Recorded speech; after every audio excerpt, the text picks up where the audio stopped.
My girlfriend clearly knew about the poison in her body, that only this medicinal herb could cure it, but for my sake, she willingly gave the life-saving medicine to that green tea bitch, only hoping that I could be with her in her final days. When I was reborn and faced this choice again, I took the life-saving medicine without the slightest hesitation. Yun Mengyao sadly looked at the surveillance screen on her phone, feeling an emptiness in her heart. She knew it was a dream, but she didn't expect the dream to be so short. It turned out that man went through all that trouble, still for that medicinal herb. But Lu Yan had said he would give it to me, now he still went around to get it himself. Am I that untrustworthy? I clearly knew he would do this, but why does my chest still hurt so much? The moment I took out the medicinal herb, Yun Mengyao immediately turned off the surveillance camera. Hugging her knees, she curled into a ball, covering her eyes. Assistant Jiang Ting beside her asked weakly, "Miss, do you need me to go and bring him back?" Yun Mengyao said in a hoarse voice, "No need. Tell everyone to withdraw. Let him go." Jiang Ting sighed and could only comply. After getting the herb, I went straight to the kitchen, still unaware of what had happened upstairs. I just felt that the first floor hall was unusually quiet. An hour had passed since I finished brewing the medicine. When I carried the medicine upstairs, I happened to run into Jiang Ting coming down. Seeing me, Jiang Ting was a bit stunned. "Why haven't you left yet?" I frowned in confusion. "Leave for where? Aren't I staying here tonight?" Jiang Ting's heart skipped a beat. Her gaze fell on the bowl of medicine in my hand. She couldn't help but ask, "What is this?" I looked at the person standing right in front of me. "Medicine for your young miss. Step aside. It will lose its effect if it gets cold." Jiang Ting looked at me in astonishment. "For my young miss? Is my young miss sick?" I paused, so it turns out that Yun Mengyao being poisoned, even her closest confidant didn't know? Thinking this, I looked at Jiang Ting with quite a bit of sympathy. "It's none of your business. Go to sleep." Jiang Ting's heart was dealt 10,000 points of damage. How could the young miss's business not be related to me? I paid no more attention to this girl, walked around her, and went straight ahead to Yun Mengyao's door. I raised my hand and knocked. At this moment, Yun Mengyao was hugging a pillow, curled up in a corner, letting the darkness swallow her. Hearing the knock on the door, she spoke into the walkie-talkie with some annoyance. "No one is to disturb me." Hearing the voice coming from the walkie-talkie on Jiang Ting's shoulder, I couldn't help but be stunned. "What's wrong with her?" Jiang Ting's lips moved, not knowing what to say. "Could I say that my young miss thought you took the medicine and ran away, so she locked herself up?" She couldn't explain this, so she decisively left it for me to handle. Thinking this, she knocked hard on the door. "Miss, Mr. Liu is here." In less than 3 seconds, the door clicked open. Yun Mengyao stared blankly at me outside the door. "Why are you—" Her gaze glanced at what I was holding.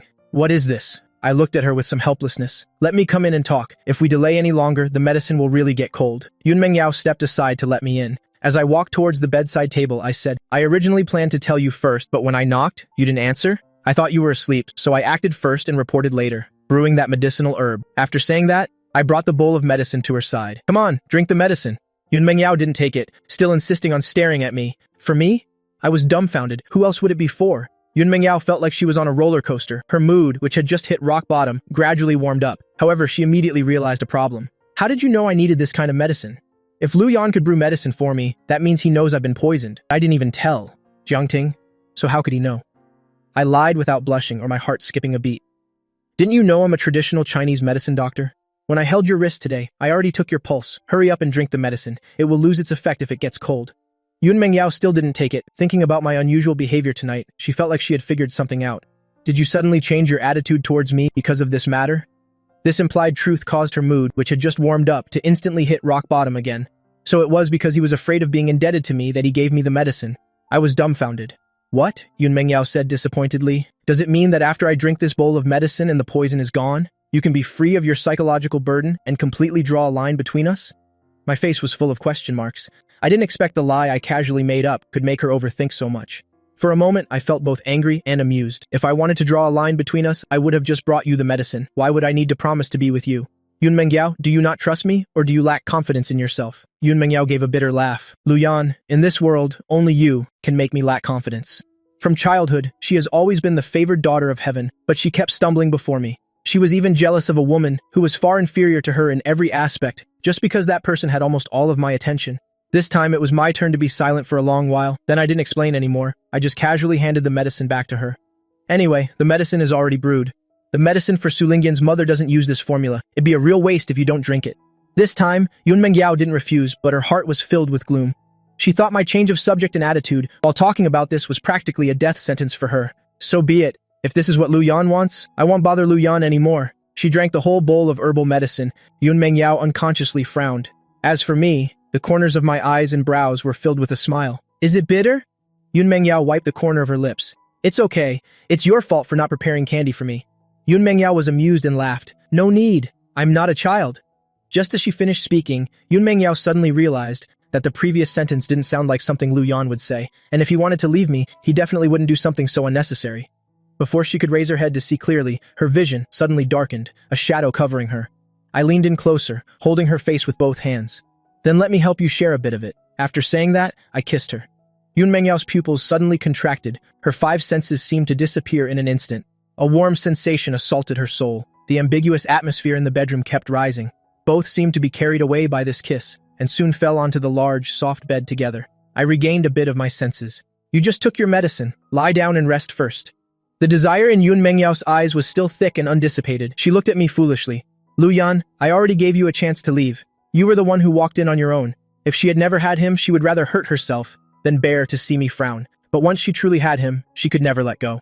Regardless of whether I love her or not, don't even think about leaving her side. Seeing Yun Mengyao's soft body leaning against me, I gently held her shoulders and covered her with a blanket. Then I sat down on the chair by the bed and looked at Yun Mengyao, saying gently, "Be good, rest well so your body can recover quickly." Yun Mengyao's beautiful eyes looked at me dreamily, her red lips pursed and then parted again. At this moment, I was so tired that I didn't even have the strength to open my eyes, so I didn't hear what she said clearly, and also missed the stubbornness and almost pathological possessiveness in her eyes. The next morning, as soon as I opened my eyes, I saw Yun Mengyao staring at me without blinking, with faint dark circles under her eyes. My heart skipped a beat, and I quickly reached out to take her pulse. After confirming that the poison was completely gone, I breathed a sigh of relief. Immediately after, a thought occurred to me. Could it be that she stayed up all night watching me? Thinking this, I asked her just that. Yun Mengyao was silent for a long time. I was scared that this is a dream, scared that when I wake up there will be nothing left. I sighed softly in my heart. Don't be afraid, I will never leave you. Yun Mengyao's heart trembled and she wrapped her arms around me. You said it. I nodded. Yes, I said it. After speaking, I patted her arm lightly. Let go first, I have to get up. But not only did Yun Mengyao not let go, she hugged me even tighter. Where are you going? I rubbed my forehead. Was it an illusion? Why is it that after sleeping for a night, Mengyao seems even clingier? To the company, of course. How busy this position is, it's not like you don't know. Yun Mengyao's chin moved slightly, but she said nothing. But I keenly sensed what she was concerned about and immediately felt the urge to tease her. I almost forgot Su Lingyan is still at the company. Hearing that, Yun Mengyao's arms around me tightened. Don't go, she immediately panicked. Seeing this, I smiled. If you don't let me go to the company, how can I fire her? Yun Mengyao was stunned. What did you say? I said word by word. You didn't hear wrong. I said I want to kick her out of the company. What, do you have an opinion? Yun Mengyao just felt that she might still be dreaming.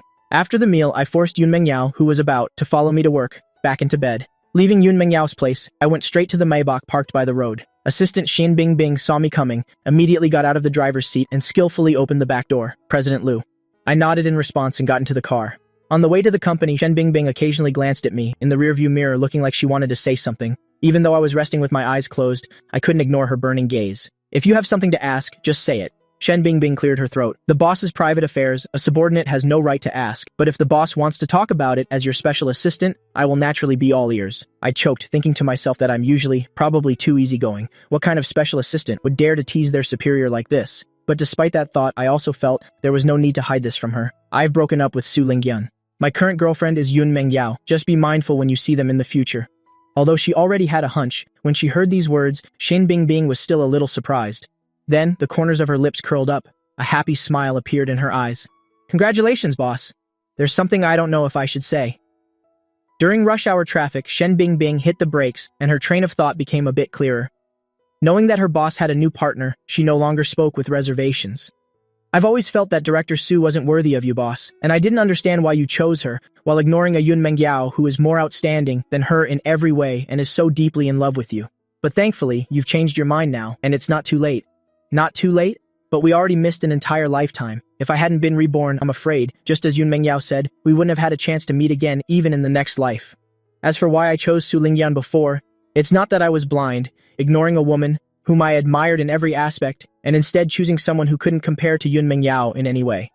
The truth is, Su Lingyan and I were fated lovers in a past life in ancient times, and we died together for love. And since I was reincarnated into the modern era, with the memories of my first life, it was impossible for me not to look for her, and I couldn't give other women a chance. After all, deep down, I am a faithful person in love. But in my previous life, I found Su Lingyan, and I didn't look down on her poor circumstances. I even comforted her, saying it was because she was at a disadvantage without her memories, and I even brought her into my company, promoting her all the way to the position of company vice president. Then I helped an illegitimate child of a rich family, like her, return to her family and painstakingly manage the family business, for her, only to end up with such a result.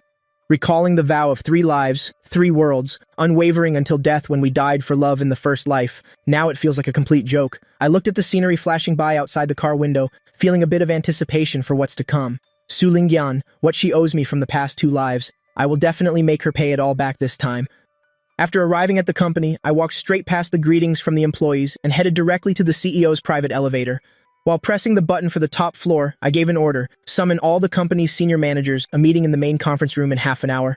Also check if Su Lingyan has arrived. If not, call and tell her to come. After a pause, I added, even if she's getting an IV drip at the hospital, she must come. Shen Bingbing nodded in agreement, but she couldn't help but be curious. Director Su is in the hospital? Combined with the fact that her boss had just changed girlfriends, she seemed to have discovered something earth-shattering. After arriving at the office, I opened my computer and printed out a document, clipping it into a folder. Flipping through the A4 pages of evidence, a cold glint flashed in my eyes. The first step of revenge is, of course, kicking Su Lingyan out of the company. Wanting to step on me to climb up, using my assets as capital to return to her family, she'll have to see if I give her that chance. Just as I was thinking this, there was a knock on the office door. I stood up with the folder in hand and opened the door to see Su Lingyan, standing outside with an anxious expression. Lu Yan, I finally get to see you. What happened last night? I heard from Auntie Lee that you didn't come home all night. Were you at Yunmeng Yao's place the whole time? By the end of her sentence, her emotions were clearly a bit agitated. I didn't answer her question, but instead looked at her hand, which was wrapped thickly in white gauze. I said with a smile, is your hand okay? Thinking of her hand, Su Lingyan's eyes suddenly darkened, but hearing my concern, she immediately played the sympathy card, trying to make me feel sorry for her. The doctor said I needed to be hospitalized, but I was worried about you, so I just had it simply bandaged. Don't you know medicine too? Can you take a look and see how to treat it? I walked directly around her, heading towards the elevator. Su Lingyan walked beside me. After knowing this person's true colors, even being in a confined space with her made me feel uncomfortable. Luckily, the conference room floor wasn't far from the top floor. Before Su Lingyan could probe with another question, the elevator dinged and stopped. After exiting the elevator, I took a deep breath of fresh air and walked straight to the main conference room at the end of the hall. Shen Bingbing was waiting by the conference room door, opening the large door for me. Boss, everyone has arrived. Su Lingyan glanced suspiciously at Shen Bingbing. For some reason, she always felt that the way this person looked at her today was a bit strange. Shen Bingbing pretended not to notice and followed behind me, holding a stack of recently collected documents. Under the gazes of the numerous senior managers, I calmly walked to the head seat at the end of the conference table and sat down. With a thud, a folder was thrown onto the conference table, attracting the attention of the many senior managers. I leaned back in my chair, propped my chin on my hand, and spoke. I've gathered everyone here today to announce the adjustment and transfer of positions for some senior managers. After speaking, I turned to look at Su Lingyan, who had just sat down.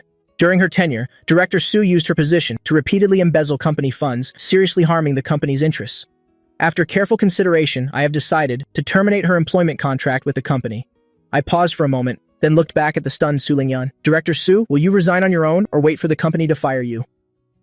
As soon as the words left my mouth, the entire conference room fell silent. Not only did Su Lingyan look panicked, but the other senior managers were also dumbfounded, as if they couldn't believe what they had just heard. Everyone's first thought was that the couple was having a fight. Some were gloating, while others stood up to mediate. President Lu, isn't this punishment a bit too harsh? Although Director Su made a mistake, she also has her merits. Under her leadership, the business department's sales have always grown steadily. Besides, the embezzlement issue is in the past, and Director Su has already paid back the money. Can't we change it to a different punishment? I looked at the speaker, thinking to myself that Su Lingyan is really skilled. In less than a year at the company, she has already managed to win over a senior-level person to speak up for her. According to Director Yuan, are you saying the business department's sales are solely her achievement? And the illegal act of embezzling public funds can also be easily overlooked, right? I didn't mean that. Yuan Jinchuan's forehead was beaded with sweat. Receiving Su Lingyan's pleading gaze, he could only stubbornly continue to persuade. President Lu's and Director Su's relationship? We all see it clearly. We also know that young couples easily get into fights. I'm just afraid that if you two take it too far, it will be hard to resolve later. I let out a cold laugh. I should thank you for being so considerate of me. Not at all, not at all. Yuan Jinchuan waved his hands, saying he wouldn't dare, and was about to continue persuading when I interrupted. However, Director Yuan, am I the CEO or are you the CEO? Yuan Jinchuan was immediately speechless and gave Su Lingyan a helpless look. Su Lingyan silently cursed him for being useless and could only place her hopes on me. Lu Yan, I want to talk to you privately. I didn't refuse. If it weren't for the fact that the decision to fire a senior manager required a meeting for announcement and to appropriately consider opinions, I couldn't be bothered to follow this procedure. After dismissing the senior managers, Su Lingyan immediately stood up, leaning her body forward, creating a seductive S-curve. Her slender fingers lifted my chin, her sexy voice carrying a hint of seduction. "Lu Yan, I need an explanation." I chuckled lightly. "Embezzlement, then resignation. Is there a problem?" Su Lingyan frowned at me. "You know that's not what I'm asking about. Besides, if you were angry about this, you wouldn't have waited until now to give me a hard time. And you definitely wouldn't have used your own money to cover these amounts for me, right?" The smile on my face faltered a bit. Is she reminding me of how stupid I used to be? Do you really want to know the reason? I crossed my arms. Although I was sitting, I gazed towards Su Lingyan was full of contempt. "When I loved you, I could raise you to the heavens. Now that I don't, what the hell do you think you are?" Su Lingyan suddenly clenched her fists, her chest heaving violently. "Lu Yan, you were the one who pursued me. Now you say you don't love me anymore just like that? So who do you love? Yun Mengyao?" My face was full of impatience. "It's none of your business. Besides, don't talk as if you're the victim. Do you really like me, or do you just see me as a tool for you to return to your family? I think you should know better than anyone. Su Lingyan, I have not wronged you in the slightest. But what you owe me, you can't repay in this lifetime." Su Lingyan felt a little guilty, but hearing my last sentence, it seemed there was more to it. Just as she was about to speak, I pushed her away. "Go and submit your resignation yourself. Don't make me say it a second time." After saying that, I walked straight out without looking back. The dismissed senior staff had thought that the couple was talking behind closed doors, resolving their conflict, and that everything would be fine. But then they saw Su Lingyan carrying her things, dazedly walking out of the company building. In an instant, rumors spread throughout the company. Elsewhere, when Yun Mengyao woke up, she saw a woman in a white lab coat, with her back to her, talking to Jiang Ting. "Miss, you're awake." Seeing Yun Mengyao open her eyes, Jiang Ting immediately approached. Yun Qingyue walked over while munching on melon seeds, sat down by the bed, and reached out to take Yun Mengyao's pulse. "The poison has been completely neutralized. By the way, yesterday when you said you wanted to give the medicine to someone else, you made me so mad. What made you change your mind?" Before Yun Mengyao could say anything, Jiang Ting explained. "It was Mr. Lu who decided to decoct the medicine for you, miss. Besides, Mr. Lu is with my lady now." Thinking of her own sympathetic and scrutinizing gaze from last night, Jiang Ting instantly felt extremely wronged. "Miss, you were poisoned. Why didn't you tell me? Don't you trust me anymore? Who poisoned you?" Yun Mengyao ignored her and looked at Yun Qingyue to ask, "Why are you here? You think I wanted to come? Isn't it because I was worried about you?" Yun Qingyue shot her a glare, then asked again, "But isn't that kid completely devoted to that Su Lingdian girl? Suddenly being so good to you, and even choosing to be with you? Aren't you suspicious that he has some ulterior motive?" Yun Mengyao's eyes held the fervor of an all-or-nothing gamble. "So what if he has an ulterior motive? Whatever he wants, I'm willing to give it to him, even this life of mine." Hearing this, Yun Qingyue couldn't help but curse out loud. "Are you crazy? Always offering up your life. Is your life that cheap?" Jiang Ting quickly offered a cup of tea and attentively massaged Yun Qingyue's shoulders. She thought to herself, besides her lady's cousin, who among their peers would dare to speak to her lady like that. Yun Qingyue drank the tea but still hadn't calmed down. After a few more cups, she put the teacup on the table, adjusted her collar, and said, "All right, as long as you're okay, I'm relieved. I have a pile of work waiting for me at the lab. I'm leaving, no need to see me out." Although Yun Qingyue said not to see her off, Jiang Ting still arranged for someone to take her to the airport. After Yun Mengyao got up, she looked at the empty villa and suddenly felt a little unfamiliar with it. Lu Yan had clearly only stayed here for one night. At this thought, she looked at Jiang Ting beside her. "Get the car ready, I want to go pick up." She pursed her lips before continuing. "Pick up my boyfriend from work." After receiving Su Lingdian's resignation letter, I made some personnel adjustments, then sat in my office and handled work as usual. When it was time to get off work, I rubbed my forehead and took out my phone to look. It was full of harassing messages and calls from Su Lingdian and her brother. I didn't even bother looking, deleted them all with one tap and blocked both of them. As a result, just as I walked out of the company gates, I saw Su Lingdian's younger brother, Su Zi, approaching.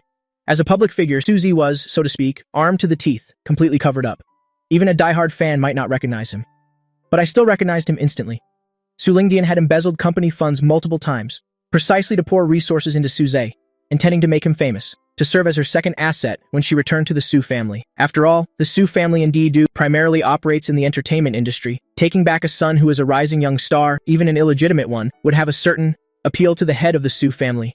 Suzy came forward and pulled me back. "Brother-in-law, why didn't you answer when I called you? What's going on with you and my sister? Why did you make her resign?" Yun Mengyao had seen me come out and was about to get out of the car. But after hearing Suzy's words, her hand on the car door froze. Jiang Ting in the driver's seat turned her head back. "Miss, did you hear that?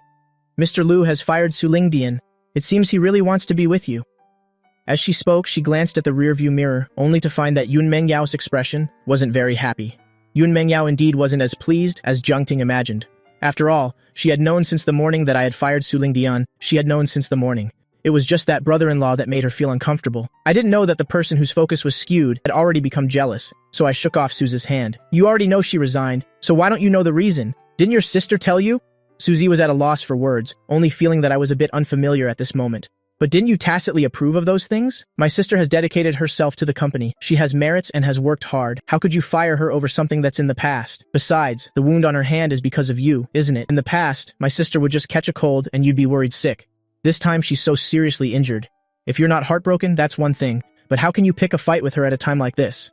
Every word from Suze was an accusation, as if everything was my fault. I immediately cut him off coldly. What I do is none of your business. If you think it's unfair, go report me to the Labor Bureau. Get out of the way, don't make me say it a second time. Susie was stunned. You. I glanced at him. Who's your brother-in-law? Su Lingdian and I have already broken up. Don't call me that anymore. My girlfriend will misunderstand if she hears it. Hearing this, not only was Susie stunned, but the surrounding employees also stared with wide eyes. They had somewhat guessed that their CEO had broken up with his girlfriend. They had somewhat guessed. But now that I had a new girlfriend, the senior managers couldn't help but worry. Su Lingdian just left. Could another one be coming? Because my status was so high, everyone instinctively felt that I was looking for a girlfriend as a form of poverty alleviation. Just then, a gasp was heard from the crowd. Who is that? She's so beautiful. Is she a star? Why haven't I seen her before? I've seen her before. I think she's been to our company. The chatter grew louder, and everyone looked towards the approaching Yun Mengyao, each with a look of doubt. Why would the eldest young lady of the Yun family suddenly come here? To discuss a collaboration? But she shouldn't come at closing time. While they were thinking this, they saw Yun Mengyao walk up to me and stop, smiling brightly at me. Shall we go? I came to take you home. Seeing this, the company employees present also stared wide-eyed. A bold speculation appeared in everyone's mind, but no one dared to ask. Stunned speechless by my words, Suzy finally came to his senses, his eyes filled with disbelief. You! Are you two together? When he first saw Yun Mengyao, he was as stunned as if he had seen a goddess, beautiful and from a prominent family. Suze had even once thought, I must have been kicked in the head by a donkey to not like someone like Yun Mengyao and instead be completely devoted to his sister. But seeing the scene before him now, he found it incredibly glaring. I paid no attention to Suzy. To be precise, from the moment Yun Mengyao appeared, my eyes never left her face. Why did you come here? Yun Mengyao lowered her head and smiled lightly. Picking up my boyfriend from work. A sentence equivalent to a public announcement immediately caused the crowd to erupt. So this really is CEO Lu's new girlfriend. I smiled along with her. Let's go. Suzy rushed forward. You can't go, you're cheating. What has my sister done to deserve this from you? To be used and then discarded? How can you do this to her? Everyone looked at the frantic Suzy and took a step back. Who's that? He's like a madman. Director Su's younger brother looks like this? What director? Su Lingdian has already been kicked out. But doesn't this person look a bit like a celebrity? I remember now. He looks like Suzy. And they're both named Su. Could they really be siblings? When Suzy realized someone had recognized him, he immediately shut his mouth, shot me a resentful glare, then turned and left. After getting into Yun Mengyao's car, I opened the window, looked at Shen Bingbing, and gave her a task. Director Meng of Huaxing Entertainment intends to withdraw from the board of directors. Contact him, and in my name, acquire all the shares he holds. The headquarters of Huaxing Entertainment is in Shen City, and it's the entertainment company Suzy is signed with. Shen Bingbing was a little suspicious as to how new director Meng wanted to divest, but she didn't ask much and immediately nodded in agreement. Jiangting watched Shen Bingbing leave, started the car, and asked while looking in the rearview mirror, Miss, are we going back to Yujing or to Diluan? Yujing is where Yun Mengyao lives. Diluan is where I live. Both are prime real estate locations in Shen City. Yun Mengyao looked at me, her eyes questioning. I said casually, to Diluan. Yun Mengyao let out an oh, her tone a little disappointed.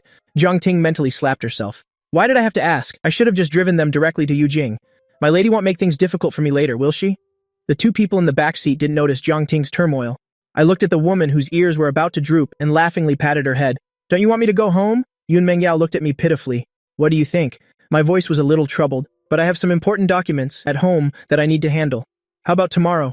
Yun Mengyao nodded. Okay, whatever you say. After saying that, I kissed Yun Mengyao's forehead, a light, fleeting kiss that touched and left. Yun Mengyao pursued dissatisfiedly, You weren't like this yesterday! With that, she pushed me against the car door and fiercely kissed me again. Hearing the suggestive sounds from the back seat, Jiang Ting silently raised the partition. Her face turned red, then pale. Her premonition from before was confirmed, but right now she just wanted to kick over this bowl of dog food. The car drove straight to Diluan. Jiang Ting pursed her lips and coughed lightly. Mr. Lu, we've arrived. Yun Mengyao reluctantly pulled her lips away. Go home. I opened the car door, blushing. As soon as I got out of the car, I took a deep breath of fresh air. It wasn't until a cool night breeze blew by. that some of the restlessness in my heart was dispelled. I patted my cheeks, suddenly realizing, wasn't I the one who initiated the teasing with Yun Mengyao? How did I end up being dominated by her to the point of being breathless? Questioning my existence, I walked straight to a villa and pressed the doorbell. Not long after, the door was opened from the inside. A woman in a grayish-blue apron greeted me with a smile. "Mr. Liu, you're back. Dinner is almost ready." I nodded with a mim and went inside. "You didn't come home last night? Where did you go?" I had just stepped into the living room when I was immediately questioned. I saw Su Lingdian's mother, Qin Hui, with her arms crossed, sitting in the middle of the living room sofa, looking like she was about to interrogate a criminal. Li Yanfang nervously wrung her apron. "Mr. Liu, I forgot to mention earlier, Mrs. Su has been here waiting for you for a while." I crossed my arms, leaned against the corner wall, and looked at Qin Hui with a sarcastic gaze. "Where I go, does that have anything to do with you? Looking at your posture, anyone who didn't know better would think this is your house."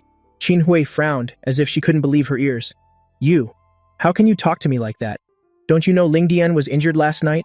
I let out an "oh." "Is her injury the only thing you know about?" Qin Hui frowned. "What do you mean?" I walked to the sofa opposite Qin Hui and sat down, crossing my legs and leisurely pouring myself a cup of tea. After drinking it, I raised my head to glance at her, asking a question instead of answering. "I know she was injured, so what?" Qin Hui was both angry and confused by my arrogance. I had given her an opening, so she didn't bother with other matters. "I heard from ZZ that Lingdian was injured because of you. It's one thing if you don't stay at the hospital to take care of her, but isn't it unreasonable not to promote her?" I looked at Qin Hui as if I were watching a clown show. "How about I just give her the company?" Qin Hui's eyes lit up, but she still spoke with an air of arrogance. "Everything you have was supposed to be Lingdian's anyway. Even if you don't give it to her now, you'll have to in the future." I slammed the teacup in my hand onto the table. "The Qing dynasty fell a long time ago. Are you still living in the Dark Ages?" "What?" Qin Hui was a bit stunned by this curse. After processing it, she immediately became furious. "You dare to scold me? Are you rebelling? Believe it or not, I'll have Lingdian break up with you." I looked at Qin Hui sarcastically. "You don't need to worry about advising a breakup. Your precious daughter has already been kicked out by me. Now please get the hell out of my house immediately." As soon as I finished speaking, Qin Hui was stunned for a long time before reacting. "What do you mean by that? You and Lingdian broke up? How is that possible?" She knew how infatuated I was with her daughter. That's why even though I was the CEO of a large company, she dared to control me anytime, anywhere.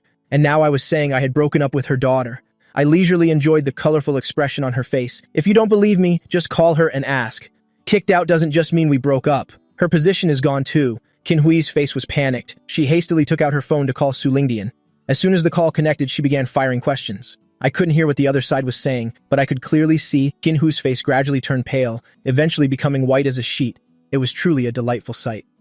"Now you know, right?" I gestured towards the door. "Get out." Hearing my voice, Qin Hui's dazed eyes regained a bit of life, and she didn't dwell on my disrespect. She walked over and sat next to me, speaking fawningly. "Xiaoyan, Mom was wrong. I shouldn't have come to you without knowing the whole story. Are you and Lingdian just having a fight? Tell me so I can go home and teach her a lesson. Don't be really angry with her, okay?" I looked at Qin Hui's fawning expression and stood up in disgust. "You're quite flexible, aren't you?" Then I pointed to the door and said, "He'll say it again. Get out." Qin Hui's face was full of anxiety and pleading, a far cry from the arrogance she had when she first arrived. But I didn't want to say another word to her. "Auntie Li, throw her out for me." Auntie Li, who had been silent until now, heard my order and immediately looked troubled.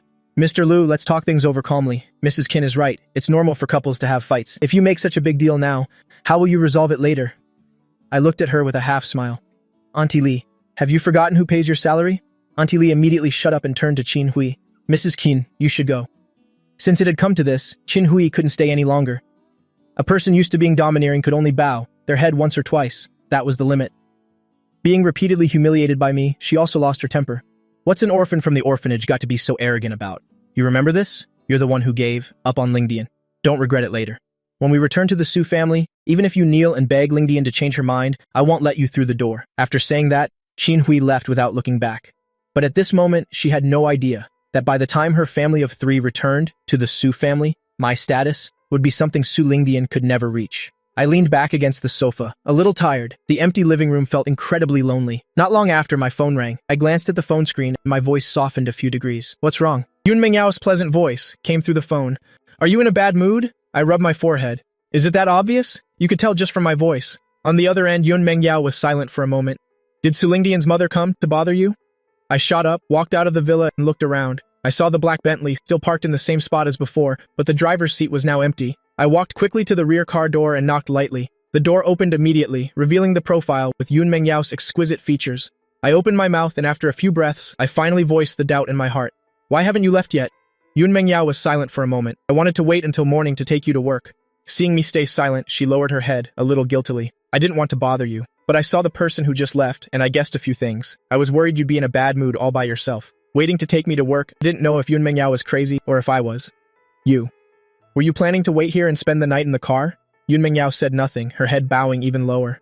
I felt like my heart was about to explode. I just wanted to find an outlet to release, to let go. And so, the extremely guilty person. Yun Mengyao was dragged back to the villa by me. The food on the table was no longer steaming hot, but it was still barely edible. I took 2 bottles of Bordeaux from the wine cabinet. While letting the wine breathe, I shot an annoyed glare at Yun Mengyao.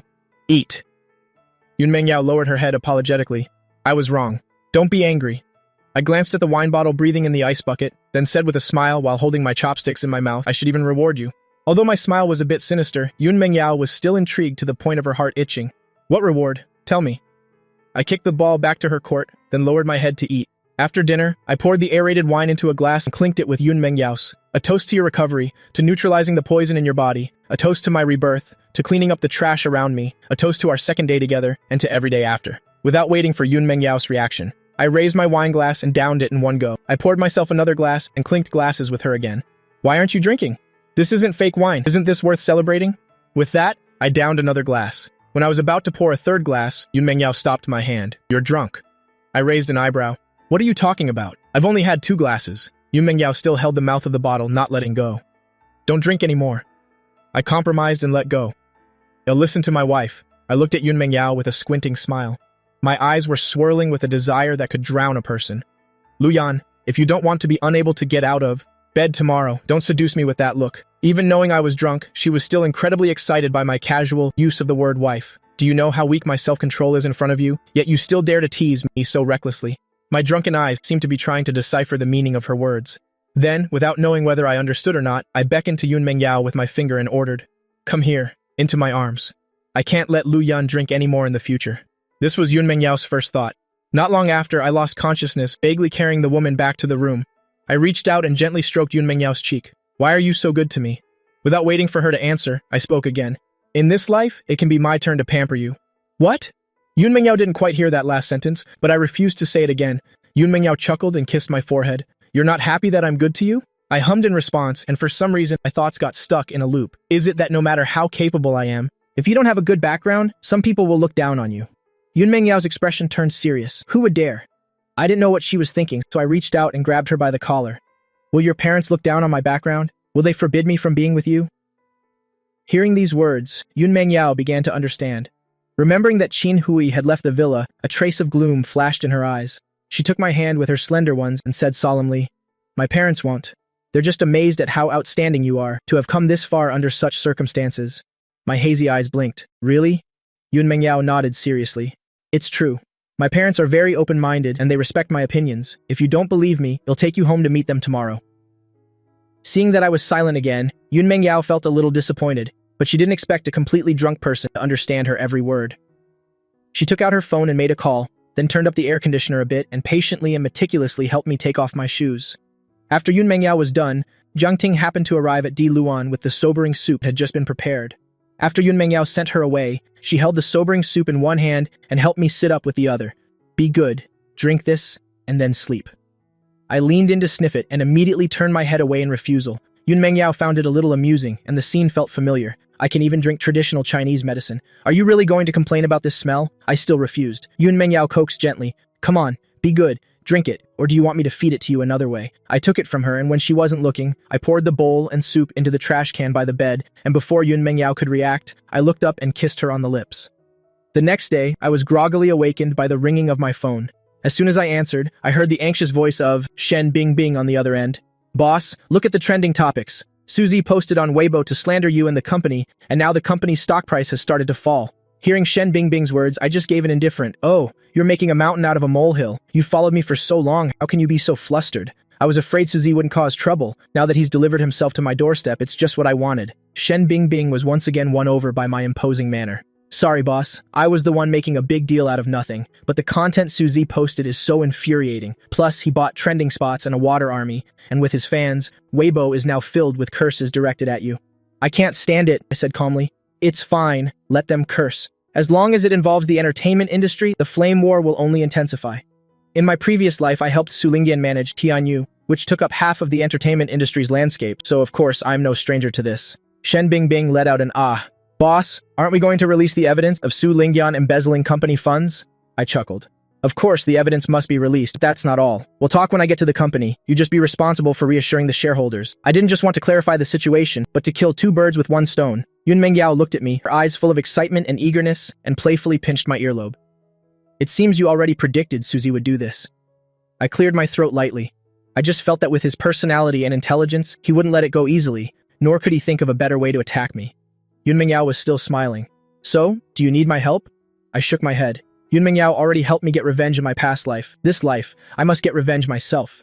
On the way to the company, I boredly opened Weibo and saw a related topic at the top of the trending list. CEO of Lu Corporation cheats. Popular idol Suzy speaks out against the injustice. I opened this trending topic, and at the top was a long post from Suzy on his own Weibo account, which emphasized how Su Lingyan had endured humiliation and paid a price for me, and then accused me of casting her aside after using her, clearly painting me as an ungrateful scumbag, and Su Lingyan as a pitiful woman. Perhaps out of fear of Yun Mengyao, it didn't mention who my affair was with. Reading it from start to finish, I felt nothing. Only when I saw the comments cursing Yun Mengyao did my expression turn cold as I silently memorized those IDs. Yun Mengyao turned to look at me. What's wrong? Nothing. I turned off my phone and adjusted my expression. I was just thinking about dealing with Suzy later, and I'm a little excited. Yun Mengyao looked at me for a long time, and finally voiced the doubt she had been hiding in her heart. Did something happen between you and Su Lingyan? In an instant, my attitude towards Yun Mengyao versus Su Lingyan and her family was like night and day. If it weren't for the fact that my personality and demeanor hadn't changed, she would have suspected that the person inside my body had been replaced. She didn't want to investigate me, but this vague feeling was really uncomfortable. I hesitated for a moment. Yes. But as for what the problem is, I can't tell you for now. Can you give me some time? After all, the story of dying tragically twice and being reborn sounds too absurd, not to mention I was an ancient person in my first life. Even though I had already taken the final step with Yun Mengyao, I didn't have the courage to tell her all of this right now. Yun Mengyao hugged my waist. If you don't want to say it, then don't. She actually wanted to ask, after the issue between me and Su Lingyan is resolved, would I not need her anymore? She was afraid she was just my spare tire, my comfort during this time, a tool to provoke Su Lingyan. She was afraid that if everything went back to the beginning, she wouldn't be able to resist locking me up. These past 2 days have been the happiest time of her life. If I gave her hope only to take it away, it would be no different from taking her life. After arriving at the company, I took out the evidence of Su Lingyan's multiple embezzlements of public funds, packaged it, and posted it using the official account without a single extra word. Just then, Shen Bingbing knocked and entered, placing a file on the desk. Boss, this is the share transfer agreement from Director Meng. It just needs your signature. I glanced over the contract and nodded in approval. Well done. Then I signed my name in the signature space. Get the car ready. Shen Bingbing nodded in agreement. Where are you going, boss? The corners of my lips lifted slightly. As a new shareholder of Huaxing, of course I'm going to greet everyone and get acquainted. In the office of Huaxing Entertainment, Suzy smiled as he watched Lu Corporation's stock price fall. What's so great about being a CEO? Doesn't he know the influence I have in the entertainment industry now? Daring to put on airs in front of me, I'll make your company go bankrupt. Assistant Xiao Qiao brought him the brewed coffee, speaking in a fawning tone. Brother Z, you're amazing. I think it won't be long before that guy comes crying to your door, begging you, begging Miss Su to come back. Suzy snorted. Just because he comes begging, we have to forgive him? He dared to embarrass me at the company's entrance. I'll make him kneel down and apologize to me in front of the entire company. Just as he finished speaking, the lounge door was slammed open. Su Lingyan walked in with a gloomy face. Who let you post this on Weibo? Suzy was stunned. Sis, I'm just venting for you. What's with your attitude? Lu Yan has already treated you like this. You still can't bear to touch him? Besides, I just wanted to teach him a lesson. And when he can't take it anymore and comes to beg us, I'll naturally let him off the hook if I'm happy. Su Lingyan looked at him as if he were an idiot. Should I say you're naive or stupid? Do you think this little thing is enough to shake Lu Corporation? But Lu Corporation's stock price has already dropped. What's that about? As Suzy spoke, he saw the stock price of Lu Corporation on the computer screen stop falling and rebound at twice the speed it had dropped. Assistant Xiao Qiao's face changed at that moment. Brother Z, quick, look at Weibo. What's wrong with Weibo? Isn't everyone on Weibo cursing Lu Yan? Suzy, a little bewildered, picked up his phone and saw that many topics had exploded on the trending list. The truth about Suzy's sister's resignation. Blood-sucking siblings get what they deserve. Suzy's eyes widened. What are these? He opened one of the trending topics, and the comment section had completely turned. Suzy still has the nerve to post on Weibo and accuse people. He should take a look at where that money was spent. The position he has today is all because his sister embezzled company funds and poured resources into him. Suzy looked at the comments, cursing him everywhere, his hands and feet turning cold. How did this happen? Wasn't the embezzlement tacitly approved by Lu Yan? How does he have the nerve to use it as evidence to clarify things? Su Lingyan said angrily. So you do know this is bad for you? I spent so much effort, endured so much pressure to get you to this position, and in the end, you didn't even ask me. You just acted on your own. Suzy knew he had made a huge mistake.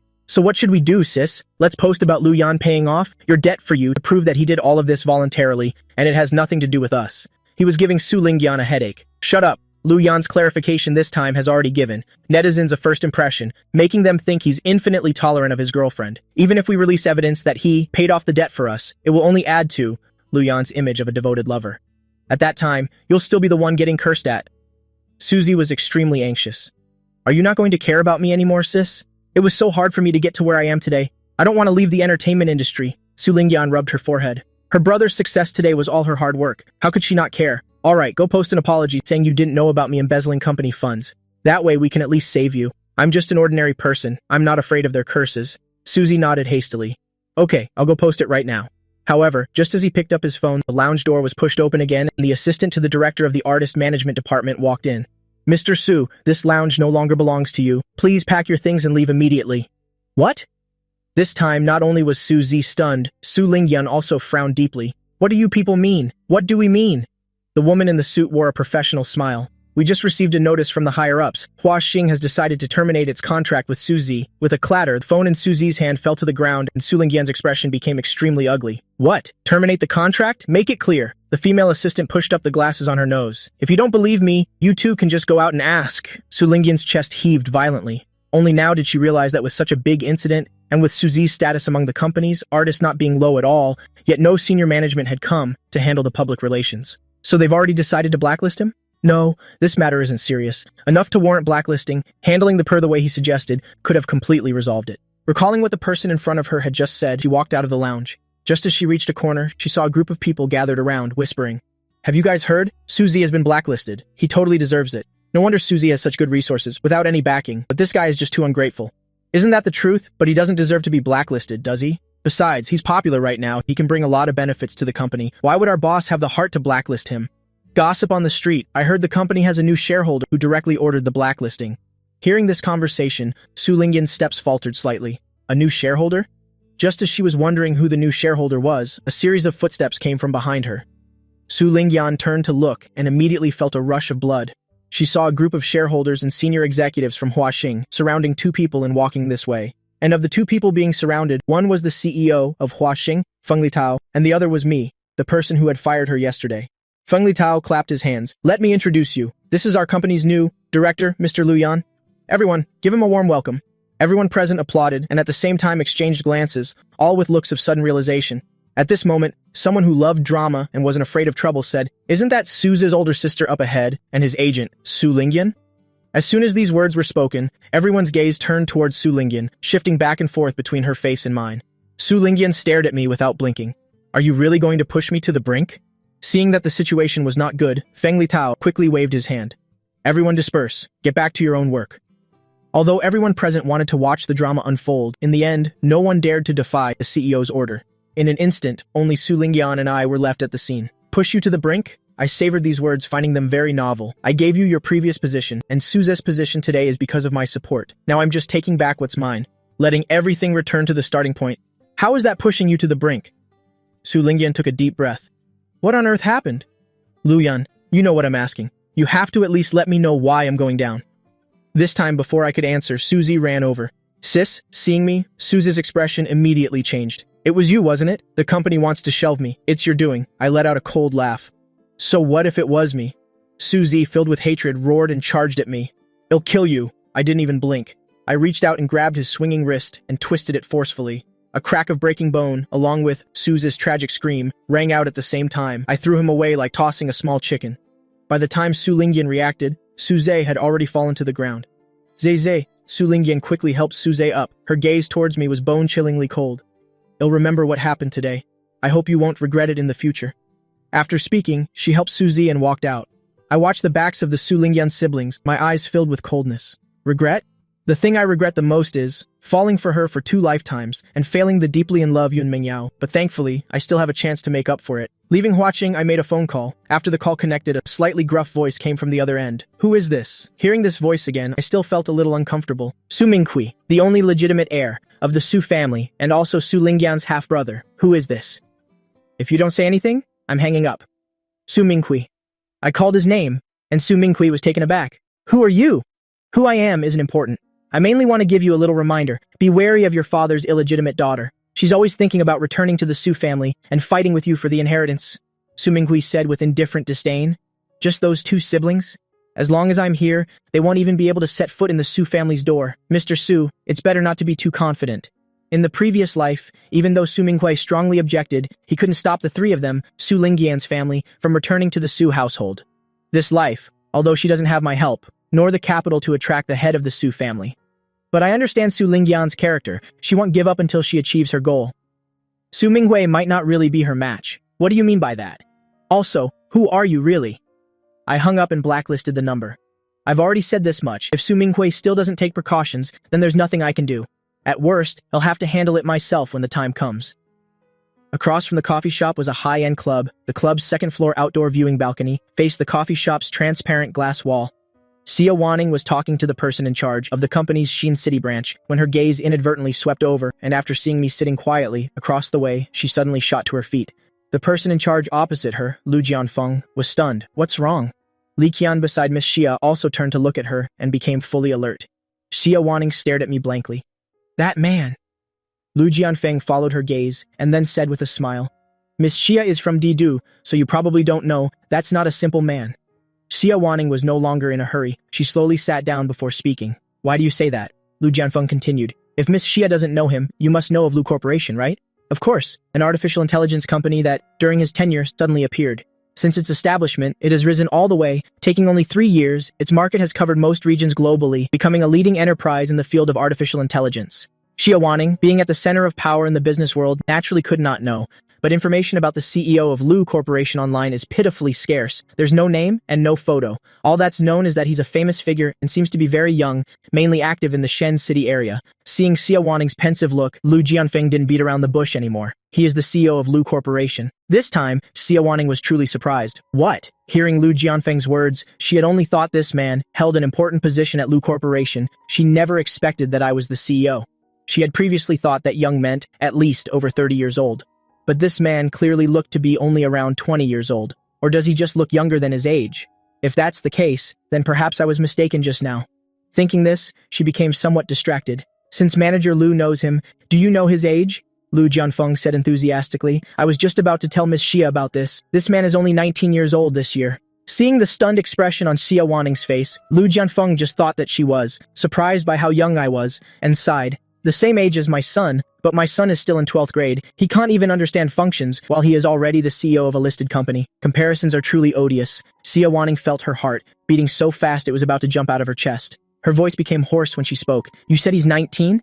Lu Jianfeng said with a smile. Miss Xia, do you also find it hard to believe? We who are more than halfway through our lives also don't want to admit we were bested by a young man who just came of age, but after a few years in Shenxi, we have no choice but to believe it. Don't be fooled by his youth. In the business world, he's in no way inferior to us old-timers. Xia Wanning tried her best to restrain herself so she wouldn't lose her composure. She picked up a pen and signed the document, then gave Lu Jianfeng an order. This project is approved. Director Lu, don't disappoint me, of course. This subordinate will definitely do his best. Lu Jianfeng took the approved document with both hands, and while giving his assurance, he also invited her, saying, I have also prepared a banquet for Miss Xia. You must grace us with your presence.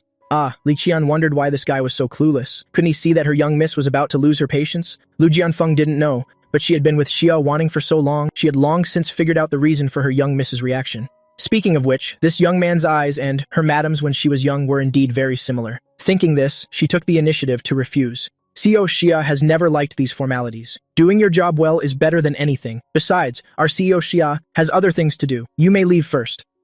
After Lu Jianfeng left, Xia Wanning immediately went downstairs, not even waiting for the elevator, but when she left the clubhouse, she saw that the place where I had just been sitting was empty. He's gone. Li Qian was also a bit dazed. Young miss, should we go to his company? A cool summer breeze blew by, and Xia Wanning's reason returned somewhat. Her beautiful eyes gazed in the direction of the coffee shop for a while before she slowly spoke. Call and make an appointment first. Also, investigate his personal information and his experiences over the past 19 years. Don't miss a single detail. In a hospital room on the other side, Suzy was crying his eyes out. Sister, look how ruthless Lu Yan was. I feel like my hand is about to be crippled. Su Lingdian was also very upset inside, but she still patted him and held him in her arms. The doctor said it's just a minor fracture. Just be a little careful with your diet, and it will heal in a while. Suzy continued to speak up. But are we just going to let it go like this? Su Lingdian gritted her teeth. Of course we won't let it go like this. When we return to the Su family, all those who have ever humiliated us, I will make them pay the price. Suzy looked up at her. But you don't have the Lu Corporation card anymore. I've been blacklisted by the company. And with Su Minghui blocking the way in the Su family, will Dad accept us? Su Lingdian said calmly. How could I not leave a way out for myself? My path has been cut off, but we still have the option of a marriage alliance. A marriage alliance? Suzy's mouth opened slightly, and thinking of something, his eyes lit up. You're still in contact with brother Heochin, right? Song Heochin, the only son of the Song family in Didu. Su Lingdian had approached him when she was in Didu. If the head of the Song family hadn't looked down on her status, and if she hadn't met me, a better stepping stone who came to her door, she wouldn't have given up Song Heochin for me. Although she chose me, she always kept in touch with Song Heochin, and with her intentional guidance, he thought it was his father who broke them up, so he didn't resent her. He even always felt guilty towards her. Now that I've abandoned her, she doesn't need to hide it anymore. Yes, we're still in contact. Once I have persuaded his father, we will get married. Suzy was overjoyed. That's great. The Song family and the Su family are a good match, you could say. And brother Heochin is the only son of the Song family. If you two get married later, and Dad finds out, he might invite us back to the Su family. After saying that, his expression darkened again. Sister, you shouldn't have given up brother Heochin back then. Although the Song family in Didu is only ranked 8th, they are still an old, established family. And their family business has a solid foundation. Lu Corporation may look good now, but how many years can such a young enterprise flourish? Besides, he's just a bastard from an orphanage. Even if he manages to mix with the upper class, people will look down on him. Does he think he can enter high society by clinging to Yun Mengyao? The Song family values background. Hearing Suzy's words, Su Lingdian, who had been depressed for days, finally felt a little better. She pulled out a few tissues and gave them to Suzy. Wipe that tear-stained face of yours. Song Heochin will be here later. Don't let him laugh at you. Suzy blankly took the tissues. Brother Shen is coming? Isn't he in Didu? Why is he suddenly coming here? Su Lingdian explained. The old master of the Zheng family in Shenxi is celebrating his 80th birthday. The Song and Zheng families are related, so he's here to visit. In another luxurious living room, seeing the woman push the door open and walk in, Yun Mengyao raised her hand and told Jiang Ting to make coffee. What a distinguished guest. Sister Wanning, why the sudden thought of coming to Shenxi? Xia Wanning tossed her car keys onto the coffee table in the living room, walked to the sofa opposite Yun Mengyao and sat down, acting as naturally as if she were in her own home. I was about to ask you, why have you been in Shenxi for so long? Yun Mengyao raised an eyebrow. You don't seem like the nosy type. Xia Wanning's expression was still indifferent, but her tone had a hint of familiarity. I have 2 younger sisters at home. I can't be bothered to manage you. Aunt and uncle asked me to tell you that if you don't come back, he will come here personally. She paused here, a teasing smile on her lips. To see which man has bewitched you. Yun Mengyao choked. Xia Wanning didn't pay much attention to Yun Mengyao's gaffe and went back to answering Yun Mengyao's original question. I came here to inspect and approve a project. Also, as she said this, she sat up a little straighter and the light in her eyes seemed to brighten a bit. I think I've found my younger brother. Hearing this, Yun Mengyao's smile also faded. Are you sure? Have you done a DNA test? Xia Wanning's clasped hands unconsciously rubbed together. Not yet, but I have a feeling that it's him, my brother. Do you know that kind of telepathic connection? All the suspected individuals we found before, including those who looked very much like my mother and came to impersonate him, none of them gave me this feeling. Yun Mengyao was a little confused. Then what are you hesitating about? Instead of taking him for a DNA test, you came here to pass a message from my mom. Is that more important than finding your brother?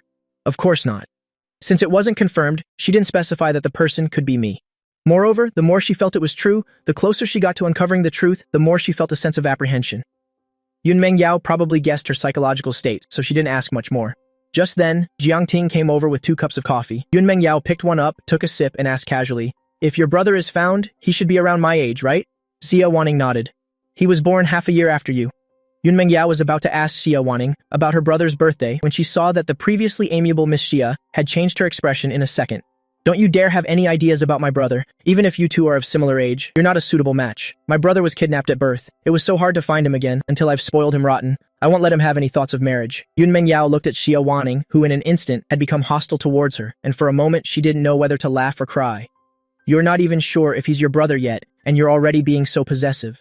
Being disturbed like this, she couldn't be bothered to ask about her brother's birthday anymore and quickly distanced herself, saying, Besides, I have a boyfriend now.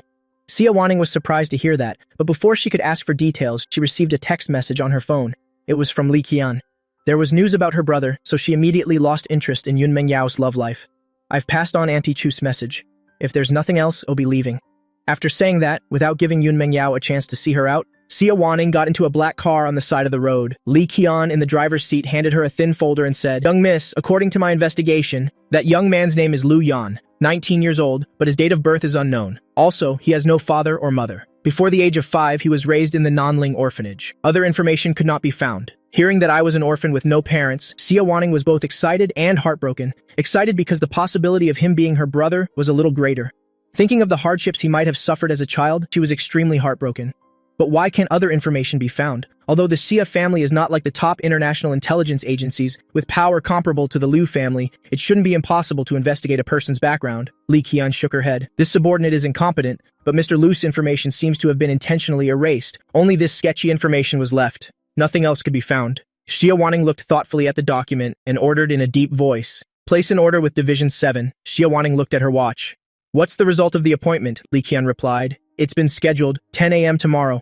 Xia Wanning nodded and was about to say something else when she heard Li Qian exclaim, "Young miss, Division 7 has rejected our order." Xia Wanning looked up at her. "Why was it rejected? You didn't look for Yabai, did you?" Yabai, one of the core members of Division 7, but also the most mysterious and most moody, taking orders based entirely on his mood. "No, I placed it directly on the homepage, and it was rejected in less than a moment." The suspicion in Xia Wanning's eyes deepened. "Then we'll stop investigating for now. Right now, the most important thing is to determine if Lu Yan is really my brother." Lu Corporation's CEO office. I was wearing a strangely shaped earpiece, listening to one of the 4 grand elders of Division 7 being noisy on the other end. "The young miss of the Xia family from Hua country is investigating you. I rejected it. Is there any reward?" I lowered my voice. "No. So heartless. By the way, do you have any grudge against her? Why is she investigating you? Do you need Division 7 to send someone to help?" "No need. Hanging up." After I said that, I disconnected, leaving 7 on the other side of the ocean, angry and helpless. After turning off the computer, I called Shen Bingbing and told her to prepare the car. Shen Bingbing looked at the time and saw it wasn't time to get off work yet. "CO Lu, aren't you waiting for CO Yun to pick you up?" Ever since her CEO got together with Yun Mengyao, she found that she rarely had the opportunity to be his driver. Coming to and leaving work were all taken care of by Yun Mengyao. I asked back, "Why should I wait for her to pick me up? Can't I go pick her up from work?" Yun Mengyao timed her early departure from work, planning to pick me up from work just like yesterday. As a result, as soon as she left the company, she saw a Maybach parked at the gate. "Young miss, why does this look like Mr. Lu's car?" While Jiang Ting was wondering, she saw the rear passenger window roll down. It really was Mr. Lu. Jiang Ting's mouth dropped open. "Mr. Lu, why are you here?" My elbow rested on the car window frame. I looked at Yun Mengyao and smiled. "What else could I be here for at this time but to pick up your young miss from work, of course." Yun Mengyao lowered her head and smiled lightly, her long eyelashes casting a shadow. The sunset light danced on them, as beautiful as a dream. My heart skipped a beat, thinking to myself that if it weren't for Suling Diem, I probably would have fallen for this deadly beauty in my past life. Hiding it with a slight cough, my fingertips tapped on the window frame. "Get in the car." Yun Mengyao hummed in agreement and was opening the car door when she heard Jiang Ting call out softly, "Young miss, do you know what you look like right now?" Yun Mengyao narrowed her eyes. Jiang Ting's heart trembled, but she still said fearlessly, a blushing maiden getting into her bridal sedan. Shen Bingbing and I both burst out laughing. Compared to Jiang Ting's bold actions, I feel like I still know how to manage people. Yun Mengyao beckoned to Jiang Ting with her finger. "Come here." Jiang Ting cleverly switched to hugging my leg. "Mr. Lu, save me." A wicked smile played on Yun Mengyao's lips. "Looks like you don't plan on coming home." After saying that, she ignored her and bent down to get into the car. When Shen Bingbing saw Yun Mengyao get in, she started the car and asked, "CEO Lu, are we going to Yujing?" She didn't know yet that the two were living together. She simply thought he was picking up his girlfriend from work. This time it was my turn to turn my head, my eyes asking for Yun Mengyao's opinion. However, before Yun Mengyao could give her opinion, Jiang Ting came back to life. "Assistant Shen, you don't understand this. With the current relationship between my young miss and Mr. Lu, it doesn't matter where you take them. It's just changing to a different location." Yun Mengyao raised an eyebrow, but this time she didn't object. Shen Bingbing was half understanding, half confused, until she heard me give the order to go to Yujing, then she knew the direction. Before leaving, she turned her head to look at Jiang Ting again. "Miss Jiang, are you sure you're not coming with us?" "No need, I still have to drive my young miss's car." Jiang Ting waved her hand, and for some reason, her gaze towards Shen Bingbing turned gloating. It's karma. Assistant Shen today can also experience what I feel. After saying that, she turned and left, not giving the other person a chance to ask. Shen Bingbing was indeed confused, but she quickly understood the meaning behind Jiang Ting's words. Hearing the ambiguous sounds coming from the back seat, she also couldn't help but think about how she had also driven me and Su Lingdiem, but had never seen them kiss. It seems Su Lingdiem was indeed an exception. Just then, a ringing phone broke the romance in the car. Panting, I pushed away and aroused Yun Mengyao and took out my phone to see who was calling. "What's up, Xiaohua?" The other end of the line was silent for a moment. Then a very young voice came through. "Brother?" I hummed in response. "Is everything okay over there?" Yun Mengyao couldn't help but glance at me a few times. She knew I had a younger sister who was the daughter of the director of the orphanage that took me in, but she had never seen how the two of them were together, and she didn't know that when I faced that girl, I would have this kind of demeanor, as if retracting all my sharp edges and masks. Even my voice was full of gentleness. Although she didn't want to admit it, she couldn't help but feel jealous. Lu Xiaohua didn't know that because of her, her future sister-in-law had become jealous. "Everything's fine here? I just wanted to ask. Did you and Su Lingdiem break up?" I hummed in response. "You saw Weibo?" Lu Xiaohua's voice revealed an indescribable sense of relieved joy. "Brother, you finally see clearly." Hearing her relieved tone, I suddenly felt ashamed. A problem that both my assistant and my sister could see. How could I not see through it? It was just that I had the life and death oath from the first life, so even though I knew the Su Lingdiem of the second life was using me, I never gave up, only thinking that it would be fine once she regained her memories. "Brother, do you have a new girlfriend now?" Lu Xiaohua's voice pulled my thoughts back. I hummed, glanced at Yun Mengyao, and replied with a smile. "I'll bring her to see you when I have time." As soon as I finished speaking, a long silence came from Lu Xiaohua's end. Just when I thought the call had been disconnected, Lu Xiaohua spoke weakly. "Brother, is she also in Shenshai? I'll fly over tonight to check her out for you." I subconsciously asked back, "Don't you have a match?" Then I immediately guessed her worry, and for a moment, I didn't know whether to laugh or cry. "She's the one I've chosen, you don't need to worry." "How can I not worry even more? You just broke up with Su Lingdiem and you've already chosen this person." After saying that, she hung up. After hanging up, I turned my head to look at Yun Mengyao. "Don't you have anything to say?" I clearly felt that when I answered the phone, this person's emotions had fluctuated a bit. Yun Mengyao had long since stopped being petty from the moment I said I would bring her to see Lu Xiaohua. Now hearing my words, "Lu Yan, am I the one you've chosen?" I reached out and hugged her. "Yes." Yun Mengyao looked at me with a happy face. "Having you say that is enough." The next day, as usual, I was working in the CEO's office. At 10 o'clock, I heard a knock on the door right on time. "Come in!" With a click, the door was opened. Xia Wanning walked in with Li Qian. The moment I saw Xia Wanning, the corner of my mouth twitched. She was clearly meticulously made up. Those who knew would say it was the heads of two companies meeting. Those who didn't would think she was here for a blind date. I was no stranger to the young miss of the Xia family, the one in charge of the Xia family in Didu. She has a single mother who is considered a strong woman, and this Miss Xia is also perfect, inheriting all of her mother's qualities. But rumor has it that she is aloof and cold and wouldn't spend much effort on her appearance. What kind of act is this now? If I hadn't met her in my past life, I would have thought someone else had come. Seeing my reaction, Li Qian secretly thought things were not good. Did she overdo it? She remembered that when she woke up this morning, her young miss said she was meeting her brother today and had to dress up splendidly. Although I had repeatedly emphasized that a DNA test hadn't been done and this might not be her brother. But my young miss still stood in front of the mirror trying on clothes for 3 hours and couldn't find anything she liked. In the end, it was her decision to choose this outfit for the indecisive young miss. The result seems to be a failure. In the end, I was the one who broke the silence first. "Xia, it's an honor to have you here." As soon as I finished speaking, Li Qian saw her young miss stumble a little. She immediately felt she couldn't bear to watch. Having been with her young miss for so long, she had long understood that her young miss was a top-tier demon king obsessed with her younger brother. She usually missed her brother to the point of going crazy. Xia Wanning didn't know what her subordinate was secretly bad-mouthing her as. After hearing my voice, her eyes immediately showed surprise and joy. "You know me?" She had understood that, in front of her younger brother, her young miss's IQ was 0. I found Xia Wanning's attitude a bit strange. CEO Zaya's face often appears on the covers of financial magazines. It would be hard for me not to know. Xia Wanning's reason gradually returned. "CEO Lu, you're too kind. CEO Lu is young and talented, founding Lu Corporation at such a young age and leading the most advanced artificial intelligence technology out into the world. It's I who should feel ashamed." This has turned into a mutual flattery session. I smirked, stood up, and walked towards the guest sofa. "CEO Xia, no need to be formal. Please have a seat." "Special Assistant Shen, please make some coffee." Shen Bingbing nodded in agreement. Before leaving, she glanced at Xia Wanning with suspicion. After sitting opposite her, I got straight to the point. "CEO Xia, is there something you need from me?" As far as I know, the Xia family's industry is not related to the field of artificial intelligence. Or does CEO Xia intend to expand into this field? Xia Wanning smiled. "If I say yes, would CEO Lu be willing to do me the honor?" I pondered for a moment. The Xia family has great power and a large enterprise. The style of Miss Xia in the business world, I understand a little. As long as they don't play dirty, Cooperating with them, I'm sure to profit without any loss. I tapped my index finger twice on the armrest. Then what aspect does Miss Xia have in mind? Participating in production or, Xia Wanning immediately replied, investment. I was stunned for a moment. Just investment? That's right. What does CO Lu think? I immediately became vigilant. The shares of Lu Corporation's current shareholders are already tending towards a balance. If it's too little, I'm afraid the Xia Corporation wouldn't even bother.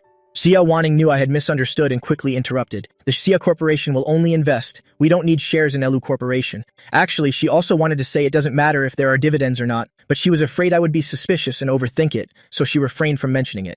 This time, I was truly surprised. Examples of investing without taking shares are not unheard of, but this matter, which is equivalent to giving me free money, could this be the Xia Corporation style? No matter how brilliant and upright the young miss of the Xia family is, she wouldn't be passionate about charity, would she? Thinking that, I also asked out loud. Xia Wanning thought to herself, no wonder he reached this position at such a young age. If Li Qian, who was beside her, knew what her young miss was thinking, she would definitely shake her by the collar and scream, wake up, he's not even your brother yet, what is she so proud of? CO Lu, if you're not at ease, I can sign a guarantee. I interrupted her. Wait, may I know why? Because you are my younger brother. I'm willing to invest money in you. Of course, Xia Wanning couldn't voice her inner thoughts right now. Since Lu Corporation's establishment, its social standing has risen steadily. Although Xia Corporation didn't seize the best opportunity, we would like to get a share of the profits now. Is CO Lu willing to give me this opportunity? I remained silent for a long time, still maintaining a cautious attitude. I can't just take advantage of her for no reason. How about you review the company's performance first and then decide? With that, I looked towards Shen Bingbing, who was walking in with coffee. Bring the company's recent development summary over here. Shen Bingbing nodded in acknowledgement. After receiving the document from Shen Bingbing, I was about to push it towards Xia Wanning when I saw her get up, walk around the coffee table, and sit down next to me, as if she wanted to look at it with me. Since CO Lu is being so considerate of me, it would be rude of me to refuse. My body stiffened. The strange feeling that arose when I first met Xia Wanning intensified at this moment. Does she really have to sit next to me just to look at a document? What's wrong with this woman? Xia Wanning pointed to a spot for me. CEO Lu, could you explain this part to me? I was a little confused. I suppressed the strange feeling in my heart and looked down at where she was pointing. Xia Wanning took advantage of my shifted attention and quietly raised her other hand, reaching for my hair. From Shen Bingbing's angle, she couldn't see Xia Wanning's small movement behind me, but from Li Qian's angle, it was very clear. Her heart followed the movement of Xia Wanning's hand and leaped into her throat. Just as she was about to succeed, as if I had eyes in the back of my head, I turned around and grabbed Xia Wanning's wrist. The pleasant expression on my face was gone, replaced by a hint of anger. Miss Xia, please have some self-respect. Xia Wanning was stunned, not expecting me to be so perceptive. Li Qian really couldn't bear to watch this tragic scene. The first time her brilliant and upright young miss did something so sneaky, she failed miserably. Since she was caught red-handed, Xia Wanning didn't hide it anymore. Mr. Lu, you've misunderstood. I just felt that you look quite a bit like my younger brother who has been missing for many years. So just now, I wanted to get a strand of your hair to verify it. I'm truly sorry for not telling you beforehand. I was stunned. I rarely looked into my background in this life. I only remember that just after I was born, I was kidnapped by a man in a black hood. After a long journey, once he confirmed he had shaken off his pursuers, the man with the unclear face covered my mouth and nose with his hand, trying to suffocate me to death. That man also didn't seem to expect that a newborn baby would have the mindset of an adult, knowing to hold his breath and play dead. When he noticed the baby's struggles gradually stop and that there was no more breath, he threw me into the bushes by the road. I quietly waited for the thugs to leave, and when I sensed a passerby, I cried out loudly to attract attention, and I met the director of the orphanage who would later adopt me. Thinking back, if I hadn't been born with the memories of 2 past lives and cleverly protected myself during the crisis, I would have died right after birth in this life. I don't blame my relatives in this life for not protecting me well. After all, I'm afraid no one could have anticipated what happened. But because I had to find Su Lingyun, and I was also afraid that as a child under the care of my relatives, it would be inconvenient to act with an adult's mind, I never intended to look for my relatives. I just never expected that 19 years later, today, someone who suspected she was my relative would proactively find me. After reminiscing, I didn't respond to Xia Wanning's apology, but asked another question instead. So, you investigated my background because of this? Xia Wanning was stunned again. You knew? Xiao Xia, are you looking down on me too much? I smiled. If I could be investigated without my knowledge, then this position as the company's CEO, I should have given it to someone else. For a moment, Xia Wanning was both embarrassed and secretly happy. Seeing that I wasn't angry, she apologized once more and then straightforwardly made her request. Mr. Lu, since you already know, are you willing to do a DNA test with me? Shen Bingbing walked in with the coffee just in time to hear this. As she placed the coffee down, her gaze shifted back and forth between her own CEO and Xia Wanning. I don't know if it was a psychological effect, but they really did look a little alike. My gaze fell on the rippling surface of the coffee, my fingertips tapping lightly on the armrest. Xia Wanning saw me hesitating and not speaking, and her heart grew anxious. Mr. Liu, regarding my missing brother, our whole family is heartbroken and blames ourselves. But too many things happened back then, and it was so sudden. Not only was my newborn brother kidnapped, our father also suddenly disappeared, plus a bunch of relatives and shareholders who tried to take advantage of the chaos. My mother almost didn't make it out of the delivery room. We have been searching for my brother's whereabouts all these years. Even though we know that being taken in that situation meant he was more likely dead than alive, we have never given up. If you really are my brother, can you give us a chance?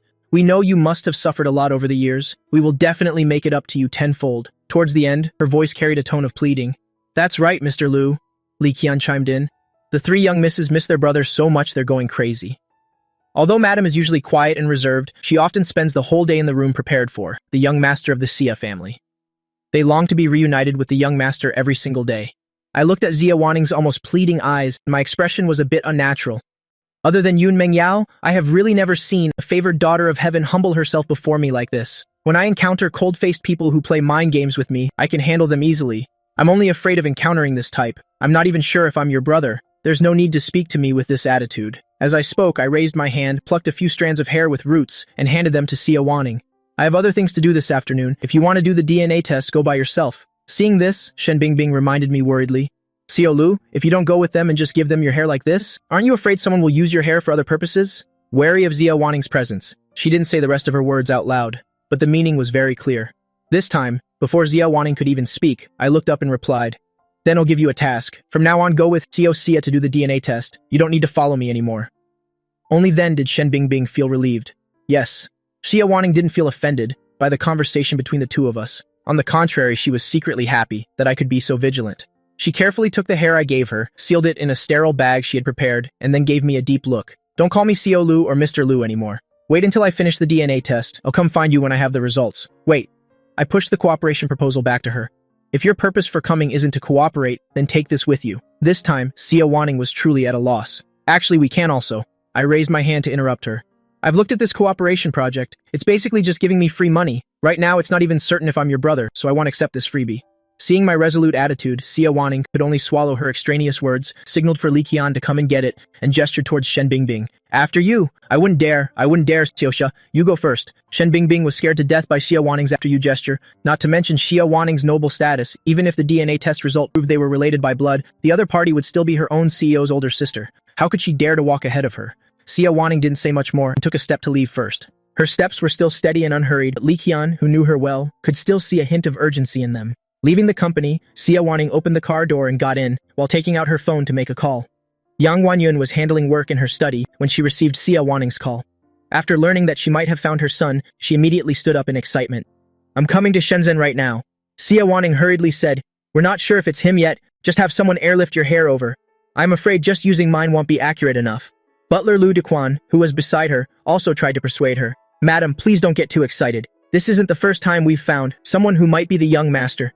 Taking care of your health is more important. Only then did Yang Wanyun slowly sit down, remembering the previous false alarms, and her eyes couldn't help but become misty. No matter what, I hope this time it's real. It's been 19 years I haven't had a single good night's sleep, always afraid that something bad has happened to this child, or that he is no longer alive. I don't know how many more 19 years I have left to wait.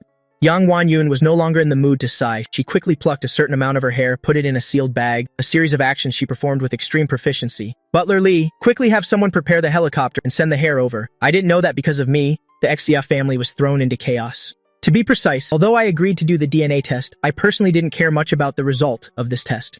With my current social status, I can live very well even without relatives. Besides, Yun Mengyao has already said, her parents don't care about my background, so there's nothing that can stand between her and me. Pushing these matters to the back of my mind, I took out the invitation from the Zheng family that I had received a few days ago and made a phone call. Not long after, a blonde, blue-eyed woman wearing sunglasses walked in, carrying large and small bags in her hands. Darling, did you miss me? I glanced at her. Stop with the nonsense. Give me the clothes and shoes. The person who arrived wasn't angry at all. Instead, she giggled. As you command, person before me was none other than the top stylist nicknamed Hand of God, Diana. He is currently working at Hua Xing Entertainment. As the godfather of styling in the entertainment industry, even A-list celebrities who want him to style them have to line up, and it also depends on his mood. Yet such a character fulfills my every need. While I was in the break room changing into my formal wear, Diana took a bite of an apple and mumbled, I just got back from a business trip and heard that you've become a shareholder in our company. What's up, are you planning to be my sugar daddy? I ignored him. Diana didn't mind and continued talking to himself. I heard you and Miss Sue broke up. Congratulations, congratulations. Do you want to consider me next? I glanced at him. I already have a girlfriend. Thank you. Diana looked as if he had discovered something terrible. You really cheated? I thought that brain-dead Suzy was just slandering you. Well done. So who is your current girlfriend? Enough with the chatter. I walked to my desk and sat down. Can we start styling now? Diana's right hand gently brushed past my cheek, smiling lightly. Coming right up. On the other side, Yun Mengyao looked at the clock and was about to call me when she saw the office door being pushed open. Jiang Ting poked her head in. Miss, Mr. Liu is here. Yun Mengyao thought I had come to pick her up again, but seeing Jiang Ting's expression, she felt something was off. What's this? Her voice stopped the moment she saw me walk through the door. My handsome appearance made Yun Mengyao's breathing quicken. She just stared at me without blinking, speechless for a long time. I walked to Yun Mengyao's side and placed both hands on one side of her desk. Are you in a daze? Yun Mengyao closed her eyes, her chest heaving violently. Her face flushed red as she spoke. Where are you planning to go? I found it a little strange. Didn't you receive the invitation from the Zheng family? I did, but... She stopped there and made a call on the internal line to give an order. Postpone tonight's video conference to tomorrow. Jiang Ting gasped. Miss, this is an international video conference. We've been preparing for it for over a month. Yun Mengyao wanted to say something more, but I interrupted her. If you have work, you don't have to go. I was too lazy to attend this kind of party anyway, but Uncle Zheng helped me with a few things when the company was first established, so I can't disrespect him. Yun Mengyao's voice carried a hint of jealousy. You've made yourself so handsome, going to a party alone. Won't you make all those rich young ladies fall head over heels for you? I'm going with you. I glanced at her. Don't be willful. Yun Mengyao grabbed my finger and bit it as if to vent her anger, but in the end, she couldn't bring herself to use force. They'll come find you after the meeting. Call me immediately if anything happens. Night fell, and the festive lights came on. Outside the Zheng family's door, one after another, luxury cars arrived. The Zheng father and son stood smiling outside the main gate, welcoming each arriving guest. When I arrived, the bustling and noisy main gate suddenly fell silent. Only gasps could be heard. Zheng Guojiang was also stunned when he saw me. Then he pulled his son forward. Usually the attention is focused on Xiao Lu's ability and spirit, but today I realized that Xiao Lu's appearance is in no way inferior to his ability. Dressed like this, even the stars in the entertainment industry would feel ashamed. I gave him the gift I had prepared. Uncle Zheng, you flatter me. Xiao Lu, your presence is an honor in itself. There's no need for gifts. Zheng Guojiang chided me while laughing heartily and accepting it, handing the gift box to the butler beside him. I smirked. It's what I should do. Xiaolong, this is the big brother I often talk to you about. Zheng Guojiang pushed Zheng Long forward. He's only 19 years old, and he's already the CEO of a listed company. He's even better than your father in the business world. Look at you. You'll be 19 in another month, and you can't even get into the top 500 of your grade. All you do all day is play. Your father doesn't expect you to be as outstanding as Mr. Liu. If you were even 1/10,000th of him, I would worry less. I know. You say it 800 times a day? Isn't it annoying? Zheng Long raised his hand and pushed his father's hand away, inadvertently glaring at me. You can greet the guests here by yourself. I'm going to find my cousin to hang out. This kid, Zheng Guojiang looked at Zheng Long's retreating back, so angry his eyes widened. Then he turned back to me with a placating smile. I've made a fool of myself in front of Xiao Lu. This child is usually spoiled by me. You'll definitely teach him a lesson when I get home. I had a bit of a headache. I knew Zheng Guojiang meant no harm. He just had the common affliction of most parents, but this also inadvertently drew a wave of hatred towards me. Moreover, judging by Zheng Long's words, this wasn't the first time his father had nagged him like this. Xiao Zheng's way of educating his son is indeed a bit thoughtless. Everyone has their own ambitions. Don't push your children too hard. Yes, Xiao Lu is right. Zheng Guojiang called a waiter over. Xiao Lu, please come in. I nodded and followed the waiter who was leading the way. Inside the banquet hall, Zheng Long ran all the way back and rushed straight to Song Haoshen's side. Cousin, Song Haoshen raised his hand to catch him. Weren't you greeting guests with uncle at the door? Why did you run back here? Zheng Long said in frustration. Isn't it because I ran into that person? It's one thing for my dad to say it at home. He even compared the two of us right in front of him. It's so annoying. Song Haoshen looked puzzled. Which person? The CEO of that company? His name is something like Lu Yan. Zheng Long pouted. Does this guy have a grudge against me? Making me live in his shadow all day. The moment he finished speaking, Song Haoshen and the Su siblings next to him both changed their expressions simultaneously. Lu Yan? Suzy showed an indescribable look of hatred. He came too? That's right. Zheng Long nodded. My dad is about to idolize him. How could he not invite him? Miss Su saw Song Haoshen's strange expression and hurriedly took his hand, comforting him gently. Don't take it to heart. Just treat him like he's thin air. My heart only has you in it. The moment she finished speaking, from within the crowd came a series of gasps and sounds of astonishment. Miss Su subconsciously turned her head. After seeing me approaching from the opposite side, she was immediately stunned on the spot. She had always known I was very handsome, but she never expected I could be this handsome. Suzy beside her pulled her hard. Sister. Miss Su suddenly came back to her senses and quickly averted her gaze, but she couldn't help but glance at me from the corner of her eye.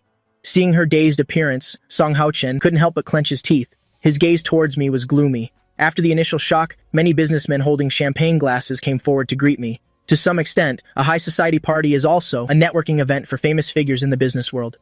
Because my company holds a leading position in Shenzhen, and because I rarely appear at such events, I was surrounded by everyone present not long after I appeared. Zheng Long looked at me, the moon surrounded by stars, then looked at the neglected Song Hao-chen and couldn't help but stand up for him. Those who know would think this is my grandfather's birthday party. Those who don't know might think this is Xiao Lu's personal party. Xiao Lu stole all the host's thunder the moment he arrived. Is it because you don't respect the Zheng family, or are you just a natural show-off? He deliberately spoke loudly, causing the entire banquet hall to fall silent instantly. The people surrounding me all turned their heads, not knowing what trick Zheng Long was playing. At this moment, someone blurted out, "Isn't that Director Su from the company?" One sentence stirred up 1,000 waves. My relationship with Miss Su in Shenzhen is not a secret in high society, especially since there was such a big commotion on Weibo yesterday. There was such a big commotion. Gossip is human nature, and even people from wealthy families are no exception. In an instant, everyone's eyes subconsciously darted back and forth between me and Miss Su. A young man standing next to me couldn't help but retort sarcastically, "What director? Didn't you check Weibo yesterday? This person has already been kicked out by CEO Lu." She was publicly humiliated, and her expression immediately turned cold. The lingering affection she had just felt for me also vanished. Su Zi hates it most when others mock his sister. He immediately put his arm around Song Hao-chen's shoulder and retorted, "We should thank CEO Lu for the favor of not marrying her. Otherwise, how could my sister have gotten back together with brother Hao-chen?" His actions and words caused everyone's gazes to fall on Song Hao-chen. Someone couldn't help but ask curiously, "Who is this? Are you talking about my cousin?" Zheng Long immediately stepped forward to introduce him. His name is Song Hao-chen. He's the young master of the Song family from the imperial capital. The Song family, one of the 10 great families of the imperial capital, someone said in astonishment. What else? Zheng Long gave that person a look as if to say, "Isn't that obvious?" Furthermore, you guys don't know, my cousin-in-law is also a young miss from the Su family, one of the 10 great families of the imperial capital. She and my cousin are a match made in heaven. So what if someone is talented? Isn't he just an orphan who doesn't even know his parents? My fingers tightened around the champagne glass. My gaze fell on the faces of the people opposite me. I smiled and raised the champagne glass in my hand. Miss Su is indeed a good match for Mr. Song. After all, an illegitimate daughter is still a member of the Su family. As soon as I finished speaking, a wave of whispers immediately broke out at the scene. Wealthy families value bloodline above all else. The distinction between a legitimate and an illegitimate child is like heaven and earth. Compared to an orphan with unknown parents, an illegitimate child is looked down upon even more. They were originally wondering if Miss Su was from the Su family, why she was working under me. Now they immediately had a realization. Su Lingdian's face looked as if she had just been slapped. How could you? The corners of my mouth curled up. Am I wrong? Suzi's eyes were bloodshot as he tried to rush towards me, but he was held back by Zheng Long. He was ultimately still wary that this was his family's birthday banquet and didn't want to cause irreparable trouble. After all, his father was still outside. "Xiao Lu, slandering your ex-girlfriend isn't the proper conduct one should have." Song Hao-chen stepped forward with a magnanimous expression. "I know you still haven't gotten over Lingdian, but since you two have already broken up, you should leave each other with some dignity, don't you agree? Young Master Song is worthy of being the young master of a prestigious family. This level of self-cultivation and temperament is truly admirable." The smile on my face didn't change, but if I remember correctly, I haven't actively provoked anyone since I arrived. When Mr. Zheng was fighting for you, using insulting words against me, what were you doing? Why didn't you remind him to be mindful of his conduct? Song Hao-chen's expression stiffened. "That's enough." Zheng Long shielded Song Hao-chen behind him. "I think being a CEO is a waste of talent for you, CEO Lu. With a sharp tongue like that, you could be a stand-up comedian. But don't you think the way you look right now is a bit like you're lashing out from embarrassment? Or is it like my cousin said, that CEO Lu still has lingering feelings for my sister-in-law?" After saying that, he seemed to have thought of something and said with his chin in his hand, "Didn't they say that CEO Lu has a new girlfriend now? Why didn't you bring her this time?" Zheng Long thought that my so-called girlfriend was either fake or far inferior to her. Thinking he was clever, he waited for me to be humiliated. He didn't notice the sudden change in expression on the Su siblings' faces. I looked at Zheng Long with a faint smile as if I didn't understand the hidden meaning in his words. She had something to do and couldn't make it. Couldn't make it or don't dare to show her. My ambiguous attitude further fueled Zheng Long's arrogance. Even someone as busy as Xiao Lu has time. Your new girl doesn't have time. Don't dare to show her. I pondered this word and couldn't help but laugh out loud. Regarding my girlfriend, it seems Mr. Zheng knows her better than I do. What's there to pretend? If you really dare to show her, then have her come. Zheng Long was angered by my smile and stopped speaking in riddles. I heard that Xiao Lu used to bring Sister Lingdian everywhere he went. Why are you being so secretive after changing girlfriends? Even though my sister-in-law is illegitimate, she still comes from a wealthy family. Could it be that CEO Lu, because of his emotional wounds, has started to fall from grace? As soon as he finished speaking, everyone present looked at me. After watching the drama up to this point, they were also curious about my new girlfriend, especially since my behavior was indeed a bit secretive. Just then, the sound of high heels came from the entrance, accompanied by a female voice holding back laughter. "Young miss, someone said that Mr. Lu being with you is a fall from grace." Hearing this voice, almost everyone present was stunned. As for the Su siblings, their faces turned pale. Yun Mengyao calmly walked up to me, linked her arm with mine, and said aggrievedly, "Being provoked to this extent, and you still don't say my name. Do you really not dare to show me off?" I looked at her blankly. "Why are you here so early? Is the meeting over?" Yun Mengyao glanced at everyone. "The meeting can be postponed. If my boyfriend gets bullied, I'm afraid I won't be able to control myself, and will bury everyone here alive." Everyone present, if someone else had said this, they would have certainly been ridiculed by everyone. But she was Yun Mengyao. From the moment they saw Yun Mengyao walk in, everyone present was no longer calm. Because Yun Mengyao took over her family's branch company here, the business owners present had all more or less seen her face before. But who could tell them that? The girlfriend they thought I didn't dare to show off was actually Yun Mengyao. And her attitude towards me truly shocked everyone. After a long period of silence, the scene completely erupted. CEO Lu's girlfriend is Yun Mengyao. He really kept it well hidden. I thought a figure like the eldest young miss of the Yun family, even if she were in a relationship, would be the dominant one. But she has this attitude in front of CEO Lu. Just now, Zheng Long said he had fallen from grace and didn't dare show off his girlfriend. That's hilariously funny. How can an illegitimate daughter of the Su family compare to the eldest young miss of the Yun family? The expression on Su Lingdian's face, who was being compared, could no longer be described as just ugly, but she couldn't refute a single word. Before, she could still rely on my affection, for her to act domineeringly in front of Yun Mengyao. Now without me, she realized she was nothing in front of this person. Zheng Long's face was also turning pale then green, but mostly it was disbelief. The person even more shocked than him was Song Hyochen, who had remained silent all along. Outsiders only know about the 10 great families in Didu, but no one knew better than him, who grew up in the capital, what the Yun family signified. The higher the family's ranking, the greater the gap. Among the 10 great families, besides the Xia family who could compete with the Yun family, even the third-ranked Ji family had a heavenly chasm between them and these two families, not to mention that Yun Mengyao was the late-in-life daughter of Old Master Yun, the only daughter of the Yun family, doted on by everyone in the family. He wouldn't even dare to think about someone like that. While everyone was lost in their own thoughts, Suzy suddenly let out a cold laugh. "Do you all really think that just because you two are together, you can be a couple?" Everyone present was stunned and turned their heads to look at me in unison. Even the Song family cares about their daughter-in-law's background. Do you all think that as a top-tier family, the Yun family wouldn't care about having a well-matched marriage?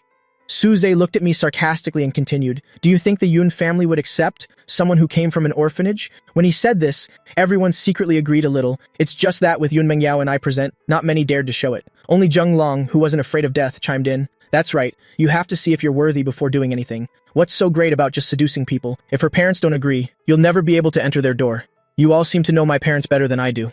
Yun Mengyao looked like she was smiling, but there was no smile in her eyes. "Whether I can pass through the door is another matter. For the two of you to dare speak like that in front of me, are you tired of living?" Suze and Zheng Long both flinched. "You. What do you want to do?" Yun Mengyao frowned and said, "Slap them." "Yes." Jiang Ting received the order, and immediately led the people behind her forward to seize Suzy and Zheng Long. When the crisp sound of slapping echoed, no one had time to react. It wasn't until Suzy's pained cries were heard that Su Lingdian managed to rush forward. "What are you doing?" The usual laziness of Jiang Ting had completely vanished. Her gaze was as sharp as a newly sharpened knife. "Miss Su, your little brother can't control his mouth. He deserves to be taught a lesson. If you meddle in other people's business, then what hell have to endure won't just be his face, understand?" Miss Su suddenly clenched her fists, her eyes filled with bloodshot veins. It wasn't that she pitied Suzy too much. This action by Yun Mengyao was completely trampling her dignity into the ground. Compared to Miss Su's struggle, Song Haochen acted as if he didn't hear Zheng Long's screams, standing to the side, trying to reduce his own presence. For a moment, everyone in the banquet hall dared not breathe loudly. Only the loud sound of slaps and the cries of the two people could be heard. It wasn't until both their faces were swollen from the beating, accompanied by a shocked and angry shout from the door. "What are you doing?" Only then did Yun Mengyao signal for them to stop at my signal. Zheng Long's eyes were swollen from crying. After seeing Zheng Guojiang, he aggrievedly rushed into his arms. "Dad, they hit me. They dared to hit me on our own turf. You have to get revenge for me, boo-hoo." Even if Zheng Guojiang was a coward, seeing his son's face swollen like a pig's head made him furious. "Miss Yun, you must give me an explanation for this." Yun Mengyao's expression was extremely calm. "Instead of having me explain, you should ask your own precious son what he just said." Zheng Guojiang looked at the intimate posture of Yun Mengyao and me, then turned to look at Zheng Long with suspicion. When Yun Mengyao arrived, he already knew about their relationship. The scene of Zheng Long throwing a tantrum at the door, he still remembered it clearly. If he said something he shouldn't have, in front of Yun Mengyao, I'm afraid even he couldn't protect him. Zheng Long felt a little guilty, but still couldn't swallow this anger. Relying on Zheng Guojiang being there, he had to raise his voice and shout, even if he was in the wrong. No matter what I said, she doesn't have the right to treat me like this, right? Besides, was I wrong? Lu Yan, someone who came from an orphanage, is simply not worthy of being the son-in-law of the Yun family. When Zheng Guojiang heard this, his face immediately darkened. But before he could react, from the entrance came a clear and cold female voice. If the young master of our Xia family is not worthy of the Yun family, then may I ask who is worthy? You? Hearing the voice, everyone turned their heads in unison and saw the eldest young miss of the Xia family, Xia Wanning, leading a group of people in. In the banquet hall, quite a few people looked at the newcomer, Xia Wanning, with confusion. This person is? Unlike Yun Mengyao, who often oversees the branch company in Shen City, Xia Wanning had always been in Didu. There weren't many people present who recognized her, but it wasn't none. A ringing sound echoed in Su Lingdian's ears. The young master of the Xia family? Yun Mengyao was also stunned, recalling Xia Wanning saying younger brother, whose family was half a year younger than hers. Then she looked at me with my calm expression, showing no surprise at all. She couldn't help but think to herself, it can't be such a coincidence, can it? Xia Wanning didn't care what everyone was thinking. The moment the DNA test results came out, her heart felt like it was about to explode. She only wished she could have flown here immediately. The people standing near the door automatically made way. Xia Wanning quickly walked to my side and pulled me into a hug. I finally found you. Shen Bingbing, who came with her, said at the right time, the DNA test results are out. Congratulations, Xiao Lu, you've found your family. The expressions on everyone's faces could be described as incredibly colorful. It seemed they never expected to see so many dramatic scenes one after another just by attending a birthday banquet. I was held tightly by Xia Wanning, feeling a little unused to it. Even though this person was my blood relative in the modern era, we had only met a few times. Feeling Xia Wanning's body tremble slightly from excitement, I still couldn't bring myself to push her away. I could only look helplessly towards Yun Mengyao. As expected, Yun Mengyao's face was frosty, but she didn't dare to move. That was her future sister-in-law. Zhang Ting weakly whispered into Yun Mengyao's ear, Young miss, if Mr. Lu is the son of the Xia family, I'm afraid your path of love will have a few more stumbling blocks. Everyone knows that in the Xia family of Didu, the three sisters are all obsessed with their younger brother. The child who was kidnapped at birth was most likely more dead than alive. But for 19 years, the Xia family never gave up. The reward money skyrocketed. The three sisters were short of pasting the missing person notice on their foreheads. Also missing, their father didn't get the same treatment. They haven't even been seen looking for him. From that, you can see how high his status is in the Xia family. Yun Mengyao glared fiercely at Jiang Ting. Shut up, can't you see that my heart is already in turmoil? This girl who loves drama and making things worse still dares to bring it up. After a while, almost everyone present had understood the situation. Those who didn't understand also found out about Xia Wanning's identity through inquiries. In an instant, the scene once again erupted into a wave of heated discussion. Su Zes and Zheng Long's faces burned hot. It was unclear if it was from the beating or from the shame of the ridicule at the scene. Zheng Guojiang was worried sick because his son had successively offended two major families, the Yun and the Xia. Most importantly, their Zheng family still wanted to cooperate with the branch company of the Xia Corporation in Shen City. After Xia Wanning calmed down a bit, she let go of me. Her gaze casually flickered towards Yun Mengyao, conveying a look that said, "I'll deal with you later." Then she turned her head to look at Zheng Guojiang. Yesterday, I looked over a new project from the branch company. It seems CEO Zheng is also participating in the bid. Zheng Guojiang's heart skipped a beat, and his cheeks began to twitch uncontrollably. CEO Xia? I didn't. Right. Xia Wanning raised her hand to interrupt. You should understand my meaning. The Xia family will not cooperate with a family that has bullied my younger brother. I hope you know what to do. Although he had already expected this outcome, after hearing Xia Wanning's words, Zheng Guojiang still had a grim expression. Zheng Long knew he had caused trouble and guiltily tugged at his sleeve. He was slapped by Zheng Guojiang. This is all your fault. I thought since you lost your mother young, I should spoil you a little. As a result, I've spoiled you to the point where you disrespect everyone. Xia Wanning wasn't interested in other people's family matters and turned to look at the Su siblings and Song Heochin. The three of them were stared at by Xia Wanning. Song Heochin immediately felt a cold chill down his spine. People all say the eldest young miss of the Xia family is cold and aloof, but they also all know she has one weakness, which is her younger brother who has been missing for many years. So the moment he knew I was the young master of the Xia family, he tried hard to recall if he had done anything too outrageous. What he did probably wasn't too outrageous, right? Xia Wanning looked at the Su siblings, with eyes as cold as winter. On my way here, I investigated Miss Su. In order to return to the Su family, you used my brother's feelings, and stepped on his hard work to climb up. You're very capable. Even though she was furious, Xia Wanning still spoke with an elegance and calmness that was bone deep. But the more it was like this, the more Su Lingdian couldn't guess her thoughts. Suzy raised his arm to shield Su Lingdian behind him, his swollen mouth mixed with blood slurring his words. What do you want to do? Even if it was using him, it was Lu Yan who actively sought out my sister in the beginning. If you don't believe me, ask him. After saying that, he pointed at me. Xia Wanning didn't ask me anything as he instructed, she just continued what she was saying. I don't like to get physical, so you don't need to be tense. Besides, my brother has already come to his senses early. The things you got from him have already been returned in full. I won't go so far as to hunt down and kill 2 dogs from a bereaved family. The 2 Su siblings breathed a sigh of relief in unison, but immediately after they heard Xia Wanning say, but if you want to return to the Su family, then don't even dream of it. After saying that, Xia Wanning glanced at Song Haochen, who was standing silently to the side. Marrying into the Song family is also fine. As long as the head of the Song family agrees, the Xia family will concentrate all its firepower on dealing with the Song family. Before you can become a daughter-in-law of the Song family will be completely wiped out from Didu. Let's see if the head of the Su family still acknowledges you then. Everyone present sucked in a cold breath. Song Haochen felt as if he had been hit over the head with a club. Although Xia Wanning's words were directed at Su Lingdian, he knew well that it was also a veiled warning to him. If he didn't give Su Lingdian this opportunity, he could still preserve the Song family. As for the Su siblings, they were completely stunned at this moment. Xia Wanning intended to completely cut off their path back to the Su family. After Xia Wanning finished speaking, she didn't look at everyone's expressions and took my arm, her doting gaze almost suffocating. Xiaoyan, shall we go?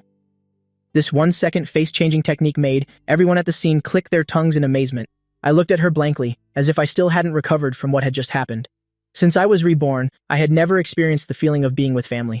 Although Fang Di had taken special care of me before, but with so many children in the orphanage, it was very difficult to devote too much effort to me. In fact, this was the first time in both lifetimes that I experienced the feeling of having a family's backing. It didn't seem too bad. It's just that the name Xiaoyan seemed to be what only Fang Di called me. Even Yun Mengyao calls me Lu Yan. While I was in a daze, Xia Wanning called out to me again, her eyes showing a hint of worry. I suddenly came back to my senses, coughed lightly and said, let's go. Now that things have come to this, I couldn't stay for any party anymore. Since Xia Wanning and I both wanted to leave, Yun Mengyao, who had practically come to crash the party, couldn't stay either. After a few of us walked out of the Zheng family's house together, I was about to introduce Yun Mengyao to Xia Wanning when I saw that Xia Wanning had already turned her head, looking at the other person with a faint smile and said, so the boyfriend Miss Yun was talking about is my younger brother? Yun Mengyao subconsciously raised an eyebrow, her stiff lips curling up slightly. Sister Wanning. Xia Wanning's eyes narrowed, reflecting a dangerous glint. You haven't even entered the family yet. Did I give you permission to call me sister? Yun Mengyao looked at her pitifully. Sister Wanning. Just as Xia Wanning was about to say something else, her phone rang. She glanced at the caller ID on the screen and said to me, it's Mom's call. I still wasn't used to Xia Wanning, speaking to me in the voice of an older sister, and was even less mentally prepared to talk with the mother of this life. I consciously ignored this hidden meaning from Xia Wanning and just nodded, saying, you should answer it. Xia Wanning sighed and stepped aside to answer the call. But what she heard wasn't her mother's voice, but her second younger sister, Xia Qingting. If I don't use our mother's phone to call, you won't answer my calls, will you? Xia Wanning pursed her lips slightly and answered without any psychological burden, saying, you kept calling all day. I found it annoying, so I blocked you. Xia Qingting was speechless. Beside her, Yang Wanyun anxiously reminded her, hurry and ask your big sister. Are the DNA test results out yet? Is that your little brother? Xia Qingting was also eager to ask about her brother's situation, so she had to let the grudge go for now. Did you hear what Mom said? Are the results out yet? Is it our little brother? Xia Wanning turned her head and glanced at me. It's him. Xia Qingting gasped and shot up from the sofa.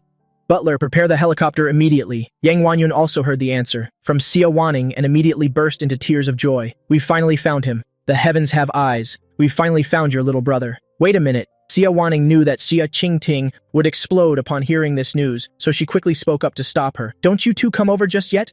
Little brother doesn't seem to be able to accept it right now. If you two come, you'll scare him away. Wait until I've had a chance to talk to him, then I'll bring him back to Didu. Xia Qingting said excitedly, can you even do it? If not, let me. Xia Wanning's voice turned cold. Don't forget I'm still your older sister. While Xia Wanning was on the phone, Yun Mengyao took my hand with a wronged expression. Your sister doesn't seem to want us to be together. I squeezed her hand comfortingly. Don't worry. She's probably just having a hard time accepting it since she just found me. But no matter what, it'll always be on your side. Yun Mengyao wrapped her arms tightly around me, a cunning glint flashing in her eyes. As long as you don't leave me, I don't care about anything else. Jiang Ting, standing nearby, rolled her eyes. Why did she feel that her young miss was being so two-faced? Didu, the Xia family home. After hanging up, Xia Qingting looked at her mother and asked, Mom, we found my little brother. Are we really not going to Shenxi? She suspected that Xia Wanning was completely tricking her, saying those things just because she wanted to be alone, to bond with their little brother first. Your sister is right. Although Yang Wanyun also wanted to see her son quickly, after hearing Xia Wanning's words, she still had many concerns. Your little brother was kidnapped right after he was born. Who knows how much he has suffered all these years? He must surely blame us for not protecting him well. Let's not push him too hard. Let's give him some time to digest this truth. After your big sister has had a chance to talk to him, it won't be too late for us to see him. We've already waited for so many years. This little bit of time is nothing. Seeing that her royal mother had spoken, Xia Qingting could only nod obediently. Just then, Yang Wanyun found the phone, number of the third sister, Xia Xiao. Xia Qingting immediately covered it with her hand. Mom, are you planning to call Xiao Xiao? Mother Xia asked, confused. What's wrong? Your little sister doesn't know the news yet. The corners of Xia Qingting's mouth curved into a cunning smile. If you tell her that our little brother is back, aren't you afraid she'll come back to fight for his affection? Mother Xia laughed. You're overthinking it. Your sister misses her little brother just as much as you two do. How could she possibly fight with him for affection? Xia Qingting continued to coax her. What I mean is, aren't you afraid she'll come back and compete with us for our little brother's affection? After all, you know how clingy she is. Once our little brother comes back, she'll probably monopolize him. How will we be able to bond with him then? This time, Mother Xia's expression turned serious, and after a moment, she nodded. You're right. It's rare for Xiao Xiao to focus on something, so let's just let her train outside for a while. A grand banquet in Shenxi had turned into such a mess, and Zheng Guojiang no longer had the heart to continue it. After our group left, he smiled and saw off the remaining guests. Then, without even looking at the culprits, he turned and went upstairs. Zheng Long looked at Su Ze's swollen pig-like face and knew that his own must not be much better. But when he saw that not a single hair on Song Haochen's head was out of place, he suddenly realized something. Cousin, when those people were bullying me just now, what were you doing? Su Lingyan at least put up a bit of a fight for Su Zi, while I, to be frank, was also standing up for Song Haochen. But when I was being beaten, he just stood there with his arms crossed, watching. Song Haochen's expression was a little unnatural.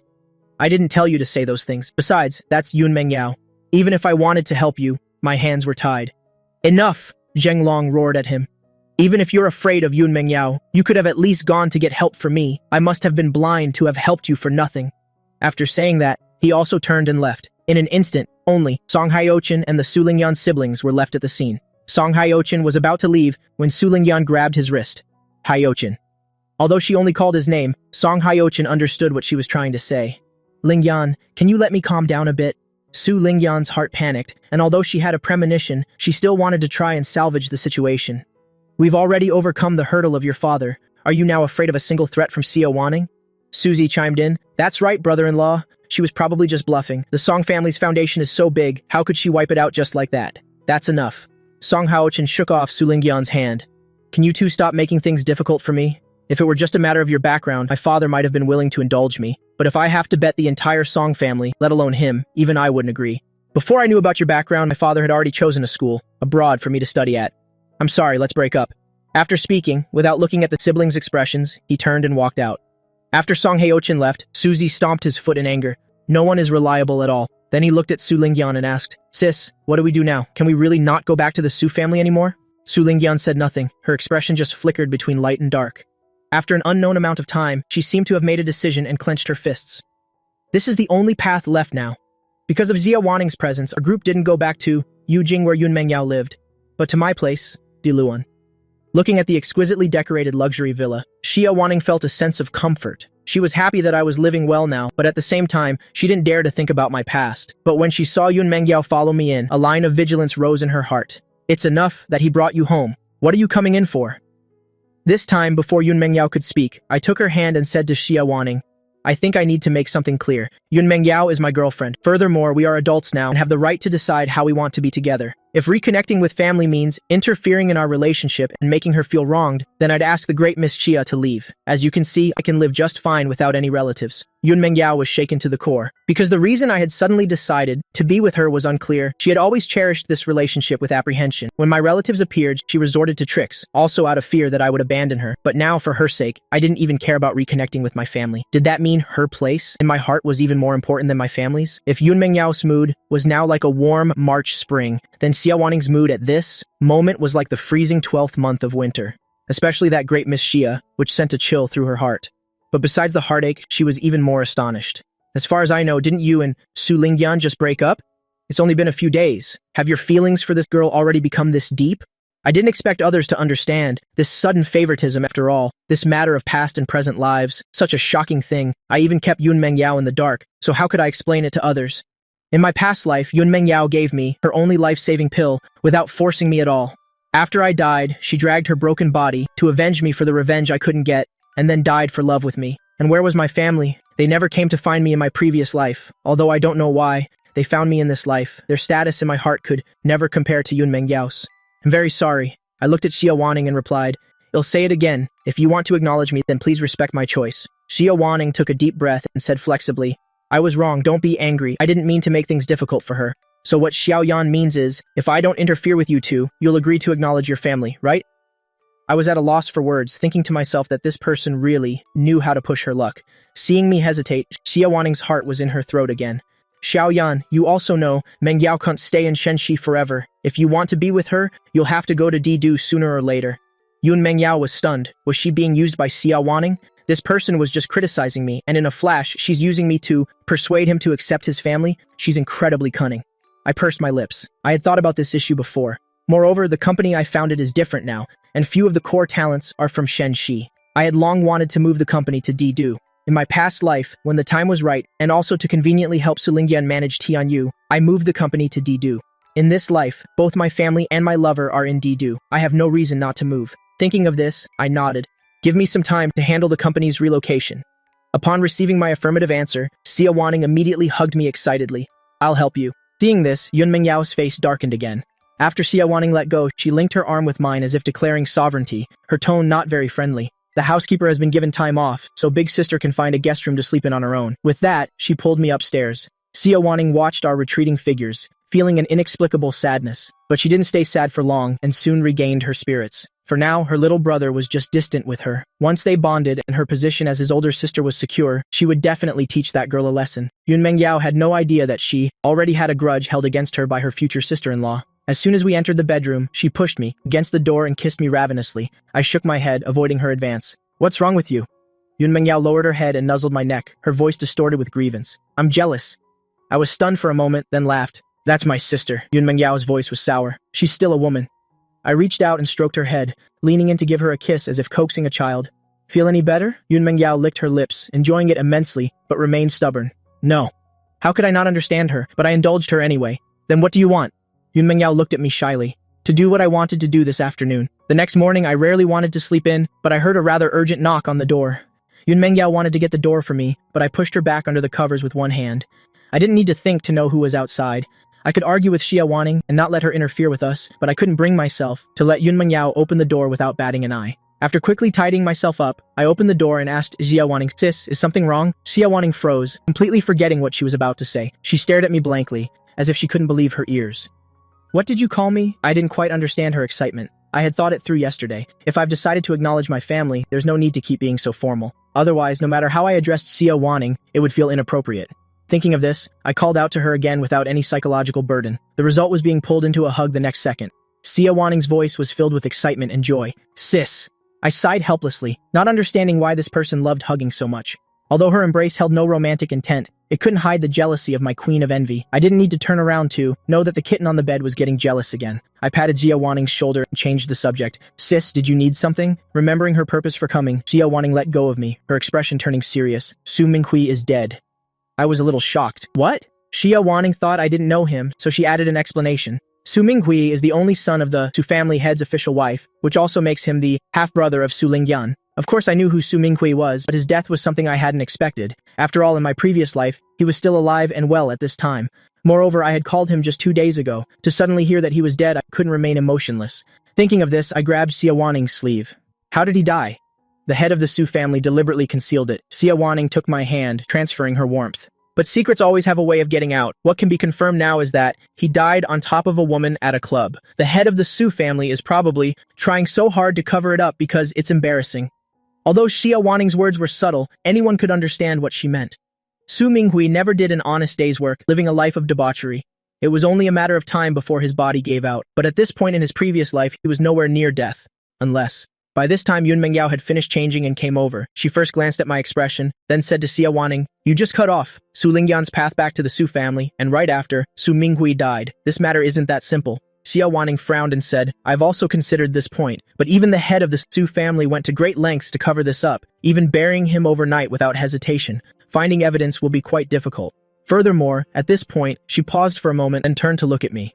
Su Lingyan, her mother, and her brother have now been welcomed back into the Su family. From the moment I heard Su Minghui was dead, I had already guessed this would be the outcome. To the head of the Su family, the most important thing is still the Su family's business. No matter how strange Su Minghui's death was, right now, only Su Lingyan can inherit the Su family." Seeing me frown, Xia Wanning reached out and gently smoothed my brow. "Xiaoyan, rest assured, those who have bullied you, I will absolutely not let them go." "So what if she returns to the Su family? It just means she'll drag the Su family down with her. When we get back to Didu, it'll help you deal with the Su family." "Mum," I shook my head and pulled Xia Wanning's hand down. "Don't get involved in this matter anymore. Whether it's dealing with Su Lingyan or the Su family, I can handle it myself. Yesterday was the first time I experienced the feeling of having family backing me up and with so many people there. So when Xia Wanning used threats to cut off Su Lingyan's escape route, I didn't stop her. But this revenge is still more interesting when I do it myself, especially since this is a blood feud as deep as the sea. Otherwise, what would be the point of my rebirth? Although I didn't expect Su Minghui's death, but if Su Lingyan were really that easy to deal with, I wouldn't have fallen at her hands for 2 lifetimes. Thinking of this, the corners of my lips curved into an excited arc. I was originally afraid Su Lingyan wouldn't be a worthy opponent, but now things are getting interesting. Xia Wanning asked with some hesitation. "Xiaoyan, is the issue between you and Su Lingyan really just about feelings?" I asked in return, kicking the ball back to her court. "What do you think?" Without waiting for her to answer, I sneered. "As long as I'm here, she can forget about ever getting what she wants. Even if she gets it, sooner or later she'll have to spit it back out for me." Xia Wanning was startled and turned to look at Yun Mengyao, only to find that she also looked bewildered. But they both understood that the grudge between me and Su Lingyan was definitely not as simple as it appeared. But since I had no intention of explaining, it wasn't convenient for them to press the issue. For the next few days, I was busy with the procedures for relocating the company. A week later, after settling matters related to my identity, I returned to Didu with Xia Wanning and Yun Mengyao. Mother Xia and Xia Qingting knew I was coming back today and were too excited to sleep all night. During the day, they stayed home waiting, not going anywhere. They wished they could check the clock every few seconds. At 1 p.m., the roar of a landing helicopter came from the garden. Mother Xia and Xia Qingting, who were anxious, immediately felt their hearts soothe as if by a cool stream. Instead, their spirits lifted as they walked towards the garden. Xia Qingting's height and long legs showed their advantage at this moment, as she hadn't even gone far when, after a few steps, left Mother Xia behind. Ignoring her mother's resentment behind her, Xia Qingting quickly walked to the flower garden, her eyes like radar scanning straight towards me. I had just gotten off the helicopter and hadn't even gotten a clear look at my surroundings when a breeze suddenly washed over me, carrying a faint, elegant perfume. Xia Qingting stepped forward and hugged me tightly. "Little brother, your second sister has finally met you." Hearing her call herself second sister, my hand, which was itching to use a restraining move, relaxed slightly. At the same time, I couldn't help but think to myself, is this habit of hugging people a Xia family heirloom? Yun Mengyao saw our tight embrace and clenched her fists once again. Yang Wanyun stepped onto the soft grass, arriving slowly. "Xiaoyan, let mother have a look at you." Before coming, Xia Wanning had told them my name. Besides, they hadn't had time to name me before the child was kidnapped, so she just went ahead and used that name. Xia Wanning looked at Xia Qingting unhappily. "Didn't you hear what mother said? Besides, you're squeezing Xiaoyan too tightly. He's uncomfortable." Only then did Xia Qingting let go of me. The moment she saw my face, tears fell from Mother Xia's eyes. She reached out with a trembling hand to stroke my cheek. "Xiaoyan, it's mother." A strange feeling welled up inside me. I thought that when facing family who were almost strangers, I wouldn't be able to feel any empathy, but seeing the woman in front of me cry, I wanted to reach out and wipe her tears away. This must be the bond of blood. Seeing my silence, Mother Xia stepped forward and hugged me with a broken heart. "I'm so sorry. It was me who failed to protect you. You must have suffered a lot over the years." I awkwardly patted her on the back. "Not at all. I've lived very well." Although I was young at the orphanage and didn't have many opportunities to show my skills, life was quite simple, but when I got a little older, I was able to stand on my own 2 feet.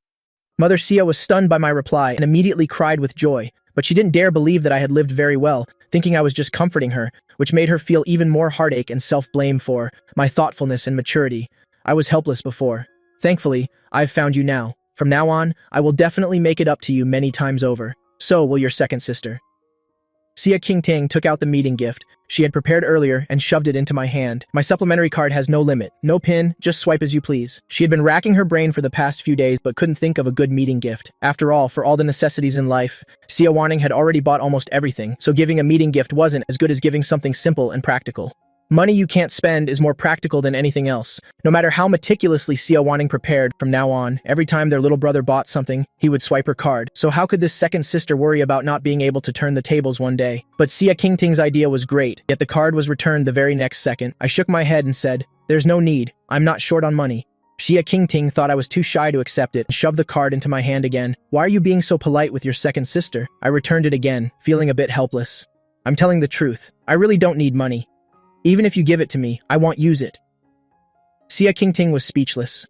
Seeing Xia Wanning's faint, silent smile, she immediately assumed the other had already given me a supplementary card. It made sense, an idea she could come up with. How could this outwardly cold but inwardly sly eldest sister not have thought of it? In an instant, the breath in, Xia Qingting's chest swelled, and she turned her head to fiercely glare at Assistant Zhang Ying beside her. It was all this idiot's bad idea. Zhang Ying swallowed hard, feeling that her head was in danger. Mother Xia didn't pay attention to the two sisters' silent battle, opened the wooden box she was still holding, and took out a jade pendant, putting it around my neck. "This is what Mother prepared. A meeting gift. Xiao Yan, you must wear it often from now on." I looked down at the pendant inlaid with a piece of ancient jade and felt a sense of panic in my heart. Being reincarnated with my memories, since this strange and absurd thing had happened to me, I was willing to believe in some things. I had visited a few ancient temples in my previous life. If I wasn't mistaken, the jade pendant that Mother Xia gave me was likely mixed with her blood and hair, which could help me avoid disasters for the rest of my life, but all the bad things would be transferred to her. I raised my hand to take the jade pendant off, but Mother Xia stopped my hand with hers. "Xiao Yan, please don't refuse me, okay?" Looking at young Wan Yun's almost pleading, teary eyes, I suddenly felt that the pendant in my hand was as heavy as a mountain. After a long while, I answered in a hoarse voice, "Okay, I will keep it safe, and I just have to not get hurt." Compared to the warm family of three, Yun Mengyao stood to the side like an outsider. Since their arrival, Mother Xia and Xia Qingting's gazes had never left my face. Of course, even if they had noticed her, they would have just thought she was catching a ride on the plane. Just then, a voice full of surprise and joy rang out. "I heard my son-in-law is back. Where is he?" Hearing this voice, Xia Qingting and the others immediately frowned and turned around, only to see Yun Mengyao's mother, Wu Shuman, pulling her husband, Yun Ruqian, over. Wu Shuman acted as if she didn't see her own daughter, walking past Yun Mengyao without a glance and heading straight for me. "This must be my son-in-law, right? He's so handsome."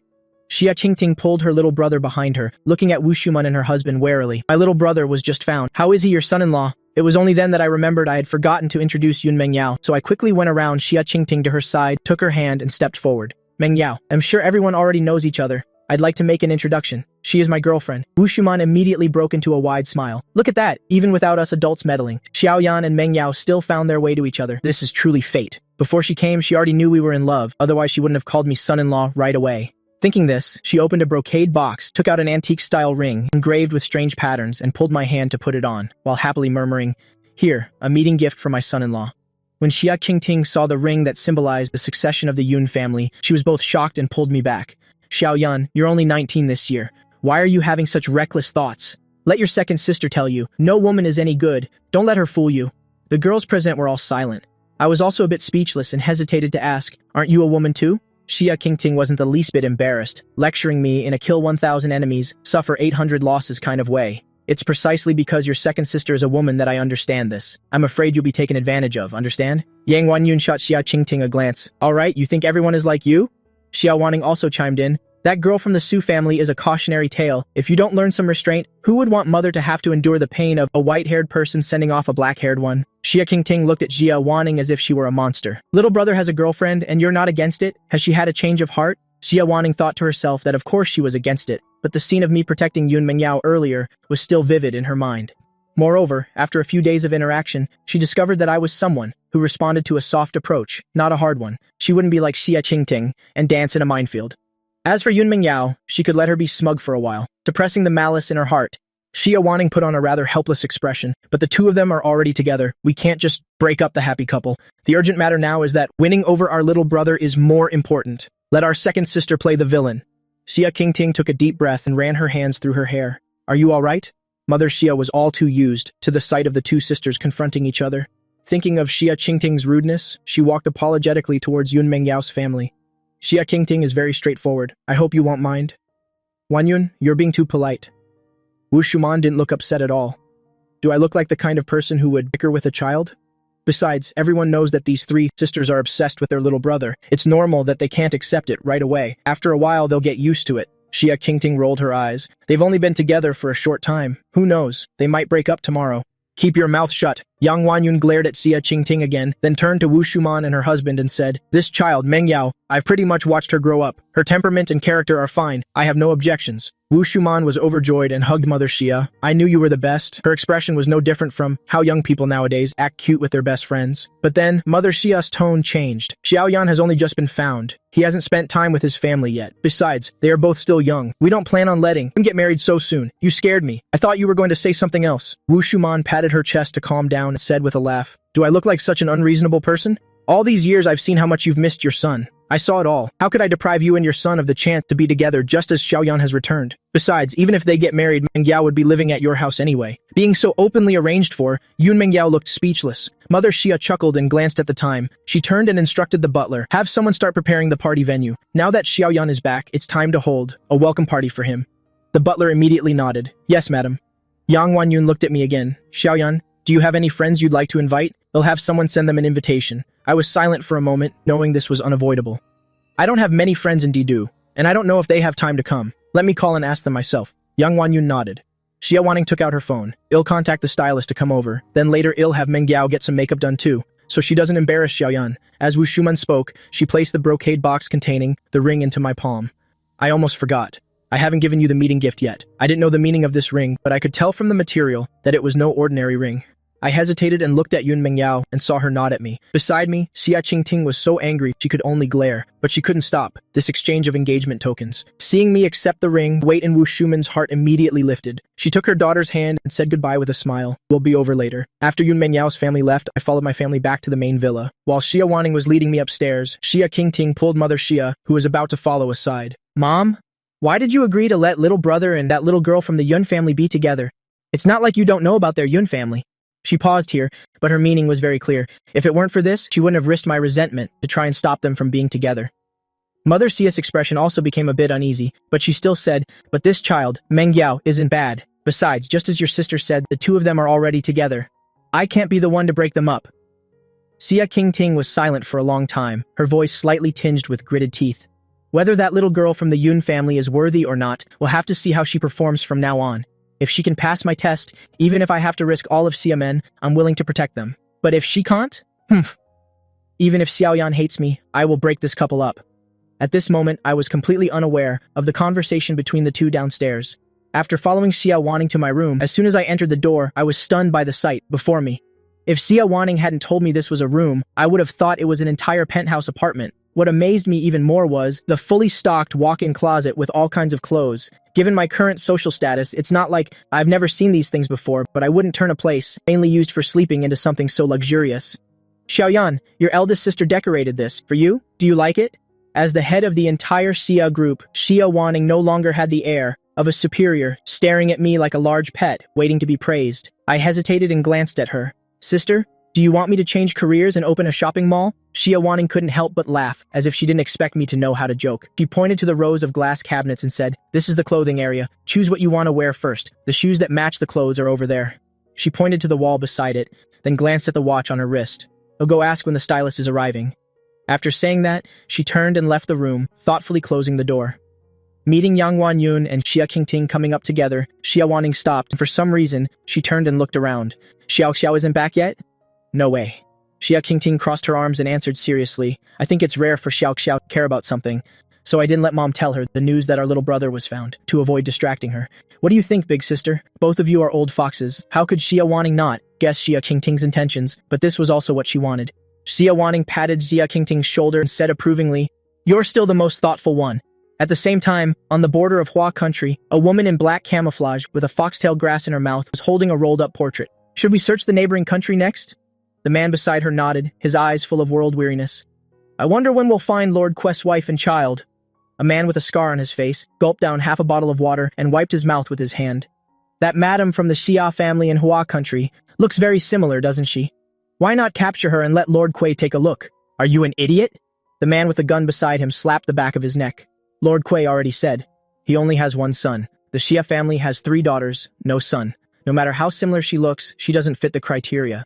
Then what about that young master? Scarface rubbed the back of his neck and glared. That boy's eyes looked quite similar to the portrait. As soon as he finished speaking, he was slapped again. That boy is only 19 years old. Are you addicted to hitting people? What if you hit me until I become stupid? Scarface put on his fiercest expression, but spoke the most timid words. I'm saying he could be Lord Quest's son. Why don't we take some of his hair back? So you're saying Lord Quest's wife is dead? Otherwise, how did he become an orphan? The man in black camouflage spat out the foxtail grass in his mouth. Besides, only his eyes look similar. If we go get a DNA test every time we find a slight resemblance, won't we pluck Lord Quibald? The man opened the portrait again as he spoke. What era is this? Still using a portrait to find someone. If only we had a photo, it would be easier for us to search. Let's go. Let's go. Lord Quay was hypnotized. It's already a blessing that he could remember he had a wife and child and draw a rough sketch. Instead of complaining here, we'd better hurry up and search. In the blink of an eye, it was evening. The entire Sia residence was brightly lit. Servants and subordinates were all at their posts, bustling about. The party venue was set up in the outdoor garden. A white tablecloth was spread over the long dining table, on which were displayed all kinds of exquisite desserts. There was a champagne tower that changed color with the lights. Vibrant, fresh flowers lined both sides of the red carpet, stretching from the archway to the outside. The entrance was decorated beautifully. The entire party venue was filled with a joyful atmosphere, not lacking in style. At a certain hour, one after another, luxury cars stopped outside the Sia family's gate. The upper class of Didu arrived one by one. The Sia family status was undeniable, so even before the main character appeared, more than half of the invited guests had already arrived. Everyone at the scene was chatting and laughing happily, and of course, the main topic of conversation was the newly returned young master. I never thought that the Sia family's child could actually be found. Has anyone seen what he looks like? Who knows? But I think it's best not to get your hopes up. Why do you say that? Isn't the He family's cautionary tale right there? The biological son they found was both rustic and ugly. He didn't even know how to use a knife and fork. He exuded an air of poverty, as if he'd never seen the world. After the welcome party, the head of the He family didn't let that child out anymore. He takes his adopted son everywhere he goes. This Sia family boy has been living among commoners since birth. He's probably even worse than that boy from the He family. My brother isn't as bad as you all say. A young master in a light blue suit walked over with a glass of champagne. It's not that Dad doesn't take him out. It's that he himself doesn't like crowded places. The person who arrived was none other than the adopted son of the He family, He Keoxiong. Being caught gossiping about someone behind their back and having that person hear it, the people present were more or less a little embarrassed. But he didn't seem to be angry at all. He wasn't the one being belittled. Of course He Keoxiong wasn't angry. Besides, the young master of the Sia family probably isn't as bad as everyone says. We'll know for sure when he appears. These seemingly defensive words of his were as good as saying nothing and instead rekindled the topic that everyone had just dropped.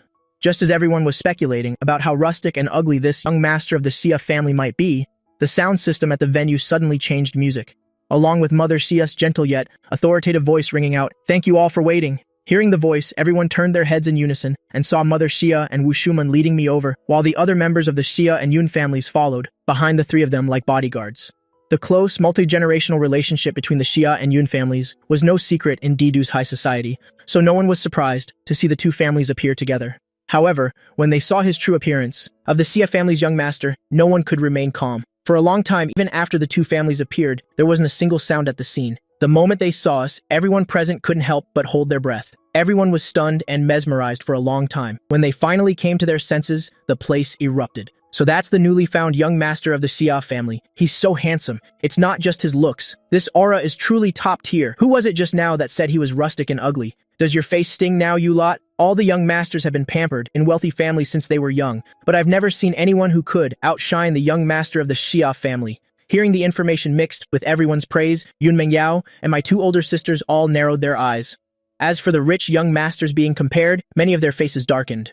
From the moment I appeared, they were already unbearably jealous, let alone being called out publicly like this. He Keoxiong, on the other hand, showed an expression of magnanimity and pure admiration. Looking at my almost offensively handsome face, he smiled and praised me. Young Master Xia is truly astonishing. The moment you appeared, all of us brothers felt inferior. As soon as he finished speaking, someone teased, "Our great prodigy feels inferior?" In terms of looks and aura, young Master Xia is indeed second to none. But when it comes to talent, no one in all of Didu can compare to you, right?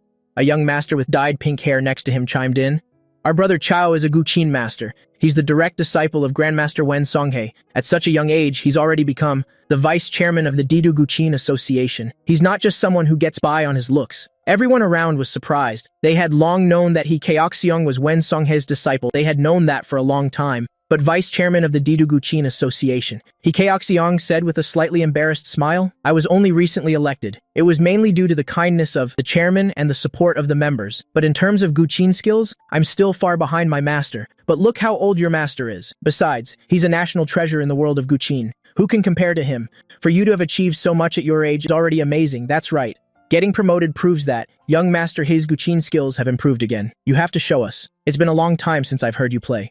The last time I heard you play the Guqin was at the Liang family's birthday banquet. Hikaoxiong hurriedly waved his hands. Today is Young Master CS party. How could I steal the host's thunder? If anyone's going to show off their talent, of course it should be Young Master Xia himself. After saying that, he turned to look at me, but he covered his mouth as if he had misspoken. His tone was somewhat anxious. Young Master Xia has such a good aura, surely he must have some talent, right? After he said this, the expressions of the Yun and Xia family members turned a little ugly. Xia Qingting narrowed her eyes at Hikaoxiong. Then, as if laughing out of anger, she looked at her eldest sister, Xia Wanning. Do I look like an easy target lately? That someone would dare to provoke my little brother. When she's truly angry, her voice is usually very quiet. So, besides the nearby Yun and Xia family members, no one else heard her. But Qingting's voice carried a heavy sense of oppression, signaling the calm before the storm. I took her hand to comfort her. Then I turned to look at Hikaoxiong. I have talents too, but my best is also the Guqin. Is this young master interested in hearing it? Xia Qingting stared blankly at her hand, so excited that she didn't hear what I said. Little brother. Did he just hold my hand? She didn't hear clearly, but everyone present heard it very clearly. In an instant, everyone got fired up. This was the rhythm of something big about to happen. Hikaoxiong raised an eyebrow, but his expression was a bit contemptuous. Young Master Xia, you say you're good at the Guqin? I smiled. Is there a problem? Of course not. Hikaoxiong acted as if he regretted not meeting me sooner. It's usually very difficult for me to find a kindred spirit. Knowing Young Master Xia is a fellow enthusiast, I couldn't be happier. I originally didn't intend to show off on Young Master Xia's home turf. But hearing Young Master Xia say he's good at the Guqin, my hands are getting a little itchy. Would Young Master Xia like to have a small competition with me? I also raised an eyebrow. Is this guy serious? In my past life in ancient times, although I came from a general's family, my mother came from a scholarly family. When I was known as the #1 prodigy in the capital, this person's ancestors probably hadn't even been born yet. Contrary to what I was thinking, the moment Hikaoxiong proposed a competition, those present began to worry for me. After all, in their eyes, Hikaoxiong was already at a grandmaster level. Isn't competing with him just asking for death? They thought that as long as I wasn't an idiot, I would refuse. But right after that, they heard me say to Hikaoxiong, in that case, I won't be polite. Turns out this guy really doesn't know his own limits. What a waste of such a handsome face. Mother Xia and Wu Shuman also looked at me with confusion. Xiao Yan. I gave them a reassuring look, then asked again, is there a Guqin in the house? Xia Wanning was a bit speechless. Big sister didn't know you could play the Guqin, so I didn't prepare one. Xia Qingting shot her a glance that seemed to say, what are you even good for? At the same time, her mind started racing. The rejected welcome gift from this afternoon had almost become a sore spot for her. Now she had a new idea. Thinking of this, she took out her phone and sent a message to Zhang Ying. Hikaoxiong saw their interaction, and afraid I would use the lack of a Guqin as an excuse to back out, he quickly suggested, that's simple. The He family estate isn't far from here. We'll just have someone bring my Guqin over. After saying that, he turned and took out his phone to make a call. The efficiency of the rich is also very high. Soon, a shiny Guqin was brought over. Hikaoxiong held the Guqin and gently placed it on the temporarily prepared table. He turned his head to look at me. Young Master Xia, which one of us will start first? I tilted my chin. You go first. Then I'll start by making a fool of myself. Hikaoxiong slowly sat down. His fingers gently rested on the instrument, lightly plucking the strings. He truly had the air of a prodigy. Everyone's eyes were fixed on him, quietly guessing what piece he would play. It wasn't until a string of melodious sounds rang out that they recognized the piece he was about to play and became excited. It's Fu Fei, Grandmaster Wen Songhe's famous piece. This piece is really beautiful. Even someone like me who knows nothing about the Guqin listens to it often. He's definitely better than before. I used to think this kid's rendition of Fu Fei was a bit stiff. Now he's so proficient. No wonder he can hold the position of vice chairman of the Diduguchin Association. Not many people can play this piece to begin with. For young Master He to be able to play it to this level, he's truly worthy of being the only successor of Grandmaster Wen Songhe. Hearing everyone's praise, Hikaoxiong's lips couldn't help but curl up. He played with even more vigor.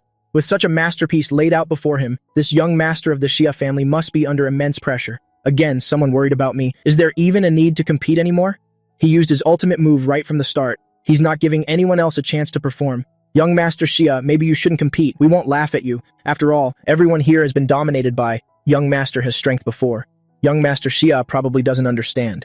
That's why he rashly agreed to the competition. It's normal to back out now. Someone thoughtfully advised me to withdraw. Although Mother Xia and the others were angry, they also hoped I would give up. The calmest people at the scene had to be me and Yun Mengyao. Yun Mengyao was calm because she believed that I don't fight battles I'm not sure of winning, even though she had never seen me play the guqin either. On the other hand, rather than calm, I looked more dissatisfied. I even frowned slightly.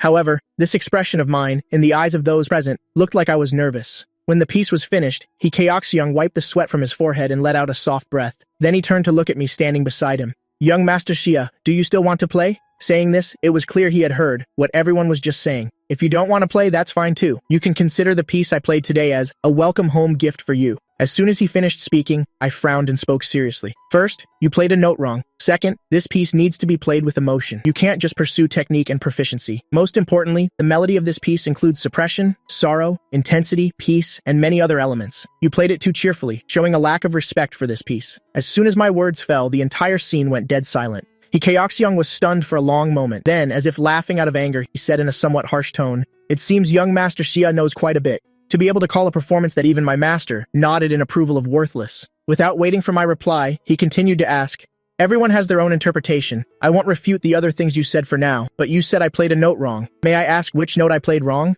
I paid no mind to his anger, and seriously pointed out his mistake. At the transition point into the slow section, it's not an open string sound from plucking 3 consecutive strings, but a harmonic created by changing the fret position on the 3rd string and the coordination of the left hand. Keoxyung heard what I said and knew that I really had some knowledge of the guqin, but he dismissed the mistake I pointed out. I've practiced this piece 800, if not 1,000 times. Besides my master, I doubt anyone is more familiar with this piece than me. The part young Master Xia mentioned is an open string sound from 3 consecutive strings. Not some harmonic that you're talking about. This is my piece, and I'm the one who composed it in my previous life. How could I possibly remember it wrong? I let out a cold laugh. Wrong is wrong. Using an open string sound from 3 consecutive strings here, listen for yourself. Does it fit with the transition of melody and emotion? If Mr. Wen plays it like that, then he's playing it wrong too. As soon as I finished speaking, everyone was stunned. Then they burst out laughing. Did I hear that right? Young Master Xia actually questioned Mr. Wen? Truly, a newborn calf doesn't fear the tiger. Someone who dares to suspect Mr. Wen played it wrong. I'm afraid you won't find a second person besides young Master Xia. Mother Xia and Wu Shuman looked at each other, both at a loss for words. After all, they didn't understand the guqin. Moreover, me questioning Wen Songhai's playing was indeed a bit unexpected. But then there was Xia Qingting, who wasn't afraid of stirring up trouble. If my little brother says it's wrong, then it's wrong. "What, you got a problem with that?" she said as she swept her gaze around. That cold gaze made everyone shut their mouths in fear immediately. Keoxyung also looked like he wanted to laugh but didn't dare. He leisurely stood up, looked at me, and said, "Xia, young master, if you don't want to perform on stage, we won't force you. There's really no need for this.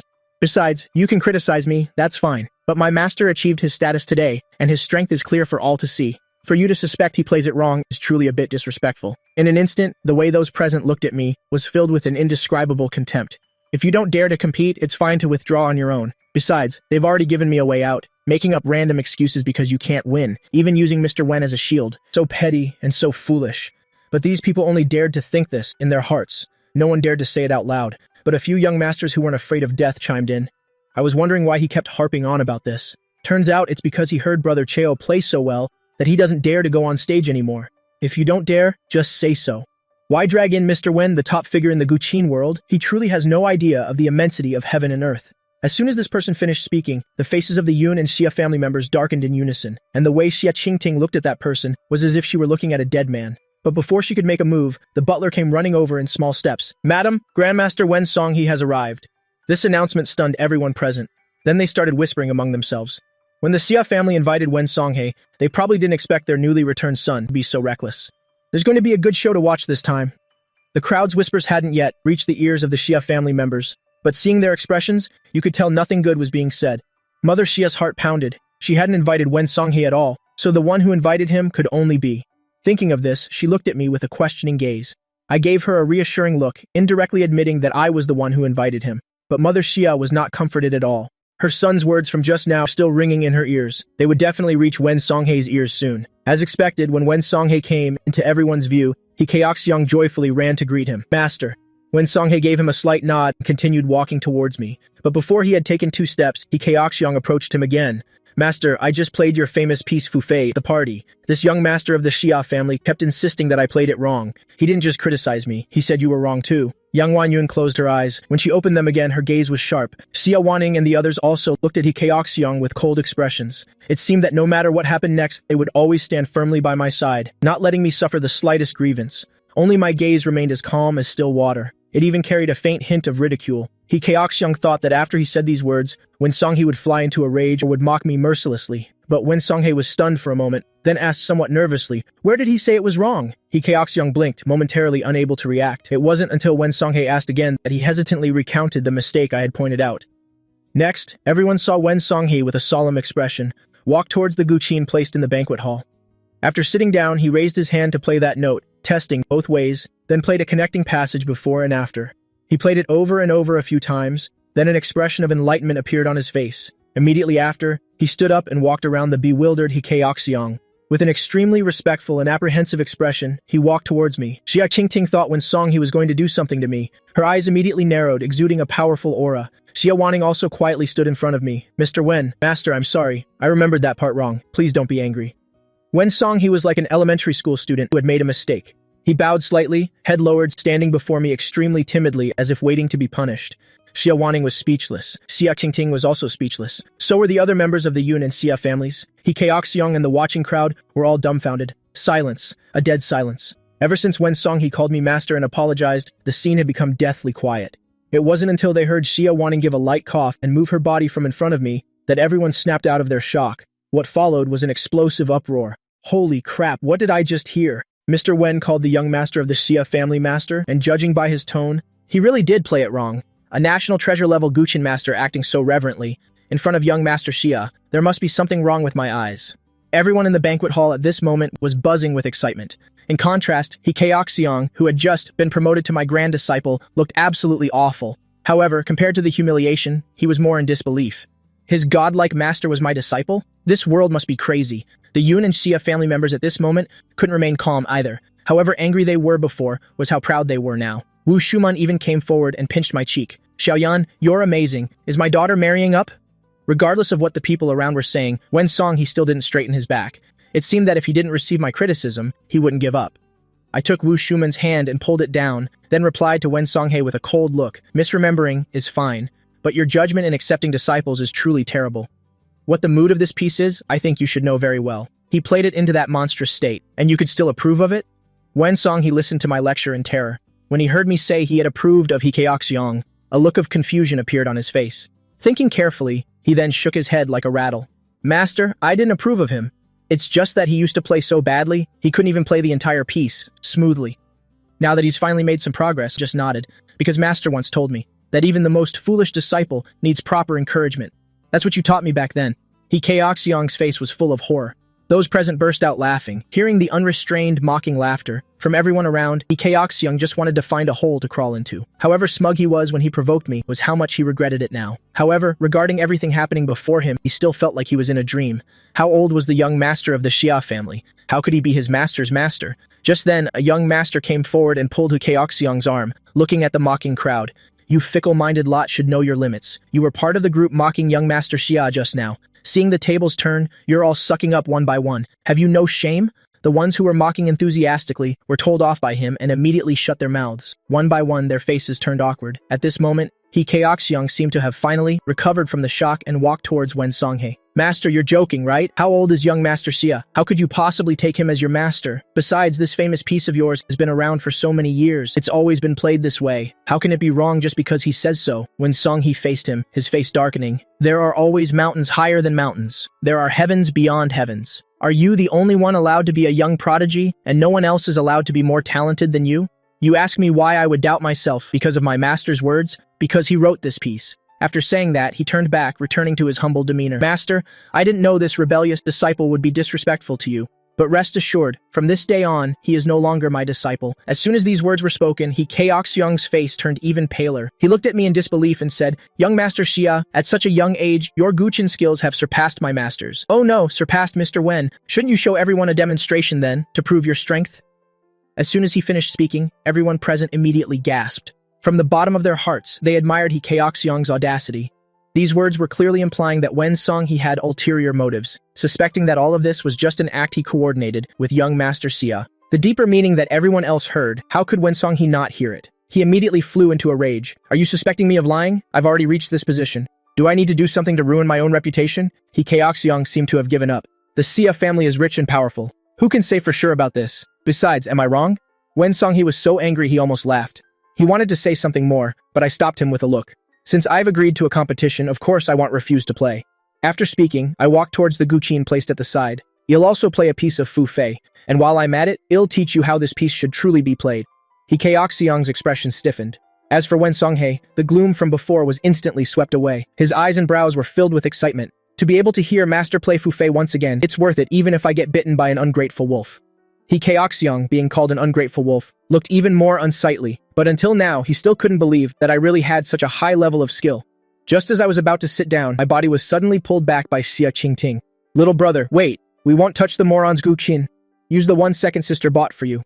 He Keoxyong, once again receiving the title of moron, looked helpless. I looked at her doubtfully, as if asking where she bought a guqin. Xia Qingting glanced at her watch. Why is this girl Zhang Ying so slow? As soon as she finished speaking, from behind the crowd came the panting voice of Zhang Ying. Second miss, I've bought it. Everyone present parted to make way. Assistant Zhang Ying ran over handing the guqin she was holding to Xia Qingting. Xia Qingting placed the newly bought instrument on a newly cleared table, then thoughtfully turned her head and said to me, time was a bit tight, so I just bought a temporary one. Later on, second sister will have someone, custom make a welcoming gift for you. I was about to say it wasn't necessary. After I play this time, I don't know when the next time will be. But seeing the fawning, doting look in Xia Qingting's eyes, I still swallowed those words. Thank you, second sister. Xia Qingting stumbled, feeling lucky that she had already put the instrument down, and asked in a daze, little brother, what did you call me? Without waiting for my answer, she turned around and grabbed Xia Wanning by the neck, shaking her frantically. My brother called me second sister. Xia Wanning's face darkened as she grabbed her wrist and pulled it away. Get lost. Everyone present was dumbfounded. It seemed they couldn't believe the vicious second miss of the Xia family had such a side to her. However, when I sat down, their attention returned. After learning that I was Wen Song-hee's master, although they didn't doubt its authenticity like He Keoxyong did, they were all very curious about what I would look like playing the guqin. I hadn't touched the strings in a long time, but facing everyone's gaze, I wasn't flustered at all. After a simple tuning, I placed my index finger on the string and gently plucked it. Everyone's heartstrings seemed to vibrate along with it. When a string of sorrowful notes from the instrument rang out, the remaining chatter at the scene fell silent. I focused on playing the instrument under my hand, but my mind seemed to travel through time, returning to my first life in ancient times. It was late autumn, and the border war was critical. My father and brother had been without news for months, but without an imperial decree and being so young, I could only wait at home with my mother. It was at that moment, filled with worry and hope for victory, that I composed this piece. The initial melody was sorrowful and low, like the sigh of the autumn wind slowly echoing in everyone's ears. The listeners all felt a heavy sense of oppression. It seemed as if before their eyes was no longer the modern garden of the Xia family. No one dared to breathe too loudly, as tense as if they were about to step onto the battlefield in the next second. The music shifted once more, carrying the thunderous momentum of a vast army, as if merging with the spirited shouts of the soldiers before battle. My fingers plucking the strings were as fast as paper-cut silhouettes. After an unknown amount of time, a buzzing sound rang out, as if coordinating some kind of signal. The victory horn sounded. Our army pressed on with the advantage, reclaiming lost lands, beating the dog in the water. At this moment, everyone present was indescribably excited, each of their faces filled with a triumphant, gloating smile. It was as if they were the ones who had just won the battle. With the final note gently trembling, I ended my guqin performance. But everyone at the scene still maintained their original posture, their original expression, clearly still immersed in the music, not yet returned to their senses. Yun Mengyao stared at me blankly, a certain suspicion in her heart almost bursting out. In the back of the crowd, there was also a gaze, different from the others, passing over everyone's heads, firmly locked on my face. Su Lingdian knew that the Su family could get the invitation only under circumstances where Xia Wanning and I were unaware. Therefore, since arriving, she had always tried to minimize her presence, even not bringing her mother and brother, who were like time bombs, along with her. Seeing me make another stunning appearance, she couldn't quite describe the feeling in her heart. She didn't think she could love anyone. Compared to power, the thing called love was too ephemeral, so the little bit of regret in her heart was probably because she hadn't expected my background and thus lost a powerful support like the Xia family. But hearing the guqin piece I played, a dull ache rose in her heart, as if she had once lost something important. She remembered I had said, we had a past life in ancient times. At first, she only thought it was a joke. Could it be true? Of course, I couldn't have missed seeing Su Lingdian. I didn't care whether she would lose face or not, but kicking someone out right on the spot would definitely cause many people to speculate and inquire, thereby giving the high society of Didu some more unnecessary topics for gossip. Xia Wanning probably had the same thought as me, which is why she didn't make trouble for her. As long as she behaved at the party, we could temporarily pretend she didn't exist. The feeling in my numb fingers gradually returned. I stood up, my gaze cold as I looked towards Hikaeokseong. Have you learned? This voice seemed to flip some kind of switch. Everyone at the scene suddenly snapped out of it, only to realize they had goosebumps all over. Damn, that was awesome. That was truly shocking. This wasn't listening to music. This was clearly showing me an epic, ancient war movie. I don't even get that immersed in a movie theater. Just now, young master, he was yelling that old Wen was being selfish. He didn't have the slightest demeanor of an artist. But thanks to his persistence, we got to hear such a moving Guqin piece. Haha, hearing the sarcastic remarks from all around, the color once again drained from Hikaeokseong's face. As a member of the Guqin circle, he understood better than anyone besides Wen Songhye just how stunning my performance was. It turned out he was the one who didn't know his own limits. Yang Wanyun looked at her son with tears in her eyes, both proud of me and regretful for having missed so much of my growth. Everyone at the scene was still praising non-stop. Someone said, if I'm not mistaken, young Master Xia is only 19 this year, right? He just became an adult not long ago and already has such a high achievement in the Guqin circle, it's truly unbelievable. So young? Doesn't that mean he's still in school? Yang Wanyun then remembered that she still hadn't asked me about my studies. Xiaoyan's school records should still be in Shen City, right? After today, Mom will have someone transfer them over for you, I said, a little amused. I've already graduated. Hearing this, Mother Xia was immediately stunned. The others present also stopped talking, looking at each other, each with a strange expression on their face. A young master covered his mouth and chuckled. Graduated at 19? Is that high school graduation, middle school graduation, or elementary school graduation?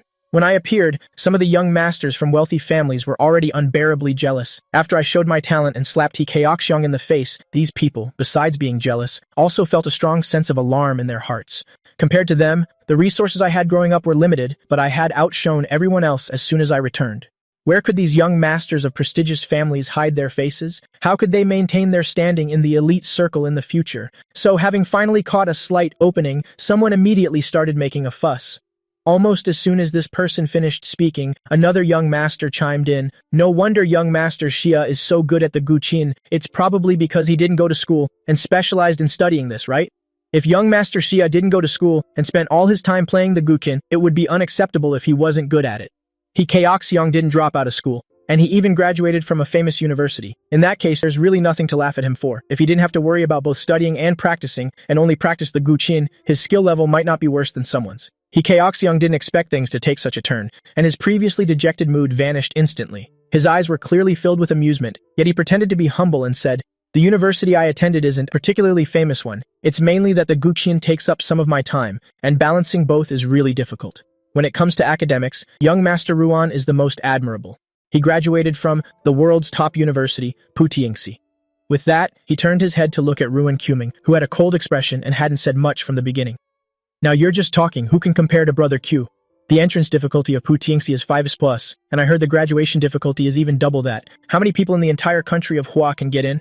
Besides, this school doesn't accept backdoor admissions. Even among us elites in Didu, there have only ever been the eldest miss of the Xia family, the eldest miss of the Yun family, and Brother Q, the three of them who got into this school on their own merit. As for your university, although it's not as good as Brother Q's, it's still a ranked university in the country. At least it's better than never having gone to university. Hikaeokseong felt relieved hearing this. Ruan Quming, being dragged into the conversation, no longer remained silent. You guys aren't bad either. Besides, university is just a part of one's resume. As long as you've experienced it, there are no regrets. Although he said this humbly, his expression was extremely arrogant. A young master giggled and said, here, aside from those who aren't old enough, everyone has gone to university, right? So it seems only young Master Xia has regrets.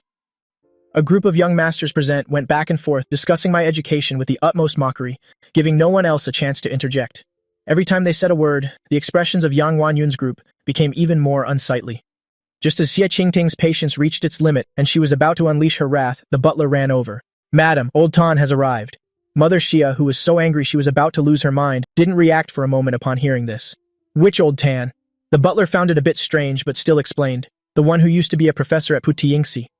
Before the butler even explained, everyone at the scene was already gaping in astonishment. In all of Didu, the only person who could be respectfully called Old Tan, besides the only person who had ever taught, at Putiingsi from Hua country, the current master of the academic world, Tan Yao Sen. Who else could it be? However, since retiring, he has always lived in seclusion. A person who never accepted party invitations. Why would he suddenly come here? Compared to Grandmaster Wen Songhae, who often appeared in the public eye, Tan Yaosen could almost be considered a mountain hermit. For him to attend a high society party was something no one expected. After Yang Wanyun came to her senses, she also felt she had been foolish.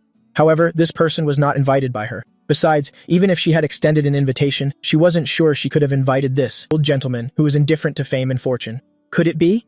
Yang Wanyun looked at me vaguely, suddenly feeling that she had wasted over 40 years of her life, yet couldn't see through a child.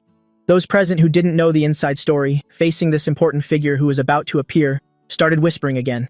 The Xia family truly lives up to its name. They even managed to invite someone like Old Tan, but the timing of his arrival is so awkward. Young Master Zayas' education was just criticized, and now a big shot from the academic world has arrived. Isn't this just embarrassing their own son? Did you forget what Mrs. Jia just said about wanting to transfer young Master Zayas' school records? This clearly shows she didn't know that young Master Xia had dropped out of school long ago. Indeed, God is still fair, huh? Someone who excels in one aspect, in other aspects might be even worse than an ordinary person. Hearing these sarcastic remarks, the group of rich young masters looked at each other, each one with a look of anticipation for the show. He Keoxyoung, thinking of something, looked at Ruan Quming and asked, "Young Master Ruan, isn't Old Tan your advisor?"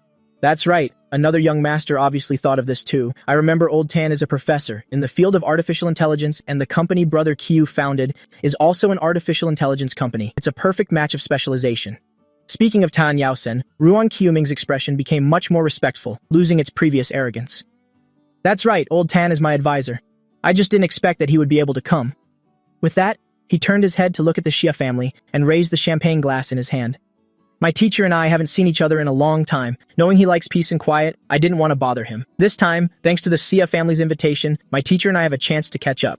I won't say too many words of thanks. I'd like to toast young Master Xia. As soon as he said this, the expressions on Yang Wanyun's group darkened again. The others at the scene also looked at each other, not knowing what trick Ruan Quming was playing. The Xia family invited him, yet he was so quick to give thanks, his words revealing his familiarity with Old Tan, as if the person was invited for him.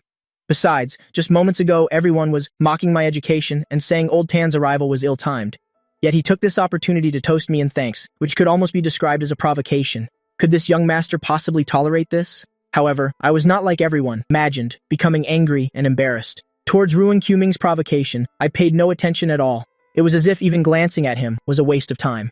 Ruan Quming didn't see the reaction he wanted on my face and frowned slightly. He had discovered from the very beginning, no matter what he faced, I was always unusually calm, as if everything was under control. This indifferent to fame and shame demeanor, no matter how much he tried to learn it, he couldn't grasp its essence. Just because he knows how to play the instrument, can he ignore his other shortcomings? Ruan Quming couldn't figure it out. At this very moment, the sound of a walking stick tapping the ground was heard. Everyone turned their heads and saw Tan Yaosen dressed in a tank suit, walking over with one hand behind his back. Seeing Tan Yaosen, Ruan Quming immediately forgot about me and approached him with a slightly excited expression. "Teacher Tan, long time no see." Tan Yaosen stopped and brought the hand from behind his back to adjust his glasses. After staring at Ruan Quming's face for a moment, he asked doubtfully, "Have I met you before?" Ruan Quming looked embarrassed. Wu Shuman couldn't help but burst out laughing. The others present were stunned for a second, then also broke into laughter. "This is killing me! Is Old Tan really Ruan Quming's advisor?" In other words, did Ruan Quming really graduate from Putiyingxi? He couldn't be fooling us, right? What kind of advisor doesn't recognize their own student? Hearing everyone's unrestrained laughter, the smile on Ruan Quming's face could barely be maintained. He also wanted to know why Old Tan didn't recognize him. He had only graduated a few years ago. Was Old Tan's memory that bad? He Keoxyoung chimed in at the right time to save him. Young Master Ruan did graduate from Putiyingxi. There's no doubt about that, because I've seen his diploma. Old Tan is probably old, and he teaches so many students every year, so it's normal not to remember. Ruan Quming gave him a grateful look, then patiently explained to Tan Yaosen, "Teacher Tan, I'm your student, Ruan Quming. You even supervised my graduation thesis. Have you forgotten?" Tan Yaosen's expression remained blank, but he clearly didn't want to continue arguing with him. "I'll check the student roster when I get back. You move aside for now." After speaking, without waiting for Ruan Quming to react, he walked around him and came to stand in front of me. What followed was a face-changing act like a Sichuan opera. "You little brat, you didn't even come. Visit this old man after graduating, and even made me travel all this way to see you. What kind of student are you?" Although the words were somewhat reproachful, anyone could hear the affection in them. As soon as Tan Yaosen finished speaking, the scene once again fell into a strange silence. The anger on Mother Xia's group's faces had not yet faded and had turned into astonishment. Ruan Quming's feigned composure was shattered once again, his face full of disbelief. The expressions on the rich young masters' faces were as if they had seen a ghost. The others present, after their initial shock, immediately broke into a clamor. Young Master Xia is also Old Tan's student? He also graduated from Puti Yingxi? Oh my god, is he really 19 years old? Now that I think about it, Ruan Qiuming's thank you speech is even funnier, right? He invited his own advisor. It had nothing to do with him. He Kaoxiong even said Old Tan was old, and it was normal not to remember students. Then how could Old Tan remember young Master Xia? The mocking chatter at the scene was like slaps to Ruan Qiuming's face, making him so embarrassed he didn't know where to hide his face. But how could I have graduated from Puti Yingxi? How old am I? Thinking this, he also stepped forward and voiced his question. Old Tan, did you mistake him for someone else? Young Master Xia is only 19 this year. How could he have graduated from university? Tan Yaosen let out a scoff. Graduated from university? Xiao Yan has already graduated with a doctorate. With that, he glanced suspiciously at Ruan Qiuming. You graduated from Putingxi, but you don't know that Putingxi has a junior class? Everyone at the scene immediately sucked in a breath of cold air. As for Ruan Qiuming, he was stunned. Of course he knew that Putingxi had a junior class, specifically for recruiting child prodigies from all over the world. Every single person in it was a genius among geniuses. If the entrance difficulty of Putingxi was demon level, then the admission standard for the junior class was the ultimate hell level. It was said that since Putingxi was founded, the number of students from Hua country who could get into the junior class was only 2. He wasn't surprised that Yun Mengyao was one of them, but this boy in front of him was the other one. What he could think of, others naturally figured out as well. That's why there was such a huge reaction. No wonder young Master Xia graduated so early. He's a prodigy. A prodigy just like the eldest miss of the Yun family. Then again, the eldest miss of the Yun family isn't even 20 years old, so why did it seem so natural when people said she graduated from Putingxi? Why did it seem so matter-of-fact? When a 19-year-old from the Xia family graduates, they assume he didn't go to school. These people really have double standards. This is hilarious. A university student acting superior in front of a PhD holder. But is he really from Puti Yingxi? I'm starting to doubt it again. Ha ha ha. Wu Shuman turned her head to glance at Yun Mengyao. You knew all of this, so that's why you're so calm? Yun Mengyao touched her nose and nodded. Shuman wanted to ask something else, when she saw Tan Yusen slap his forehead and say to Ruan Qiuming, I remember who you are now. The color immediately returned to Ruan Qiuming's ashen face. My situation was something he didn't expect, but he also didn't want others to doubt his academic background. He was thinking just that. The next second, he heard Tan Yusen say, You're the kid whose thesis was returned 17 times and you took an extra year to graduate, right? This is the senior Lu Yan I told you all about, who finished his bachelor's, master's, and doctorate in 3 years, on par with that little girl from the Yun family, not inferior in the slightest. As he spoke, his tone was filled with pride. Everyone in the banquet hall couldn't help but laugh. Oh my god, I can't take it, ha ha ha! What kind of person gets their thesis returned 17 times? No matter how hard it is to graduate from Putingxi, it shouldn't be this bad. No wonder Mr. Tan only remembers young Master Xia. Thesis returned 17 times, delayed graduation for a year. If it were me, I wouldn't want to remember this student either. Why is everyone's attention on young Master Ruan? Am I the only one who thinks young Master Xia is amazing? Finishing a bachelor's, master's, and doctorate in 3 years, and also being extremely skilled at the Guqin, I wouldn't even dare to dream of these things. The overwhelming sound of ridicule and discussion seemed to want to drown Ruan Qiuming. Right now, he wished he could find a hole to crawl into. Although he delayed his graduation by a year, he still managed to get his degree. Besides, the difficulty of graduating from Puti Yingxi is so high, he wasn't the only one who delayed graduation. So he never thought it was a big deal and was even always proud of graduating from Puti Yingxi. But now, this matter has made him a laughingstock. Wu Shuman turned her head to look at her daughter again, asking the question she didn't get to ask earlier. Did you and Xiao Yan meet while studying at Puti Yingxi? Yun Mengyao nodded, and Wu Shuman asked again, Did you like him back then? Yun Mengyao blushed and glanced at me, a gentle smile shining in her eyes. Yes. Unlike the harmonious and joyful atmosphere of the Yun and Xia families, ever since my academic background was revealed, the expressions of the rich young masters haven't improved. But after being slapped in the face twice in a row, they became somewhat quiet. Ruan Qiuming was like an eggplant hit by frost, completely wilted. While Tan Yusen and I were reminiscing, He Kaoxiong walked over to comfort Ruan Qiuming. Young Master Ruan, there's no need to be like this. You didn't rely on your family, you relied on your own ability to found Songhua Technology Company and made a name for yourself in the field of artificial intelligence. That's something many people can only dream of. Hearing these words, light in Ruan Qiuming's eyes gradually brightened. He regained his spirits and turned to look at me. Young Master Xia has graduated, so where did you work before? Xia Qingting and the others' expressions immediately darkened again, while Yun Mengyao and Xia Wanning looked at them as if they were fools. Ruan Qiuming was pleased that I was speechless when a gentle and clear voice suddenly sounded from behind. Excuse me, please make way. Ruan Qiuming instinctively moved aside. When he saw the woman who had just spoken, he was immediately stunned. Special Assistant Shen, why are you here? Shen Bingbing stopped and replied politely. I'm here to deliver something to my CEO. Ruan Qiuming was immediately overjoyed. Your CEO is here? Where? He Keoxiong, standing beside him, asked doubtfully, "Which CEO? What company? Is it worth you being so happy?" "Of course, it's the top corporation in our artificial intelligence field." Ruan Qiuming knew the CEO of U was here, and couldn't help but sound a little fawning as he spoke. "I've always wanted to import US artificial intelligence technology, and I've scheduled appointments many times, but the CEO of U is a very busy person and never has the time. I never expected them to come to this party." As soon as he finished speaking, everyone present immediately widened their eyes and looked around. The U that was founded in London 3 years ago and has covered most fields globally, that CEO is here? Then again, this CEO is too mysterious. There isn't a single photo of them online. I heard the CEO of U is very young. Yang Wanyun also looked out doubtfully. She knew of U, but its headquarters were in London and she didn't know its CEO, so she hadn't invited them. But if her son had invited them, why hadn't anyone arrived? Shen Bingbing smiled and walked straight towards me. "CEO Lu, the procedures in Didu have also been completed. You just need to sign and you can be transferred here." As soon as she finished speaking, everyone present was stunned. Mother Xia stiffly turned her head, her eyes filled with disbelief as she looked at me. Xia Qingting didn't react as strongly as her, but she also felt deeply that her worldview had been turned upside down. Recalling her action of giving me a supplementary card, she was instantly so embarrassed that she could dig a magic castle with her toes. No wonder her little brother said he wasn't short on money. At the time, she thought I was just being polite to her. Wu Shuman and her husband simultaneously turned their heads to look at Yun Mengyao, their gazes seemingly saying, "What kind of luck did this girl run into?" completely forgetting that their own daughter was also outstanding in every way. Xia Wanning, because she already knew my identity, appeared as calm as Yun Mengyao.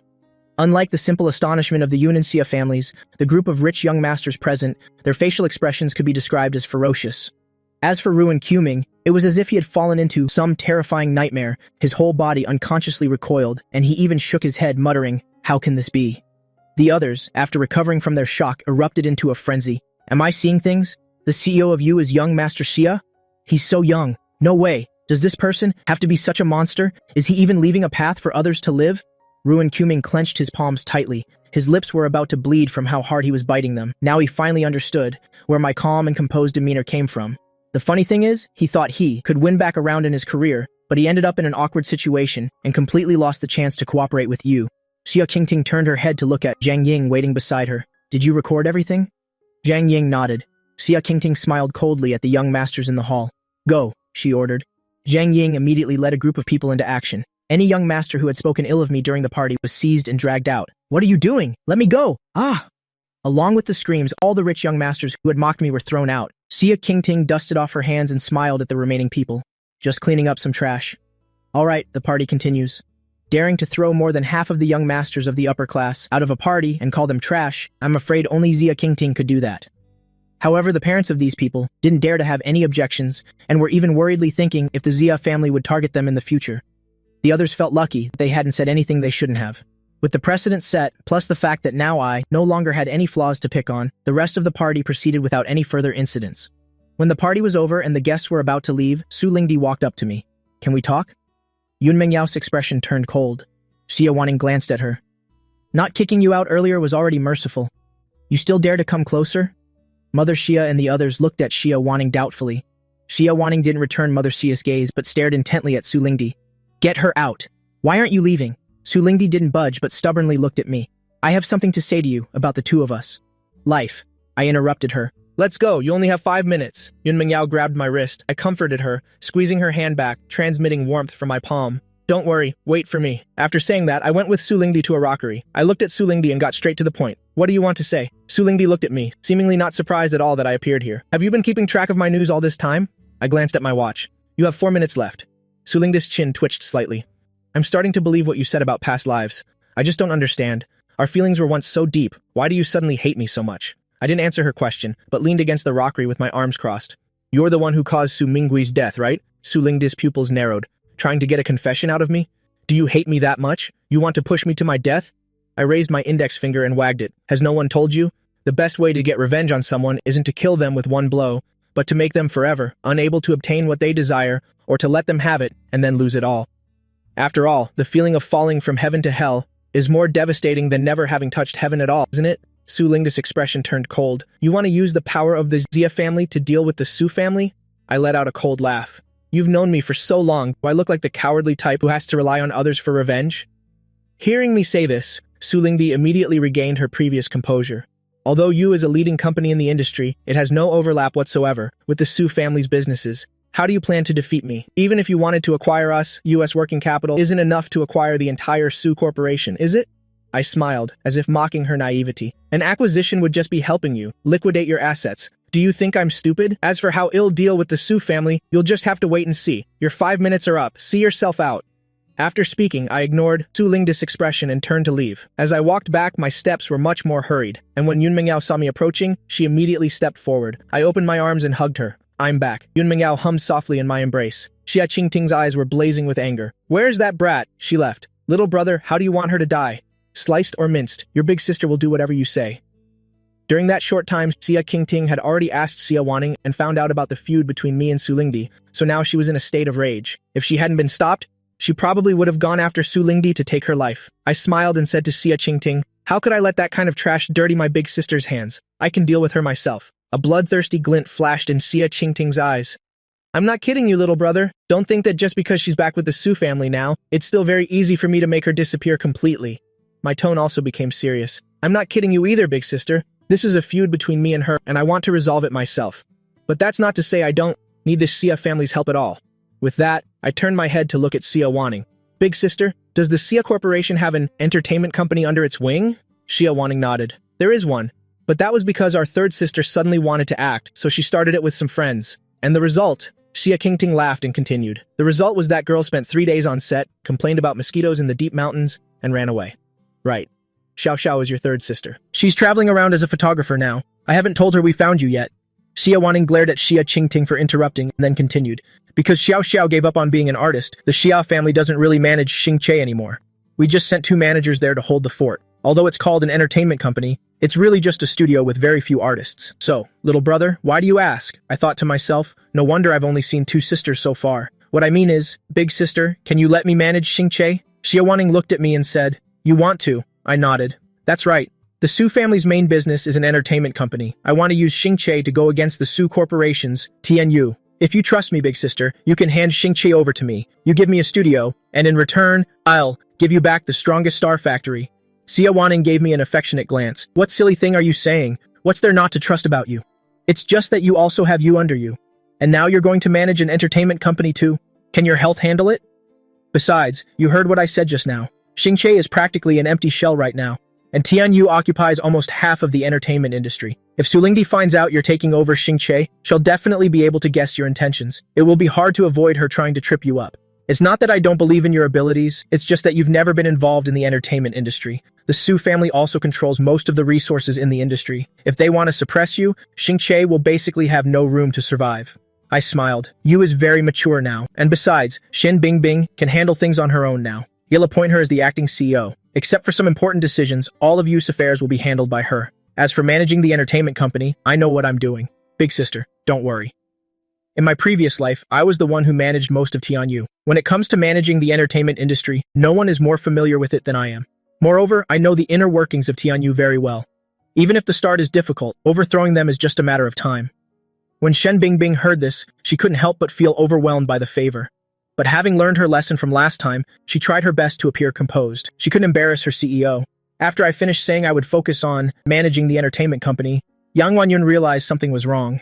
Xiao Yan, between you and that child from the Su family, is this really all there is to your feud? Just being used emotionally? Surely that's not enough to make you want to bankrupt them? Xia Qingting immediately flared up again. Is that all? For that alone, I already want to tear her to pieces. Making her go bankrupt is letting her off too easy, okay? I couldn't explain the matter of past and present lives, so I just smiled and said, maybe I'm like my big sister, I hold a grudge. At this moment, Wu Shuman rapped Yun Mingyao on the head. Why are you so useless? You knew Xiao Yan since you were in school, yet you let someone else get to him first. Yun Mingyao said nothing, but my heart ached. How could she be blamed for this? Yun Mingyao is such a proud person, but she lowered her head for me countless times. It was just that in my previous life, I was completely devoted to Su Lingdi and never gave her any response.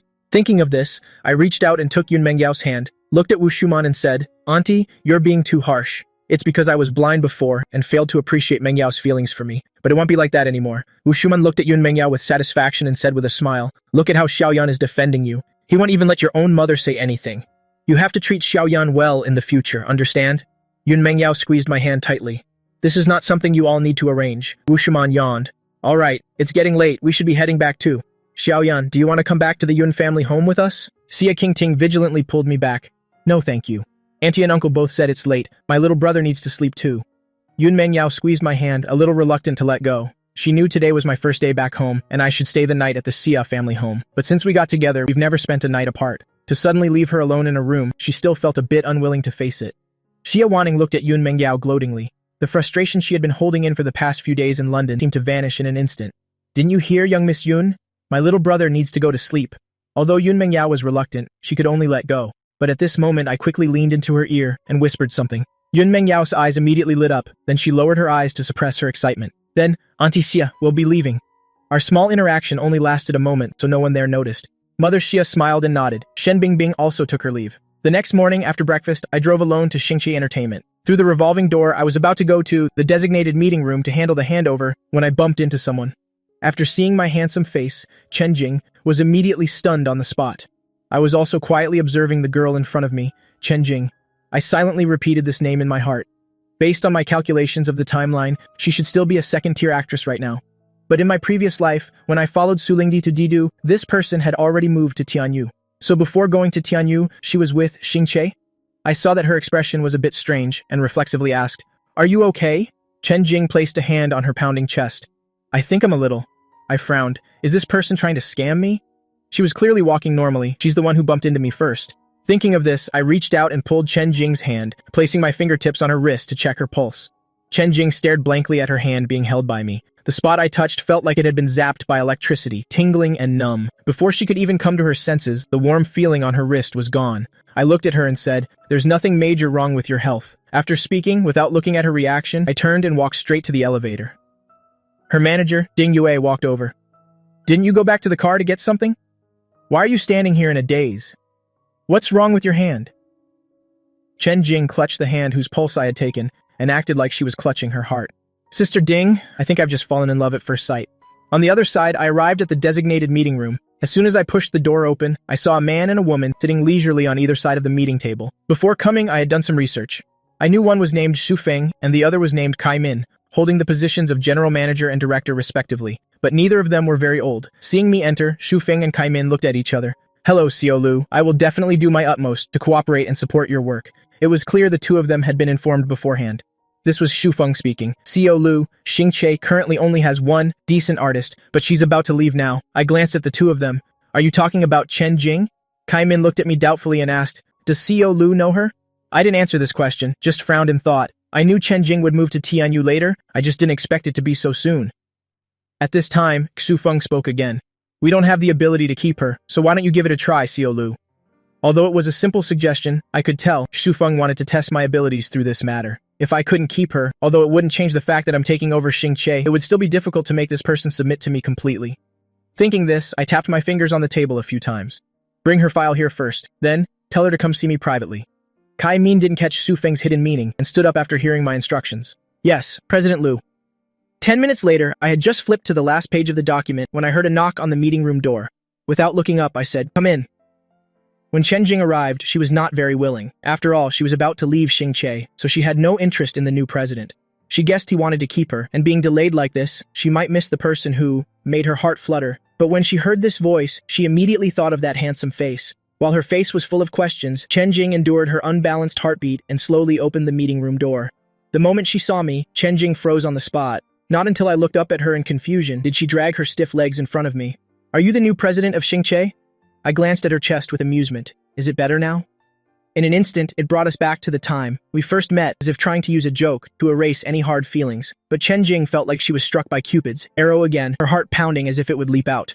I didn't know that at this moment, Chen Jing's heart was in turmoil. I gestured for her to sit down and said in a professional tone, "Water flows downwards, people climb upwards. Your contract has expired and your current momentum isn't bad. Wanting to switch to a bigger company like Tianyu is completely normal." But before I could finish, Chen Jing interrupted me. "I'm not leaving." The words I was about to say got stuck in my throat. "What?" Chen Jing repeated. "I said I'm not leaving. I want to renew my contract with Xingqi." My face was full of doubt. "Why? Do you understand that feeling? It's like having fully prepared drafts and negotiation plans only to find no use for them in the end." So for the first time in my life, I was stumped at the negotiation table. Chen Jing didn't answer my question directly, but asked me a question instead. "Does the president have any unspoken rules with female artists?" My expression immediately turned serious. "You can rest assured about that. I guarantee it on my honor. I will absolutely not engage in any unspoken rules. Chen Jing hummed with a disappointed tone. Who should I see to renew my contract?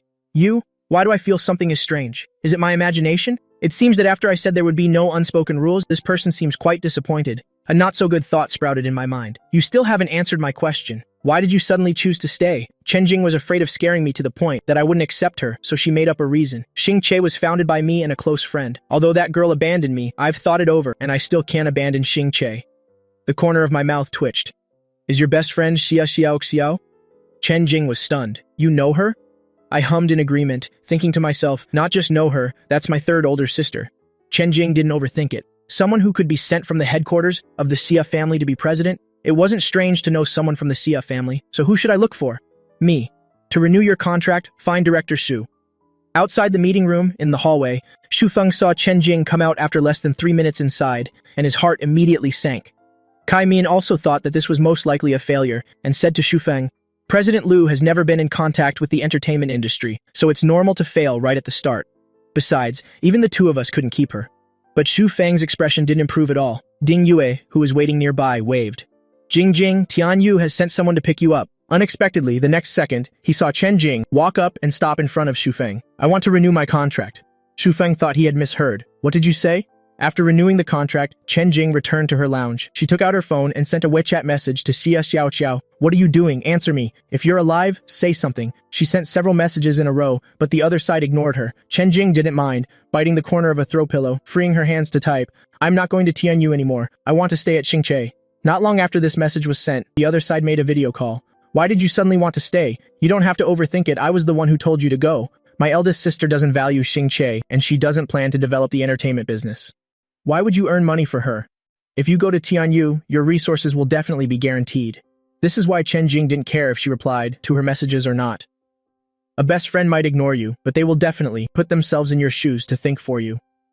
Chen Jing looked at Xia Xiao Xiao's face through the screen.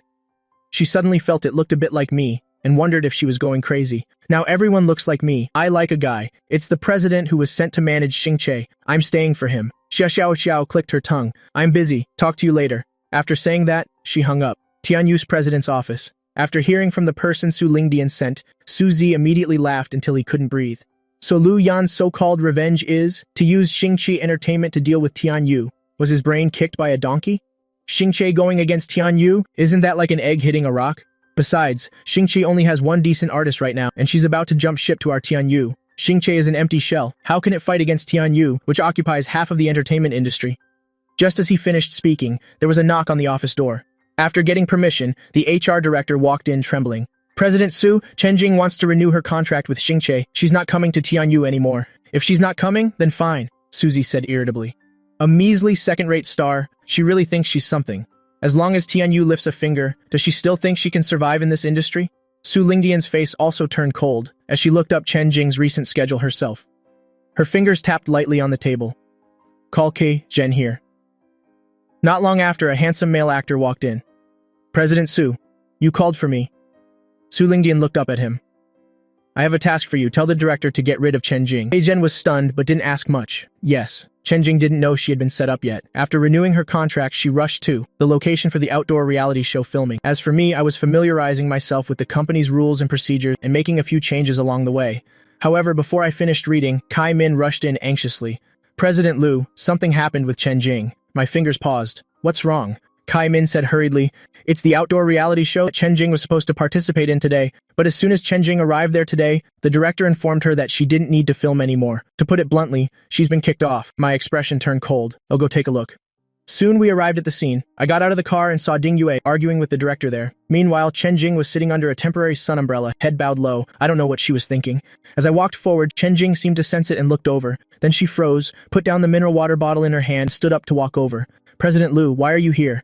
I glanced at the celebrity guests present, staring at Qi Zhen next to the director for 2 seconds. What's the specific situation?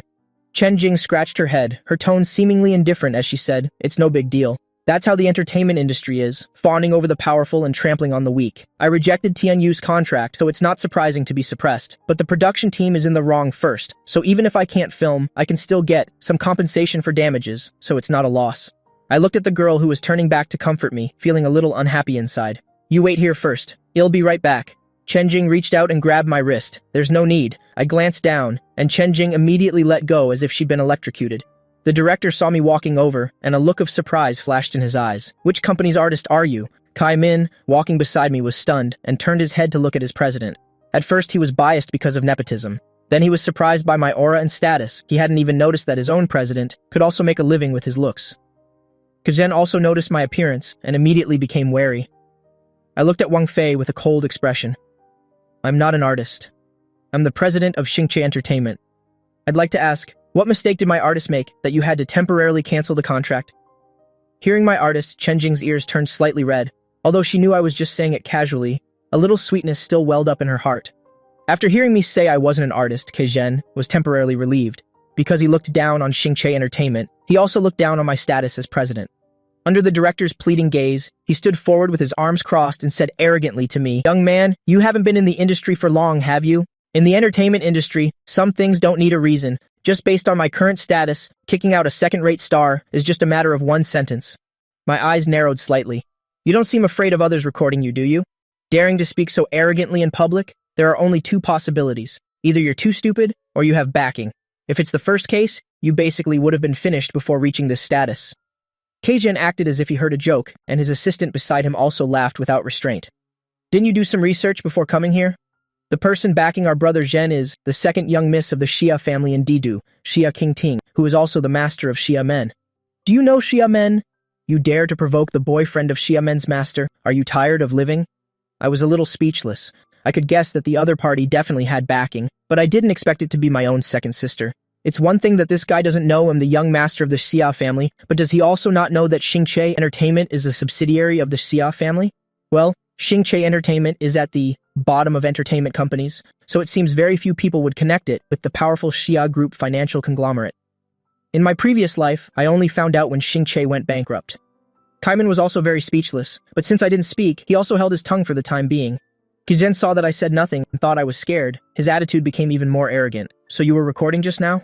With that, he signaled for his assistant to search me for the recording device. Kai Min wasn't going to sit back and do nothing, and was about to reveal my identity when he saw Xia Qingting leading a group of people over. Keijin immediately saw the woman approaching and his eyes lit up. He paid us no mind, and immediately ran in front of Xia Qingting. Why are you here? Are you here to visit my set? Xia Qingting gave the man a half smile, her tone unreadable. Who could bully you?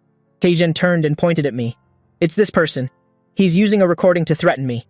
A murderous intent flashed in Xia Qingting's eyes. So what do you want to do? Keijin was completely unaware of the lurking danger, and his vicious voice rang out.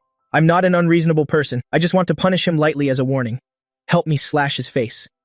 As soon as he finished speaking, those present at the scene immediately sucked in a cold breath. Almost everyone looked at me with pity. Chen Jing looked at Xia Qingting warily, wondering if she should mention her friendship with Xia Xiao, but felt that this relationship was worthless in front of the other person's boyfriend. Just when everyone thought that Xia Qingting would back Keizhen up, they saw her raise her hand and slap Keizhen. Did you hear that? Slash his face for me.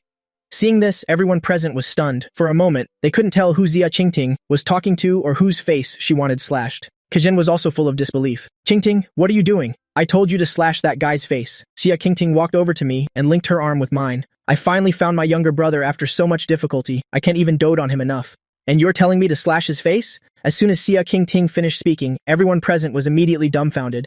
As for Keizhen, his face turned pale in an instant. This person in front of him was her younger brother, so what had he just done?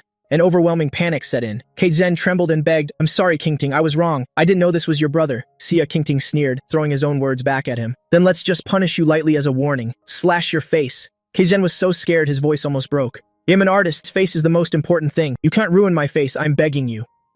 Xia Qingting acted as if she heard nothing and turned to look at Zhang Ying. What are you standing there for? Do it. Zhang Ying immediately nodded. Yes. The next second, a blood-curdling scream like a pig being slaughtered rang out. Everyone turned their heads in fear, not daring to look. Xia Qingting's gaze swept over everyone present, finally landing on the face of the show's director, Wang Fei. The moment her gaze landed on him, cold sweat dripped down Wang Fei's back. Second young miss, I'm sure I haven't offended your brother, right? It's just, he trailed off. He'll immediately kick Keizhen out of the crew and add more scenes for Chen Jing. What do you think? In the end, Xia Qingting didn't make things difficult for him, nor did she pay him any mind. Instead, she turned to look at me and said, a little guiltily, Xiaoyan, second sister didn't mean to interfere in your business. It's just that you just took office. I was worried, so I followed you for a bit. Besides, this incident was also caused by me. You won't blame your second sister, will you? This sudden change immediately made the jaws of everyone present drop in shock. I coughed lightly. I won't. Xia Qingting let out a sigh of relief and turned to look at the people present again. Today's incident, if anyone dares to speak of it outside. She didn't say the rest, but the threatening implication was very clear. Everyone present shrank back. No one dared to provoke Xia Qingting's anger. I gave Chen Jing a few instructions, then parted ways with Xia Qingting. Ding Yue rubbed his stiff face and pulled Chen Jing aside. Jing, are you sure you still want to pursue President Liu? Chen Jing ignored him and just blankly took out her phone to message Xia Xiao. My dear sister, my love life might be over before it even starts. Your second sister is too fierce. The other side sent a question mark. What does it have to do with my second sister? Chen Jing suddenly realized a problem. You don't know that your brother has been found, do you? Not long after she sent this message, the other side made a video call. As soon as Chen Jing answered, she saw Xia Xiao with an anxious expression, looking behind her. Where is he? Where's my brother? This was the first time Chen Jing had seen her so anxious, and she was stunned for a moment before reacting. He already left. I'm at the show's filming location now. Xia Xiao looked disappointed, but she finally calmed down a bit. How long has my brother been back? I don't know about that. Chen Jing told the truth. I only met him today because he's the one who took over Xingche. Xia Xiao sensed a clue, and her cat-like eyes narrowed. So the guy you said you fell in love with at first sight is my brother? This was the first time Chen Jing had felt such strong pressure from Xia Xiao, and she was a bit dazed for a moment. Before she could answer, Xia Xiao warned, You'd better get rid of those thoughts. Otherwise, we can't even be best friends anymore. After saying that, she hung up. After hanging up, Xia Xiao called for Xia-san. Book a plane ticket home for me. Before Xia-san could answer, the editor-in-chief next to her asked worriedly, This photo shoot isn't finished yet. Why do you suddenly want to go home? Xia Xiao explained, Well, continue shooting after I get back. My brother has been found. I want to go home. Xia-san was also very surprised. The young master is back. I'll book the plane ticket right away. The editor-in-chief looked like he was facing a great enemy. Miss Xia, we're shooting this series to aim for the Lighter Award. If we miss this opportunity, we'll have to wait another 3 years. Xia Xiao glanced at him. I know my limits. Besides, you better remember, nothing is more important than my brother. The editor-in-chief was speechless, completely at a loss. On the other hand, Xia-san next to her asked one more question. Third young miss, are you sure the young master is back? Have you asked the madam and everyone else to be sure? They're all hiding it from me. I'm not going to bother asking them. Xia Xiao narrowed her cat-like eyes, her gaze exuding a coldness that didn't match her usual image. You make a phone call to Du and do something for me. Xia-san leaned in to listen to her instructions, and his eyes immediately widened. Do we really have to do that? Xia Xiao scoffed. Are you afraid of my second sister's revenge? Xia-san nodded like a bobblehead. Yes. Xia Xiao was speechless. If you don't listen to me, I'll throw you out to the snow wolves right now. Xia Xiao looked at him with an ice-cold expression. You think I don't dare? Xia-san trembled. This subordinate will do as you say, but may this subordinate ask, why do you want to mess with the second young miss? Xia Xiao snorted coldly. To be able to get even mother to hide it from me, it must be that girl Xia Qingting who came up with this terrible idea. She knew without even thinking hard. At this time, I still didn't know about the family civil war that was about to break out. After parting ways with Xia Qingting, I first went on a trip, made some overall arrangements, picked up a bunch of things I had pre-ordered, and told Kai Min to go to the underground district where the esports clubs were concentrated. Kai Min didn't understand what I was going there for, but he didn't ask much, focusing on being my personal driver. Passing a traffic light intersection while waiting for the red light, the TV screen nearby broadcasted a news report about an esports match. Kai Min couldn't help but stare at the girl on the TV screen. Ye Shen is really amazing. Last night, she led the team to victory again. The important thing is she's so beautiful, truly the dream of all otaku men. Even if she didn't play games, she would definitely be famous in the entertainment industry. I raised an eyebrow. You admire her that much? Kai Min nodded. Of course. She's the only female professional esports player in LOL. Kai Min replied subconsciously, then realized she was talking to her president and immediately became formal. Sorry, President Liu, I got too excited. I smiled and said, It's all right. Speaking of her idol, Kai Min immediately became a chatterbox. Ye Chen isn't considered a celebrity, but her Weibo fans can be compared to current A-list superstars. She's the #1 jungler on the domestic server right now. Last year, the champion mid laner of Aang retired, and this year, the new player she led took the stage. No one thought highly of this female player, but unexpectedly, as soon as Ye Chen got on stage, she led the team to win the world championship. The more Kai Min spoke, the more excited she became. Ye Chen's coach is even more of a legendary figure. Seeing that she was about to talk endlessly, I pointed upwards. The light's about to turn green. Kai Min quickly sat up straight and focused on driving. Oh right, Team N's base is also near the underground city. I didn't reply, looking at Lu Xiaohua on the screen. If it weren't for the competition, she should have appeared at my family reunion party. The car drove to a quiet-looking restaurant. After arriving at the restaurant, we were led by a waiter to the private room we had booked. Kai Min didn't ask who I was treating to dinner, and after putting her bag away, she excused herself. President Lu will be leaving now. I took the menu from the waiter and nodded upon hearing her. Kai Min walked to the door of the private room, but before she could pull it open, the door was pushed open from the outside. The first thing that caught her eye was a pair of excessively pale hands. Before Kai Min looked up, she almost blurted out a curse. Lu Xiaohua was stunned when she saw Kai Min, then looked at me behind her to make sure she hadn't gone to the wrong room. She gave Kai Min a slight nod, walked around her, and stepped inside. When she came to my side, the coldness in Lu Xiaohua's eyes immediately melted into a soft and lovely mist. Brother. She took off her mask, revealing facial features that bore no resemblance to mine, but were nonetheless exquisitely flawless. I handed her the menu. Have a seat. Kai Min felt like she was going crazy. Everything before her eyes felt like a dream. Could anyone tell her what was happening? Her idol was her own president's younger sister. Such a burning gaze naturally attracted Lu Xiaohua's attention. She took the menu and looked up at her strangely. I smiled and explained, "This is Manager Kai, she's your fan." Seeing that it was someone I knew, Lu Xiaohua's expression immediately softened, and she looked at Kai Min with a smiling gaze. "Do you want an autograph?" In Kai Min's impression, cold was synonymous with Lu Xiaohua. She had never seen her smile, let alone smile at her. Kai Min was so excited she couldn't speak fluently. "But I don't have a pen and paper." The waiter beside them smiled and said, "We have them here.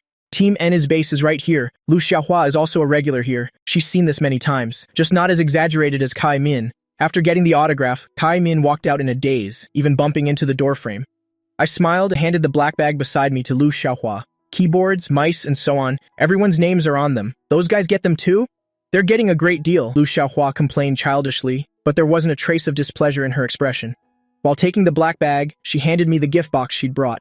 "Brother, congratulations on finding your family." I hummed in acknowledgement, not being formal with her, took the gift box and set it aside, then pulled Lu Xiaohua's hand and placed my fingers on her wrist pulse. Lu Xiaohua's gaze froze, as if remembering something unpleasant, but she quickly returned to normal. "I'm fine. My health has always been very good." I only breathed a slight sigh of relief after checking her pulse. "Even so, you can't be careless. It's still uncertain if that illness is hereditary, so regular checkups are still necessary."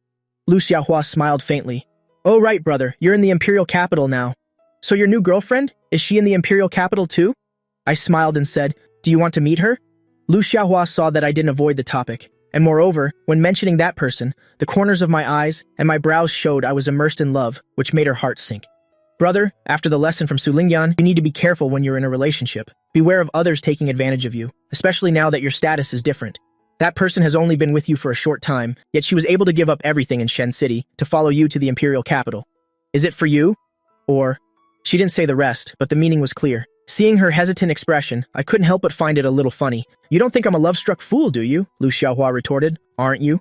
When you were with Su Lingyan, you wouldn't listen to anyone's advice, willingly letting that family leech off you. You just got a new girlfriend, and you're already saying she's the one you've chosen for life, and you even want to introduce her to someone who is practically half family to you." She didn't deny that I was like a god in other aspects, but as for my judgment of character, she really couldn't praise it. "You're overthinking it. She's originally from the imperial capital, and she's not inferior to me in any aspect. You don't need to worry about her having other intentions." I took out my phone and sent a message to Yun Mengyao. "You'll know when you meet her later." Lu Xiaohua didn't think so at all, and hearing this made her even more disbelieving. In her eyes, I was already a pinnacle existence. Who could be more outstanding than me? Thinking of this, a figure suddenly flashed in her mind, the young miss of the Yun family, Yun Mengyao. When I was devoted to Su Lingyan, she had thought how great it would be if this person was my girlfriend. Only someone like her would be worthy of me, but how could that be possible? Not to mention their family backgrounds and upbringing since childhood had destined that they would never cross paths. Even now that I have restored my identity, as the young master of the Xia family, I already have a new girlfriend. Thinking of this, she felt even less favorable towards the sister-in-law she hadn't met, and secretly resolved that if that woman was as terrible as Su Lingyan, she would risk her life to stop me from jumping into the fire pit again. While the two were talking, the food was served one after another. I told Lu Xiaohua to eat first and not wait, but how could she swallow anything? Her mind was full of plans to deal with. The second blood-sucking woman, she had lost count of how many times she checked her watch, and the food was getting cold. Lu Xiaohua finally couldn't hold back and said, "This person isn't too scared to come, is she?" As soon as she finished speaking, the private room door was pushed open. Seeing the woman who walked in from the opposite side, Lu Xiaohua was instantly stunned. She didn't know if she was, missing Yun Mengyao so much that she was hallucinating. Why would she appear here? Could this person be the new girlfriend I mentioned? Just as she was thinking this, Yun Mengyao walked in, placed the box she was holding on the table in front of Lu Xiaohua. "I'm a little late because I was preparing a meeting gift," Yun Mengyao said as she called for a waiter. Looking at the no longer steaming food on the table, she instructed, "Clear these dishes, Following the original menu, bring a new set. Yun Mengyao's series of actions, after entering the private room, undoubtedly confirmed Lu Xiaohua's suspicion. She cursed inwardly, and her initial anxiety and unease immediately turned into excitement and joy. Are you the new girlfriend my brother mentioned? I looked at Lu Xiaohua's reaction with amusement. So you two know each other? Then I don't need to make an introduction. Yun Mengyao also looked over doubtfully. Lu Xiaohua said hesitantly, we met at a business party before, but she probably doesn't have any impression of me.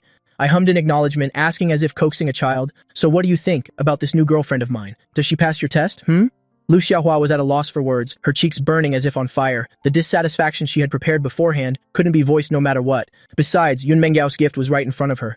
Having accepted someone's gift, you have to soften up. Lu Xiaohua finally managed to squeeze out a sentence. Brother, your taste in people is finally normal.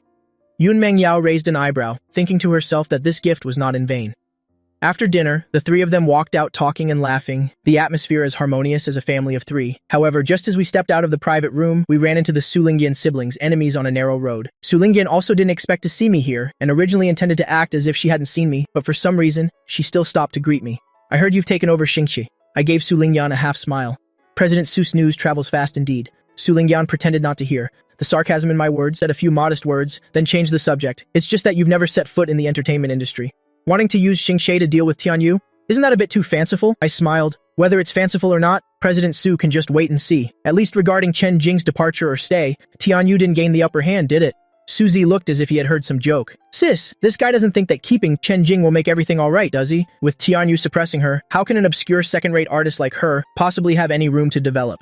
After saying that, he acted as if he'd discovered something terrible, his tone exaggerated and sarcastic. He doesn't know what kind of situation Chen Jing is about to face today, does he?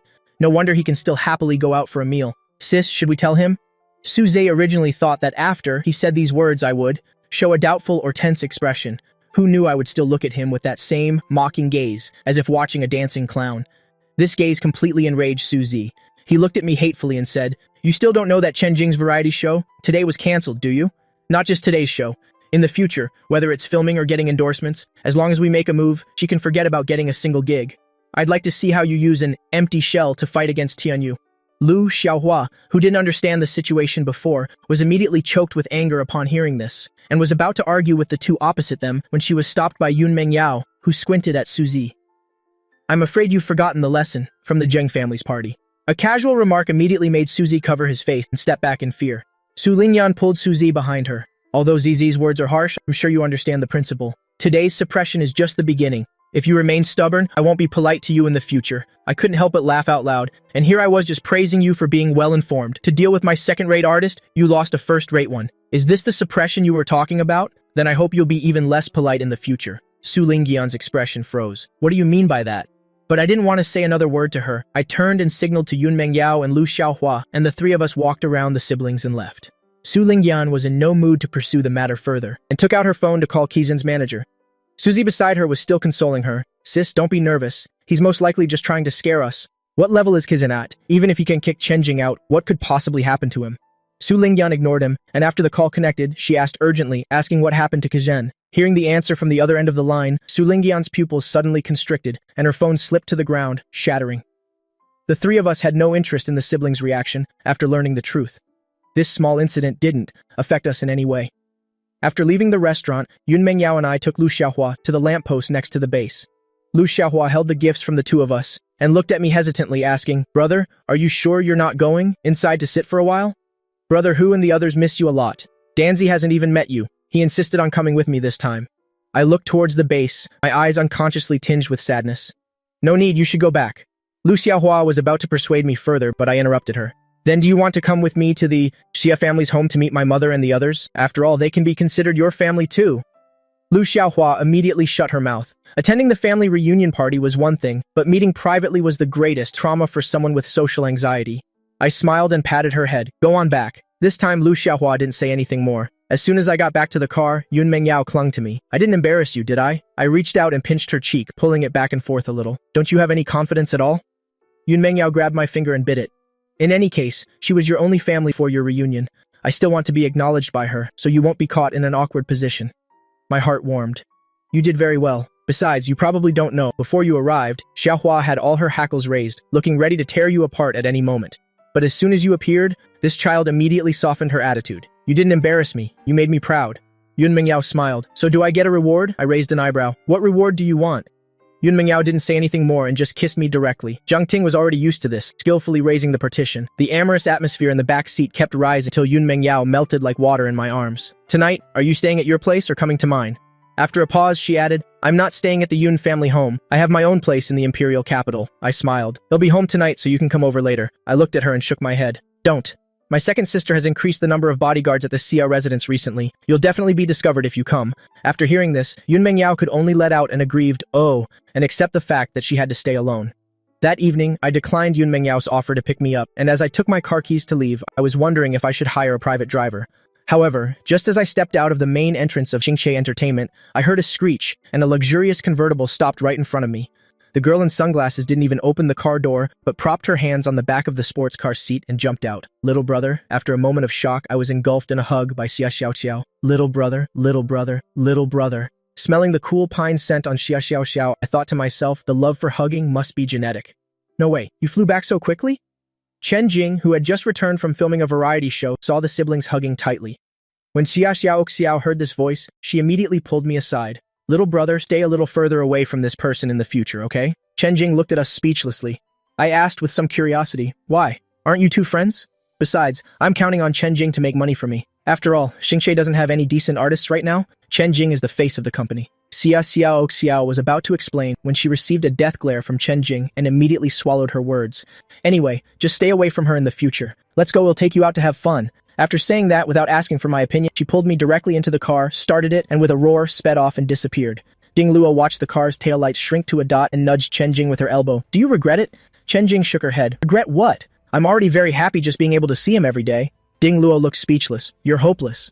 Meeting me for the first time, Xia Xiao Xiao, as if wanting to make up for everything she had missed, took me to all the famous entertainment spots in the imperial capital, only taking me home late at night. After we got home, as soon as we entered the door, we saw Yang Wanyun, Xia Wanning, and Xia Qingting sitting on the sofa, as if about to hold a three-way interrogation. Why didn't you answer our calls? Xia Wanning asked Xia Xiao Xiao with a cold face. It's one thing for this girl not to answer her phone, but she also didn't let her little brother answer his. If we didn't know little brother was with her, how could we have sat at home peacefully?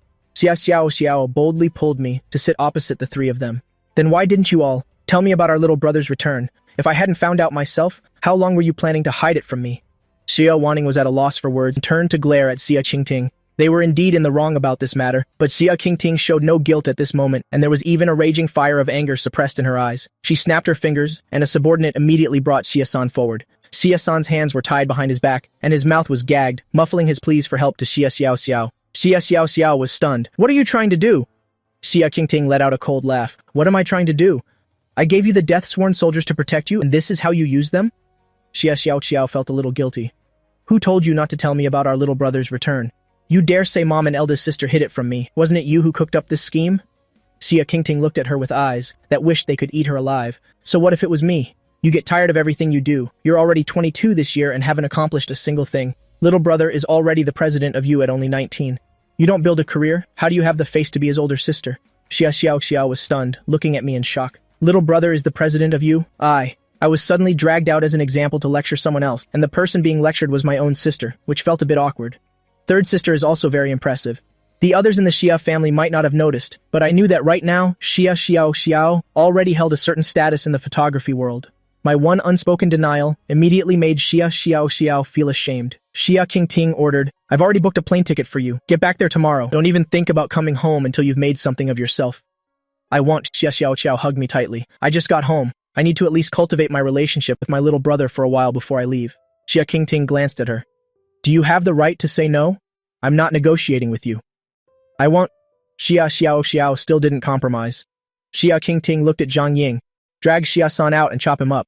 Xia-san's body trembled, the muffled sounds from his mouth growing louder. Zhang Ying was also a bit frightened. Didn't you hear what I said? Xia Qingting's tone allowed no room for doubt. Can't even distinguish who his real master is. Can't even tell who his real master is. Daring to plot against me? What's the use of keeping such a subordinate? Xia Wanning looked at Xia Qingting with confusion. What happened? How did our youngest sister tease you to make you this angry? It's not easy to train someone like this, especially since this was Xia Xiao Xiao's order. Logically speaking, no matter what, it shouldn't have come to killing Xia-san. But from your tone, it doesn't sound like you're joking. Thinking about tonight's experience, Xia Qingting's face immediately turned as black as the bottom of a pot. The moment she knew it was Xia Xiaoxiao's prank, she knew the other party must have found out about me, which is why she dared to tease her like that.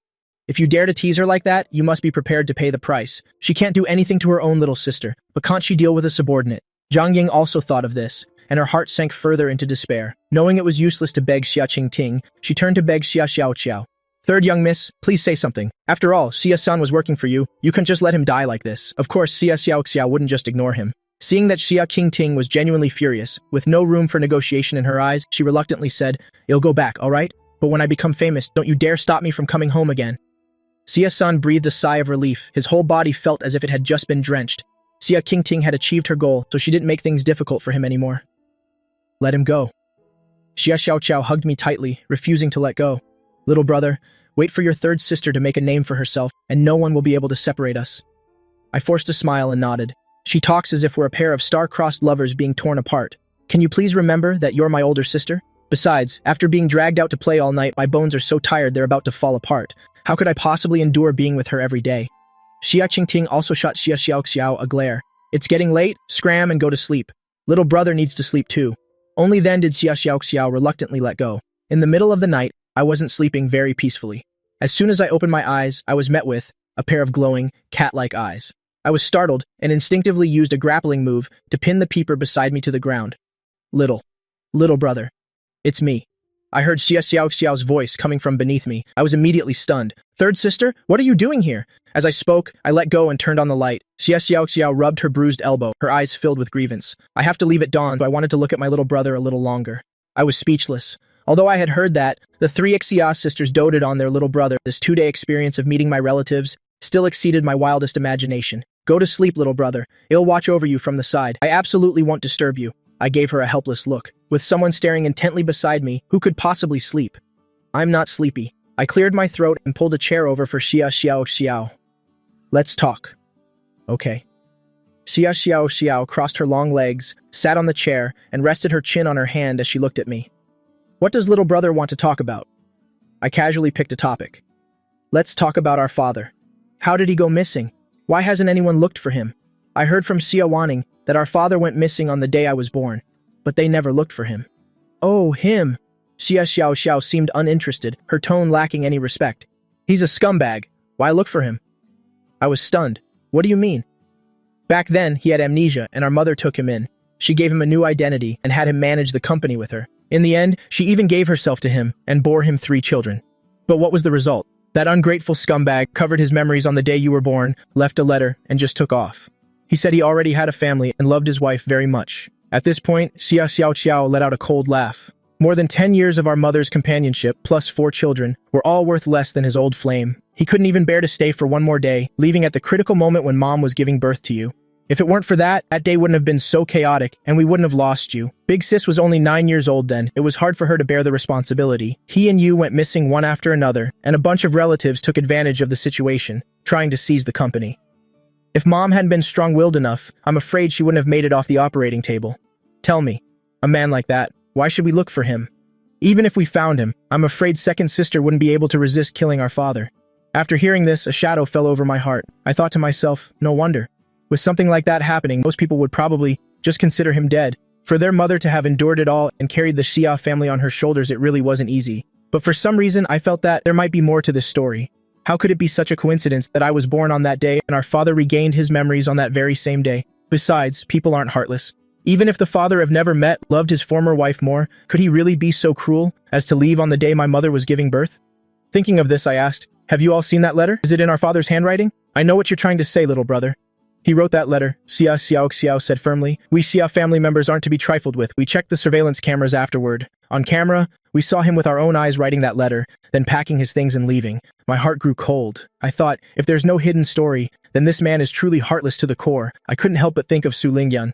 Although we weren't married, I also sacrificed a lot for her, and it didn't end well either. At this point, I no longer had any intention of looking for my father. After all, my urgent priority right now is still revenge. Besides, if I did find him and discovered that was the truth, it would definitely be like rubbing salt in Mom's old wounds again. But I still asked one more question. Do you have a picture of our father? What's the point of looking at him? He's all looks and no substance. Although Xia Xiao grumbled, seeing that I wanted to look, she still took out a time-worn photo from her phone. Here, that's him.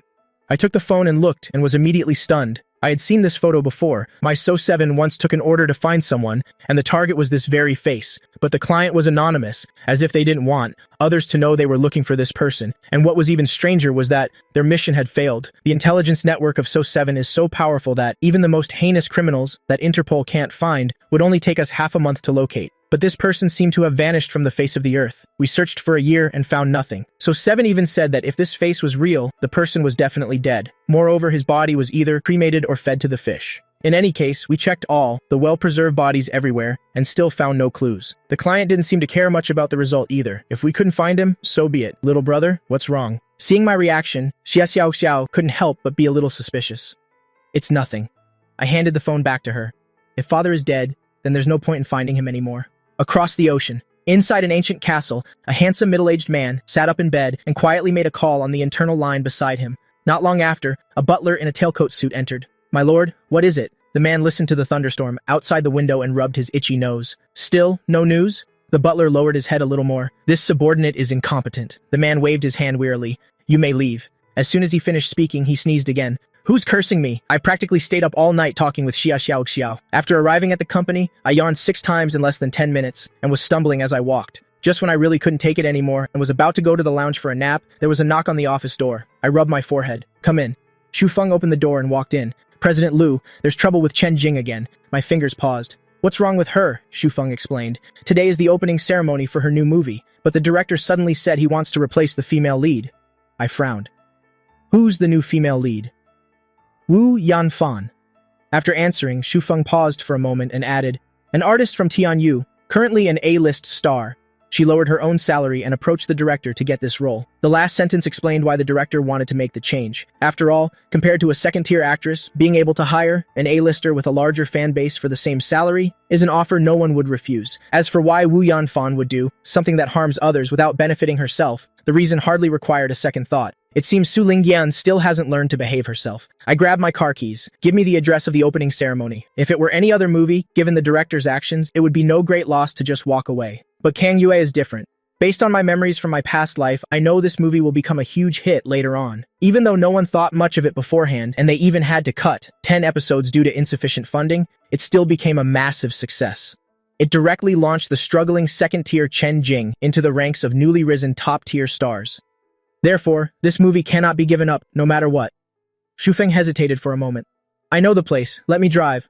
Although he didn't know why, he could see that I was quite tired at the moment. I didn't want to drive tired either, so I tossed him the keys. However, after taking just 2 steps, I heard the person beside me hesitantly ask, President Liu, is there some kind of grudge between you and Tianyu? Xu Feng felt that for simply Chen Jing unilaterally terminating her contract, a light penalty and a warning should have been enough. It shouldn't have escalated to the point where Tianyu would hunt her down to the ends of the earth. But from the events of the past 2 days, it wasn't hard to see that Tianyu was determined to blacklist Chen Jing. They wouldn't even hesitate to make their own artist sacrifice, just to deny her any opportunity to appear. This clearly indicated that some other personal grudge was involved. I looked at him with a half smile. So what if there is? If I say yes, what are you going to do? Report it to your superiors? Have me removed from my position at Xingxie? Xu Feng was startled. This subordinate wouldn't dare. I was just curious, so I asked casually. But I absolutely have no other intentions. President Liu, please don't be angry. Since I was able to keep Chen Jing, he no longer held any prejudice against me. I let out a cold laugh. Haven't you heard that curiosity killed the cat? Being too shrewd isn't good, but being too rigid is also annoying. On this point, you should learn from director Kai. After saying that, I didn't wait for him and walked out. Arriving at the location of the opening ceremony, I saw Chen Jing from a distance with her hands in her pockets, leaning against a tree. She was clearly the designated female lead of this movie, but right now she looked like an outsider. I suppressed my annoyance and walked over. Chen Jing heard the movement and looked up. This time, seeing me, she didn't have a big reaction, nor did she ask how I knew. Her tone was just a bit apologetic as she said, I've caused you trouble again. You're being targeted because of me, so there's no need to feel burdened. My words carried a comforting power. Besides, you don't need to worry about your future development. Since I chose to keep you, I won't betray your trust. After speaking, I looked around. Where's the director? How are you going to handle this? Chen Jing didn't answer but asked back. From Xia Qingting's words yesterday, she realized I didn't want to rely on my family. This time, no one else from the Xia family came, so how was I going to confront the director?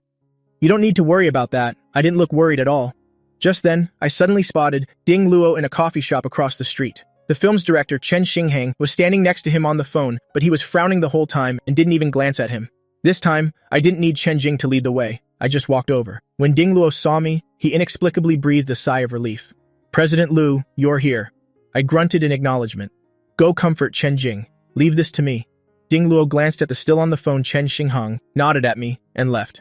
Taking Ding Luo's original spot, I heard Chen Xinghang's fawning voice, begging the person on the other end of the line. "President Ko, our script is excellent. Besides, we've now switched to an A-list artist for the female lead. Are you sure you won't reconsider? But we've already signed the contract and all the props and other things have been rented. If you pull your investment now, aren't you trying to kill me? Today is the opening ceremony for Kong Yue. I'm too busy to get away. If you really want to withdraw your funds, could you wait a couple more days? But I still hope you can reconsider. Can we meet and discuss this again?" Hearing Chen Xinghang's desperate pleas, a slow smile spread across my lips. This movie, Kang Yue, was truly not well regarded at the beginning. Otherwise, they wouldn't have had to cut the script, because they couldn't raise enough investment. Coupled with unremarkable male and female leads and an unknown production team, the pre-broadcast expectations were at an all-time low. Therefore, nobody expected this movie to become popular, let alone internationally famous. Seeing Chen Xinghang finish his phone call, I took the initiative to approach him and start a conversation. "Director Chen, short on investment funds?" Chen Xinghang had already noticed me and had overheard my conversation with Ding Luo. Knowing I was from Xingche, his attitude was not very friendly. "This has nothing to do with you people," he said with a rather annoyed expression. "Don't bother me anymore. Trading a second-tier Chen Jing for an A-lister with a built-in fan base without paying extra salary, anyone would know which to choose."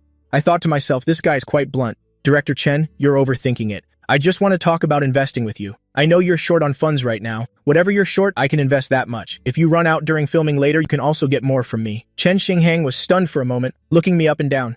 "You're a leader at Xingche?" I nodded. "That's right." Chen Xinghang immediately looked disappointed. "The money Xingche makes from Chen Jing is barely enough to keep the company running. You have money to invest in me? Do you take me for a 3-year-old? I smiled. "Xingche may not have the money, but—" Chen Xinghang cut me off impatiently. "If you don't have money, then what are you talking about? I've seen plenty of people like you. If you don't have money, don't brag. I'd rather spend my time talking nonsense with you, making a few more calls, to solicit investment instead." As he spoke, his eyes suddenly lit up. President Zhu, a well-dressed man in a suit who looked to be in his 40s, stopped and looked suspiciously at Chen Xinghang. "President Zhu, it's me, the director of Kong Yue." Chen Xinghang walked over with a fawning expression. "About the investment I discussed with you before, how have you considered it? I've now changed to a new female lead, the A-list actress Wu Yanfan. Moreover, I have a feeling this movie will definitely be a hit after filming. If you invest just a small amount now, you'll reap huge profits later." Zhu Tao had already tactfully rejected Chen Xinghang's request before. He didn't expect to run into him just going out for coffee. This man stuck to him like a plaster, which he found extremely annoying. He was about to ignore the man and just walk away when he caught sight of me and was stunned. Immediately, he walked respectfully up to me. "President Liu, what are you doing here? Are you still looking to invest in me?" Chen Xinghang was stunned, looking at me in disbelief. People in the entertainment industry, although they like to suck up to the powerful and step on the weak, are all shrewd. A person who could make President Zhu speak with such a respectful tone was definitely not just a simple leader from Xingche. I smiled and replied, "I came here to discuss an investment with Director Chen." Zhu Tao was stunned again, then looked at Chen Xinghang with a strange expression. "You have a president actively seeking you out to invest, and you still have to go around soliciting other investors?" Chen Xinghang's face looked as if he'd been struck by lightning. He just wanted to die on the spot. Zhu Tao found Chen Xinghang's reaction amusing and proceeded to drop a second bombshell. Even without his identity as the president of EU, President Liu is still the young master the Xia family just found.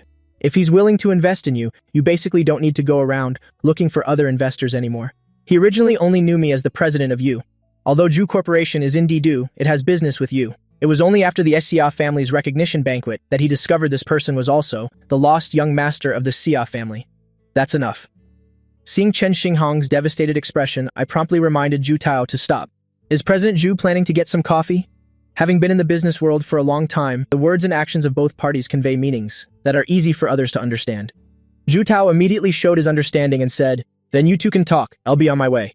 I'll find an opportunity to catch up with President Liu later." After speaking, he turned and walked into the coffee shop. Chen Xinghang looked at me with an embarrassed expression. "President Liu, do you still want to invest in me?" I looked at Chen Xinghang with a smile and said, "Then what about the female lead, Chen Jing?" The female lead is still Chen Jing's. Chen Xinghang immediately guaranteed, as soon as we sign the contract, it'll send Wu Yanfan away immediately. I cursed inwardly, old fox. But my face showed nothing. Then Director Chen should hurry and prepare the contract. At the opening ceremony, Wu Yanfan arrived late with her assistant wearing sunglasses. Seeing Chen Jing's inscrutably gloomy expression, Wu Yanfan stopped, took off her sunglasses, said with a smile as she wiped them, "Why are you still here? Hasn't the director informed you about the change in the female lead?" On the surface, these words sounded fine, like a normal question, but the mockery in her eyes was not hidden at all. Chen Jing ignored her. Ding Luo shielded the person behind him. "We're not in your way standing here. Besides, we haven't cancelled the contract yet. The female lead role isn't necessarily yours yet." Wu Yanfan scoffed. "Do you think I care about the female lead of this garbage film? If it weren't for CEO Su compensating me fully and promising me future resources, I wouldn't have turned down a new film with an excellent production team to take on this crappy movie that I can tell will be a total flop just by looking at it." After saying that, she ignored the two of them and walked towards the crowd. "Wait!" An actress in costume raised her hand to stop her. "The director isn't here yet." Just then, a crew member came over, handing her a female lead's costume. "Miss Wu, please change first." Wu Yanfan glanced at the outfit in her hands. "I don't wear clothes that others have worn. And I won't wear this kind of shabby stuff," the crew member hurriedly explained. "But the budget is insufficient. If you can't get investment, how are you supposed to film?" Wu Yanfan's assistant couldn't help but interject. "Our Miss Wu has humbled herself to come to your film crew and even took a pay cut. Is this how you carelessly treat her?" Wu Yanfan glanced at her assistant with an appreciative look. Then she crossed her arms and said, "The costume change is non-negotiable. Go find the director. If he doesn't make a new outfit according to my requirements, I'm not filming." As soon as she finished speaking, an angry male voice rang out. "If you won't film, then get lost. Who are you trying to scare?" Chen Xinghang walked over with a dark expression. He really didn't expect Wu Yanfan to be so troublesome. If they really changed the female lead, wouldn't it be like bringing home a diva? Wu Yanfan was stunned for a long time, as if she couldn't believe what she had just heard. The director actually told her to get lost. "Do you know what you're saying?" After regaining her composure, Wu Yanfan's eyes narrowed. After becoming famous, wherever she went, people would praise her. No one had ever dared to embarrass her like this, let alone just a third-rate director. "Don't think that just because I proactively asked to be in this film, you can push me around." Now that he had secured investment, Chen Xinghang's attitude was completely different. "Do I look like I'm joking with you? I am now formally informing you, this film no longer needs you. You can go home now." Seeing this, Ding Luo excitedly patted Chen Jing's shoulder. "I told you, Xiao Lu definitely has a way." Chen Jing looked a little dazed at me standing next to Chen Xinghang, a complicated feeling of warmth and bitterness welling up in her heart. At this moment, Wu Yanfan finally realized the seriousness of the situation. It wasn't that she coveted this crappy film, but that this was a task given to her by CEO Su. If things fell apart just like that, how could she face CEO Su when she went back? Thinking of this, she couldn't help but soften her attitude. "I'm not an unreasonable person. If the budget is insufficient, we can forget about the clothes." Wu Yanfan originally thought that after she showed some magnanimity, Chen Xinghang would know when to stop. But as soon as she finished speaking, she saw the other party chuckle. "It's not about the clothes. I still think Chen Jing is more suitable for my female lead role. You should go home." For Wu Yanfan, backing down was already very difficult, but the other party still showed her no face. How could this not make her angry? "Films with good production teams are lining up for me. Do you really think I care about your film? Remember, you're the one who doesn't want me to film. When my schedule is full, don't you regret it. At that time, even if you beg me, I won't soften up." After speaking, she pulled her assistant and left. Chen Xinghang shook his head and clicked his tongue. When he turned to look at me, his expression changed to one of fawning. "CEO Lu, are you satisfied with how I handled it?" I ignored his fawning and just said coldly, "Just film well. Don't disappoint me." Chen Xinghang patted his chest in assurance. "Absolutely." I gave Chen Jing a few more instructions, then turned and went back to the car. Xu Feng saw the tired look on my face in the rearview mirror, and his voice softened unconsciously. "CEO Lu, are we going back to the company?" Although he couldn't hear what people outside were saying, seeing Wu Yanfan leave with a dark face, he knew the matter had been resolved. He felt even more admiration for me in his heart. I rubbed my forehead and grunted in agreement, then leaned back in the seat and closed my eyes to rest. Back at the company, I took a nap in the lounge. After recovering my energy, I called Kai Min over. "Besides Chen Jing, are there any other artists in the company? To develop an entertainment company to compete with Tianyu, having only one artist, Chen Jing, is clearly not enough. I need to recruit new blood to strengthen the company. If there are promising artists among the company's existing ones, it's not impossible to train them." Yes. Ever since he found out I was Lu Xiaohua's brother, Kai Min's eyes practically glowed when he looked at me. Besides Chen Jing, the company also has 5 male artists and 1 female artist. After looking through their files, I tapped my fingertips lightly on the desk. "Have this girl named Qiwan come see me? Dismiss the others." Kai Min let out a sound of surprise. "Why are we dismissing the others?" I pushed the file in my hand forward. "They've been signed with the company for so long, yet every single one of them has been wasting time, just waiting for handouts.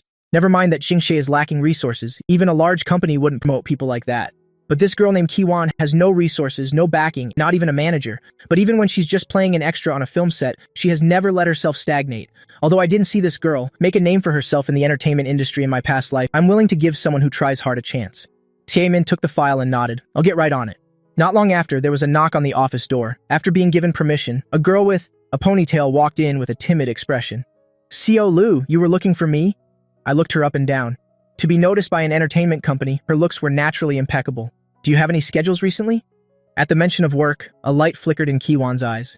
"There's a role in director Feng's new movie that needs to be re-auditioned for. I want to give it a try." I raised an eyebrow. "The legitimate daughter of the mansion of Prince Xian, Ye Linglong." Kiwan looked surprised. "Co Lu knows about it too?" "Of course I know.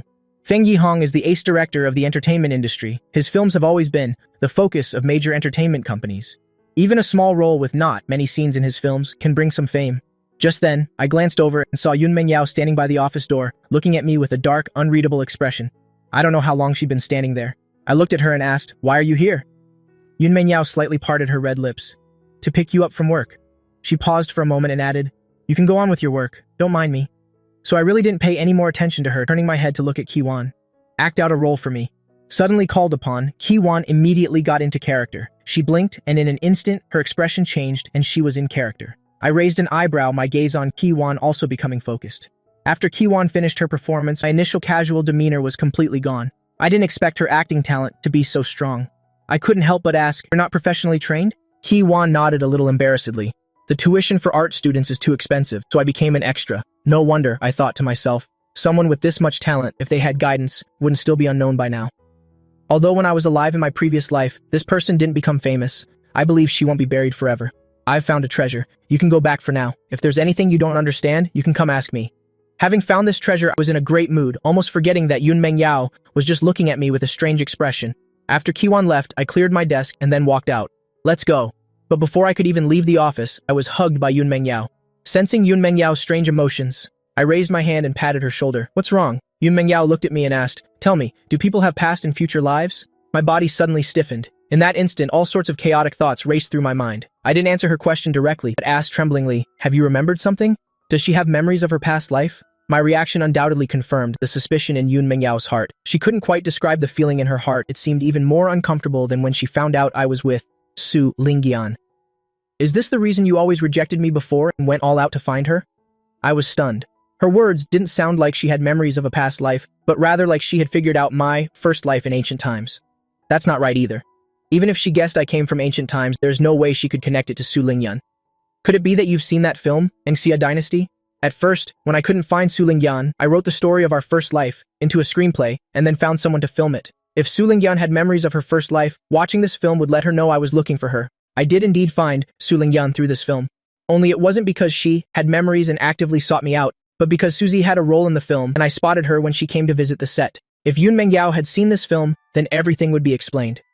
"How could I not watch a film you wrote?" Yun Mengyao held a strand of my hair in her mouth, her eyes as if covered by a black mist, unfathomably deep. "So in your past life, you two were together, and in the end, you even died for love together." I immediately explained, "Mengyao, don't be like this. Besides, that wasn't my last life, and it can't really be considered dying for love." Yun Mengyao continued to ask, "Then why do you hate her so much now and are with me instead?" Yun Mengyao didn't know what I was thinking. As if possessed, the rims of her eyes turned slightly red. I couldn't see her expression, but I could feel the agitation in her emotions. I made up my mind and was about to tell her about my second life. But as soon as I opened my mouth, a finger was placed on my lips. Yun Mengyao's thumb gently caressed my lips. "Don't say it, I don't want to know anymore." She was afraid the truth would be something she couldn't bear. There was a time when she felt that just having me was enough, but the human heart is always greedy. Knowing about the deep bond between me and Su Lingyan, she was so jealous she wanted to kill someone. She took my hand and said, "Don't go home tonight, come to my place." After saying that, Yun Mengyao linked her arm with mine and walked out. When we reached the company's main gate, we ran into Chen Jing coming back from filming. Seeing me with a woman's arm linked intimately with mine, Chen Jing's eyes widened in disbelief. "You two are. I introduced her straightforwardly. "This is my girlfriend." Chen Jing's heart skipped a beat. So CEO Lu already has a girlfriend. Seeing the disappointment in Chen Jing's eyes and the fleeting pain, another flame ignited in Yun Mengyao's heart. She didn't even know that in my company, there was also someone coveting me. So you should get rid of any inappropriate thoughts and be mindful of keeping a distance from your superior in the future. After Yun Mengyao's warning, she linked her arm with mine and continued walking forward. Because of Yun Mengyao's words, I turned my head to glance at Chen Jing, but Yun Mengyao pushed my head back forward. On the way back, car was unusually quiet. The usual ambiguity was gone. Jiang Ting, in the driver's seat, felt uneasy, thinking to herself that the two were having a fight. And after arriving at Yun Mengyao's residence, Jiang Ting knew, before she could even step through the door, she was blocked outside by Yun Mengyao. At the same time, the maids in the main villa and the subordinates were all sent out. Yun Mengyao, suspected of domestic violence, hadn't even gone upstairs yet when she pushed me down on the sofa and kissed me right in the living room. She felt that this heart of hers could never be healed again. After learning about the two-lifetime love between me and Su Lingyan, she wished she could drag both of us down to hell with her. My brow furrowed slightly. Since being reborn, I had never been averse to intimacy with Yun Mengyao. This was the first time a trace of fear arose in my heart, and the illusion of being devoured. But I still did my best to endure it, comforting Yun Mengyao's explosive emotions. Sensing my unusual reaction, Yun Mengyao's actions paused, and her rationality returned for a moment. She stared at me and asked, "Lu Yan, do you love me?" She held my hand tightly. I was stunned. When I was first reborn, I was with her out of a sense of gratitude, but after spending some time together, her face and personality had been deeply engraved in my bones. When we weren't together, I often thought of her. In 2 lifetimes, I had no deep contact with Yun Mengyao, but I wasn't averse to doing this with her. Even now, when she was carrying the intent to vent, all I felt for her was heartache and indulgence. Is this love? Thinking of this, I lifted my chin and kissed her. I love you. Yun Mengyao licked her lips, her eyes narrowing into a line. Liar. But so what if you love me or not? A hint of madness flickered in the depths of her eyes. This time, you were the one who walked towards me. No matter what, I won't let you leave again. If you want to abandon me in the future, I'll lock you up. You're not allowed to go anywhere except by my side, she repeated fiercely. I will really lock you up. I found it a little funny. You can lock me up now too. Yun Mengyao looked at me seriously. I'm not joking with you. I'm not joking with you either. I continued to recklessly test the limits on the edge of danger. As long as you want to, you can do anything to me. Sure enough, hearing my words, Yun Mengyao's eyes deepened. You brought this upon yourself. Then she fiercely sealed my lips with hers. The next morning when I woke up, I looked at the clock, wondering whether I should go to the company, when I received a call from Kei Min. After the call connected, Ti Wan's voice came from the other side. Xiao Lu, I got the role of Ye Linglong. Moreover, the scene I drew during the audition was exactly the part you taught me. The director even praised me. I heard the girl's excited voice, laughed and agreed, and added a few more words of encouragement. After hanging up the phone, my mood also brightened a bit. Although we've been through some turmoil, overall, things are developing in a good direction. After settling the company's artists, the next step is to recruit new people. Thinking of the globally famous music group that I personally created in my past life, I grabbed the car keys, intending to go out. Yun Mengyao reached out and pulled me back. It's almost dark. Where are you going? Since there was nothing else to do next, I explained. I'm going to do some talent scouting, looking for good prospects. After speaking, I gave her a reassuring look. We'll be back tonight. The color in Yun Mengyao's eyes indeed darkened. We'll have Jiang Ting take you. I didn't refuse. After getting in the car, I dialed a number from memory. Not long after, the call connected. A voice as clear as a spring breeze came from the other side. Hello? I watched the manor scenery recede outside the car window. Is this Mu Yanfeng? There was a slight pause on the other end. May I ask who this is? I heard a commotion coming through the phone, and instead of answering, I asked back, Where are you? Mu Yanfeng was silent for another moment, her voice laced with a bit more caution. Who are you? What do you want from me? I didn't explain much. Let's meet and talk. Then I hung up. After confirming this was the person I was looking for, I pinpointed the phone's location. I still remembered from my previous life, when I first formed this girl group, it was raining cats and dogs. I was driving past a square. Everyone was rushing to find shelter from the rain. Only 5 girls were in the rain, dancing their hearts out. I stopped the car and watched for a long time, and after they finished, I signed all 5 of them. After sending them to a rookie training camp for a period of training, they debuted under the group name Jard, which meant that a girl's dream cannot be extinguished by heavy rain. The reason I contacted Mu Yanfeng was because she was the leader and also the calmest among them, capable of making decisions. Following the location on the phone, I told Jiang Ting to drive to a concert. Looking at the sea of people, I thought for a moment before remembering this was a concert by Qinyu's famous singer, Fang Zhikai. I initially thought Mu Yanfeng was here to watch the concert, but according to the red dot on the phone, she gradually walked towards a lounge backstage. The lounge door was ajar. I was about to knock when I heard an indignant voice. We've been practicing for so long, you say we can't go on stage, and just like that, we can't? You have to give us a reason. My hand froze midair. This voice was very familiar to me. It was Tong Zhan, the youngest of the 5. Through the hand-wide crack in the door, I took a quick glance and found that besides Zhang Xiang, the other 4 were all there. The person standing opposite the 4 of them was a core staff member of Fang Zhikai's team named Yuan Shiji. Looking at the confrontational situation at the scene, Tong Zhan's previous words were also directed at him. There are too many backup dancers, so we're cutting a few. Is there a problem? Yuan Shiji's tone was clearly perfunctory. Mu Yanfeng held back the furious Tong Zhan and said coldly to Yuan Shijie, "Since you're not letting us on stage, then pay us our wages." Yuan Shijie acted as if he had heard a joke. "You're not going on stage and you still want to be paid?" Tong Zhan exploded again. "You're the one not letting us on stage. It's not like we're canceling the contract on our own. We've wasted so much time and effort practicing. On what grounds are you not paying us? I really don't want to have to say the same thing twice." Yuan Shijie sighed with a helpless expression, staring at their beautiful faces, his heart itching as he thought to himself, no wonder Feng Jikai was wary of them, afraid they'd steal the spotlight with their looks, even if it meant disrupting the backup dancer formation to get rid of them. But it's fine if you want money, after all, these faces and figures can fetch a good price. "Tonight at the Lansing Hotel, serve me well, never mind the salary, I can give you this much." As he spoke, he held up 5 fingers. After he finished speaking, the scene fell into a strange silence. The 4 of them seemed to be stunned by Yuan Shijie's shamelessness, and for a moment, aside from heavy panting, no one said a word. "So, once you've thought it over, give me a straight answer. Let's see if the 4 of you together in bed can coordinate as well as you do when you dance." As Yuan Shijie spoke, he was about to reach out and touch the tender Tong Zhan, whose face looked so supple one could squeeze water from it. But before his hand could touch her, it was grabbed by another hand. Then came the crack of a bone breaking, accompanied by a blood-curdling scream from Yuan Shijie, like a pig being slaughtered, shattering the silence in the room. I viciously threw him aside. "Pay them." The 4 of them were stunned to see me suddenly appear. Just then, Yuan Shijie charged towards me, his face contorted with rage, but before he could even get close to me, I kicked him to the ground and he fell flat on his face. I dusted off my hands and looked down at him with contempt. "Is that all you've got? Security? Where's security?" Yuan Shijie pushed his greasy body up from the floor, glared at me viciously, and said, "Don't get too cocky. Once security gets here, it'll make you pay." "Calling for backup? Fine." I waved the phone in my hand. "I recorded your conversation just now. If this video gets out..." I didn't finish the sentence, but the threat was obvious. A flash of panic crossed Yuan Shijie's face. He wanted to snatch the phone, but remembering my skills, he hesitated to move forward. "What do you want?" I glanced at him. Didn't I already say it? Pay them. The 5 young women had been watching in a daze until now. When they realized the topic had returned to them, and that someone was helping them, they were at a loss for what to do. Yuan Shijie watched as the cooked duck was about to fly away. He felt utterly unwilling to let it go, but he had no other choice. He could only take out his phone and transfer the money.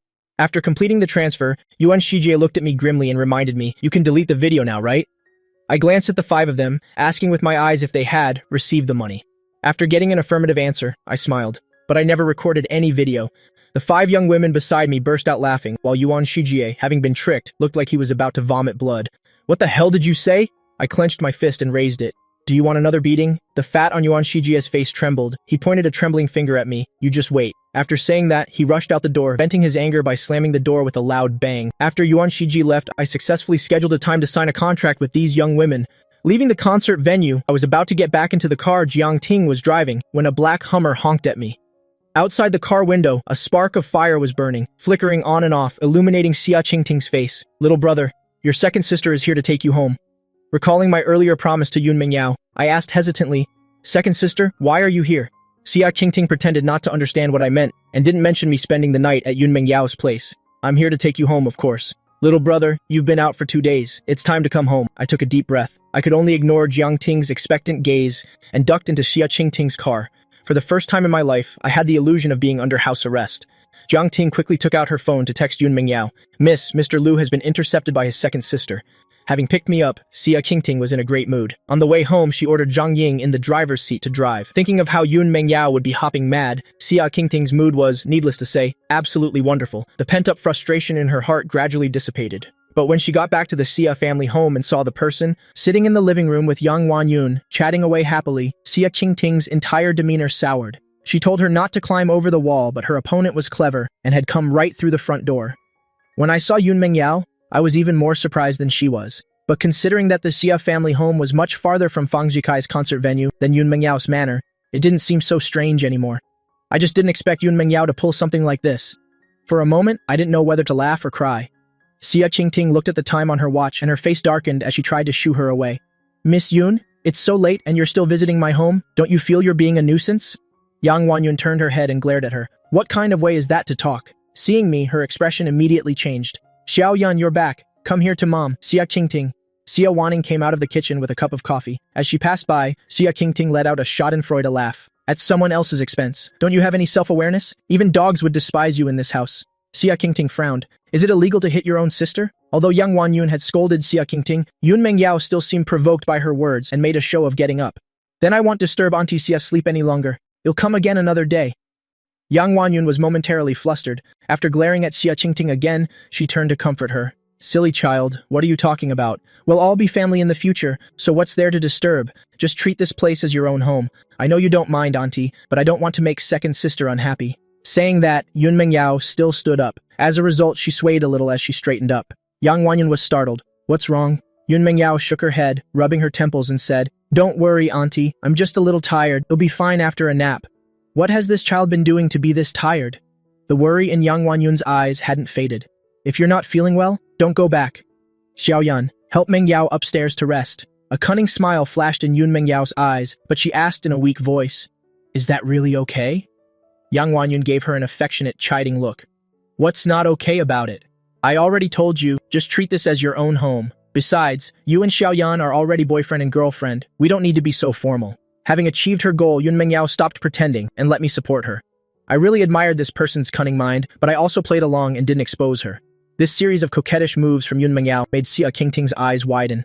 After snapping back to reality, she immediately tried to stop it, saying, No, Yang Wanyun's patience with her had reached its limit. Shut your mouth, Xia Qingting could only watch as I helped Yun Mengyao upstairs. She gritted her teeth in hatred, then looked at the person sitting on the sofa. Xia Wanning was calmly drinking her coffee, leaving her with no outlet for her anger.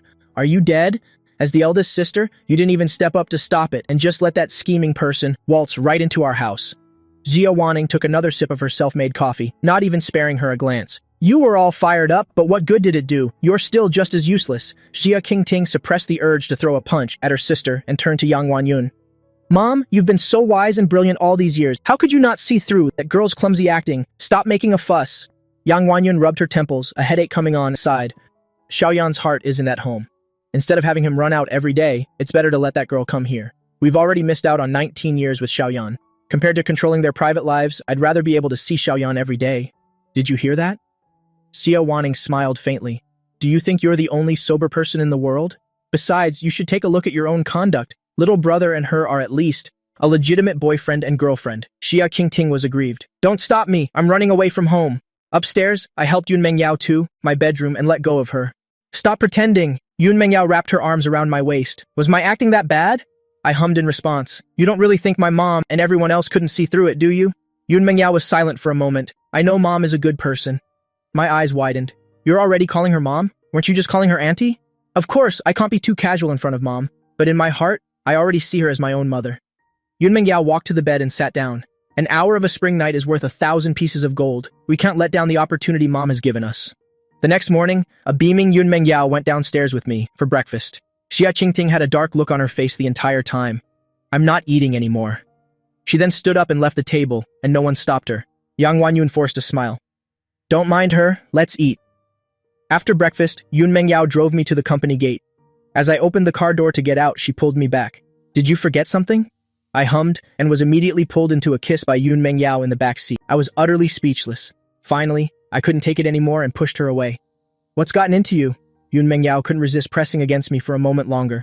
Go to work. I glanced at her and got out of the car. But I hadn't taken 2 steps when I saw Chen Jing standing at the company gate, staring blankly in my direction. I couldn't help but touch my almost numb lips. For a moment, I suspected Yun Mengyao did it on purpose, but before I could turn back to confront her, her car had already sped off and disappeared. Now facing Chen Jing, anything I said would be awkward. I thought it would be better to pretend I hadn't seen her, but she spoke up first. Sorry, I didn't mean to spy, it's just that I happened to. I knew she was just passing by and that I had opened the car door earlier and forgot to close it when I was kissed. I'll go in first. Chen Jing's ears were indescribably red. She turned to flee the awkward scene, but I called her back. If you're staying at Xingche because of me, then I can give you a chance to choose again. After all, you've seen it. I have a girlfriend. The scene of Yun Mengyao and Chen Jing meeting the day before yesterday was still fresh in my mind. My previous impossible speculation had been confirmed. Even if Yun Mengyao hadn't played any tricks, I would have had to make things clear with her. I wanted to keep her, but not like this. It was too cheap. You don't want me anymore? Hearing my words, Chen Jing immediately shed her earlier shyness, her expression extremely tense. I admit I've had improper thoughts about you, but after that game show incident, I haven't dared to cross the line again. Right now, I just want to stay at Xingche, and I absolutely won't do anything to cross the line. To reassure me, she stopped being polite. Don't think I'm that obsessed with you. If it weren't for you helping me resolve those 2 crises, I wouldn't be staying here. In the future as well, my career will always be what I value most. I sighed in relief. As I was about to say something more, with a screech, a black car pulled up beside us. A youthful face peeked out from the car window, her beautiful face full of youthful charm. "Brother Yan, we're here." I turned my head and saw it was indeed Tongjian. The vibrant girls jumped out of the car, lining up in front of me, a truly eye-catching sight. "Hello, Brother Yan." Actually, in the group, besides Tongjian and Leng Bingbing, the others were a bit older than me, but I accepted their form of address and introduced Chen Jing, who was beside me. "This is your senior, Chen Jing." The group all turned to Chen Jing and shouted in unison, "Hello, Senior Chen." Chen Jing snapped out of her daze and nodded shyly at them. "Hello, everyone." Just then, Kaimin arrived at the company, and after seeing them, he couldn't help but look puzzled. "Boss, who are these beautiful girls?" "You're just in time," I ordered. "These are some promising new talents I've just discovered. Take them to the lounge to wait." Kaimin nodded, "Yes."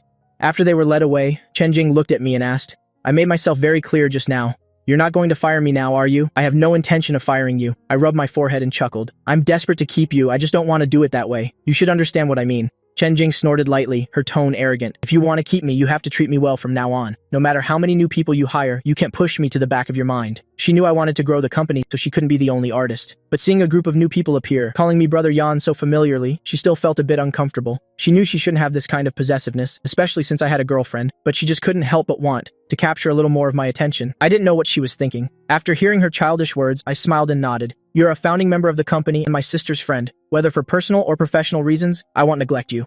A smile lit up in Chen Jing's eyes. "That's more like it." After reassuring Chen Jing, I went to draft the contracts, then went to the lounge where Mu Yanfeng's group was. They were sitting on the sofa, talking and laughing happily. When they saw me, they started to stand up and greet me. Unlike last night, I was now their boss. I gestured for them to sit down. "No need for such formalities," I said as I sat down on the single sofa opposite them, placing the contracts on the coffee table in front of me. "Here are the contracts. Take a look. If there are no problems, you can sign." While they were looking over the contracts, my gaze swept over each of their faces one by one as I spoke about the arrangements for them in my past life. "After signing the contract, I will send you to Xinxing, a training camp, to be trainees for a while. The company will cover the fees. Your dancing is fine. You could graduate directly. But in terms of singing, as well as singing and dancing at the same time, your breath control still needs practice. Also, your ability to adapt to a real stage and so on. There will be specialists there to teach you these things. After a while, training camp will have a ranking test. You can try participating. The ranking doesn't matter. Consider it a performance review."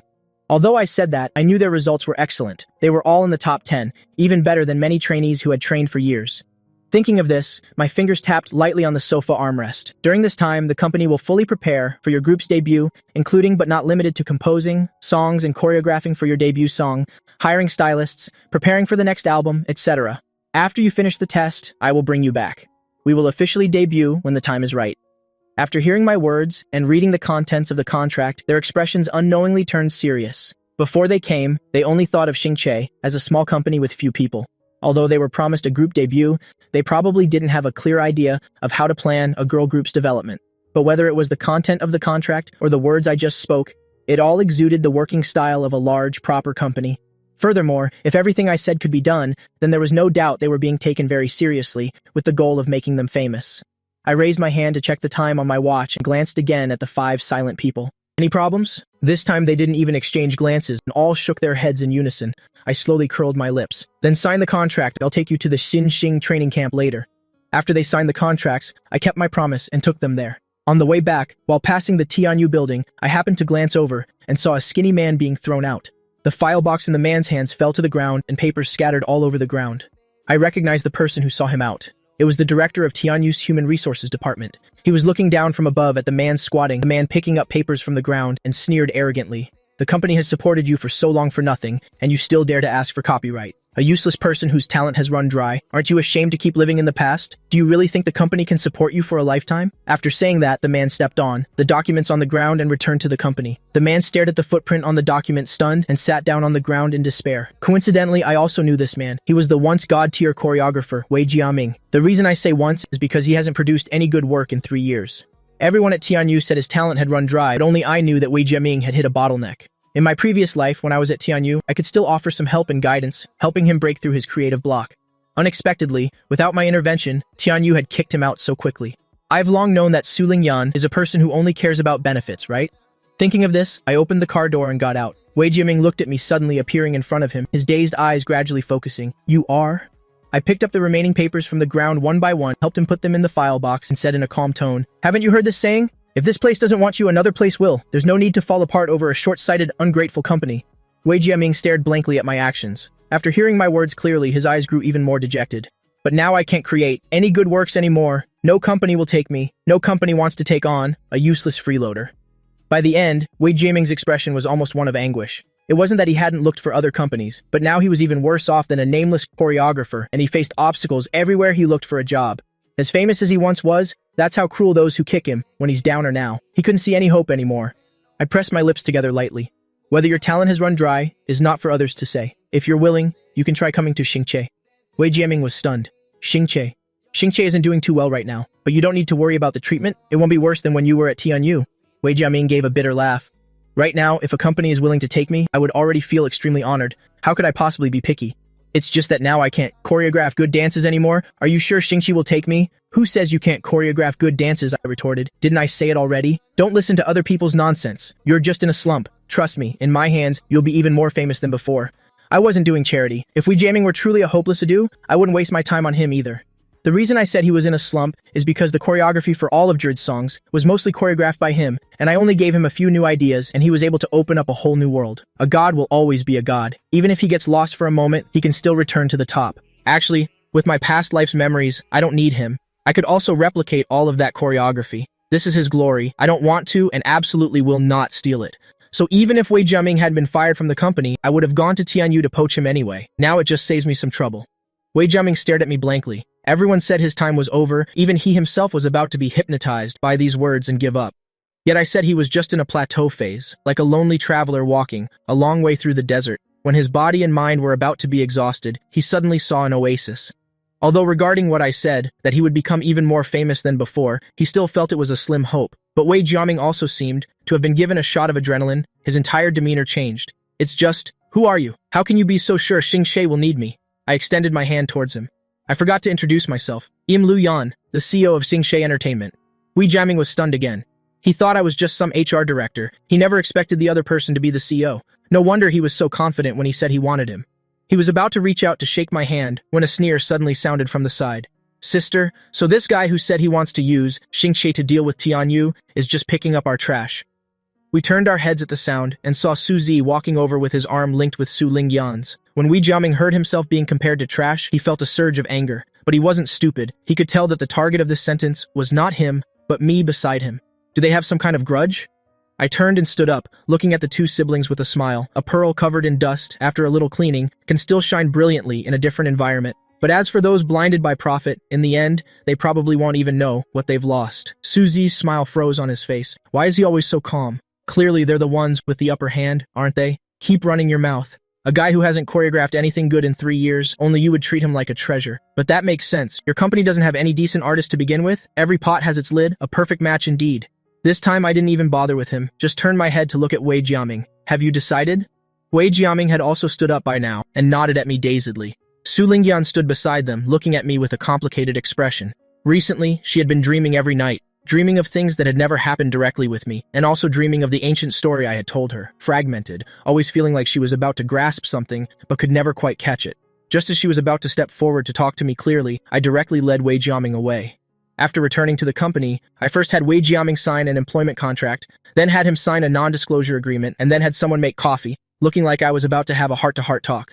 Wei Jiaming sat opposite me a bit formally, his hands placed a little stiffly on his knees. I still don't have any new inspiration right now. I cut him off. You've studied martial arts before, right? Wei Jiaming was stunned. How did you know? I lifted my coffee cup and took a sip. Well, have you ever thought about incorporating the martial arts you've learned into your choreography? Wei Jiaming was dazed again. Martial arts combined with choreography? I nodded. The explosive power of dance is very important, and martial arts is a symbol of strength. Appropriately incorporating a bit of martial arts into the choreography might bring a surprise. Wei Jiaming pursed his lips in thought, and I continued to repeat, the guidance from my past life. Also, Tianyu has many A-list stars, but their idol group division is weak. In the past, you've always choreographed for individuals. Maybe you can try expanding your scope, choreograph for a multi-member girl group? Wei Jiaming's palm clenched slightly as if a flash of white light shot through his mind. A girl group? I nodded. I'm planning to form a 5-member girl group, and we're missing a choreographer. With that, I placed a file in front of Wei Jiaming. This is the debut single I've prepared for them. The lyrics and music are all done. You can choreograph based on this. At this point, Wei Jiaming finally knew why I had him sign a non-disclosure agreement. He looked over the lyrics and music in his hand, humming the main melody in his head, combining it with my earlier suggestion. The white flash of light in his mind seemed to suddenly become clearer. "Co. Lu, I think I'm getting some inspiration. I'm going to try out the moves I just thought of." I smiled and nodded. "No rush, you have plenty of time to prepare." After Wei Jiming left, I was about to make a phone call, and I suddenly received a message from Chu Qi. "Someone is looking for the Divine Doctor again, will you take it?" "Who?" She said her name is Sheng Qingqing. Her mother is in critical condition. I've already checked. She's a famous female artist from Tianyu in Huaguo. The moment I saw this name, another memory flooded back. I replied decisively, "Take it." Chu Qi asked with some doubt, "Why? Is her face pretty?" I didn't answer him. I thought to myself, Sheng Qingqing doesn't just have a pretty face, she's also a top-tier celestial beauty in the entertainment industry and has a legendary, heaven-sent physique that attracts fame. As for being an artist from Tianyu, I sneered. Not for long, she's about to become one of mine. That's right, I have to poach her. At the same time, in a private villa, in an upscale residential area in Didu, Yun Qingyue was facing a beautiful, yet indignant face and screaming. "What did you say?" Chu Qi accepted the request. Sheng Qingqing nodded.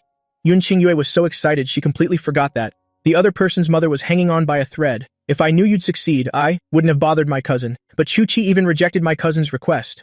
Why did he accept yours? Sheng Qingqing pressed her thin lips together and asked instead of answering, "Can he cure my mother's illness?" Only then did Yun Qingyue realize her gaffe and quickly composed herself, rubbing her chin with her finger. "I'm not too sure about that. Logically speaking, your mother is probably beyond saving, but if it's the Divine Doctor, who can say for sure? After all, Danon's disease back then was also called an incurable disease, but he turned the impossible into possible." Sheng Qingqing's eyes narrowed. "You can leave now." Yun Qingyue was horrified.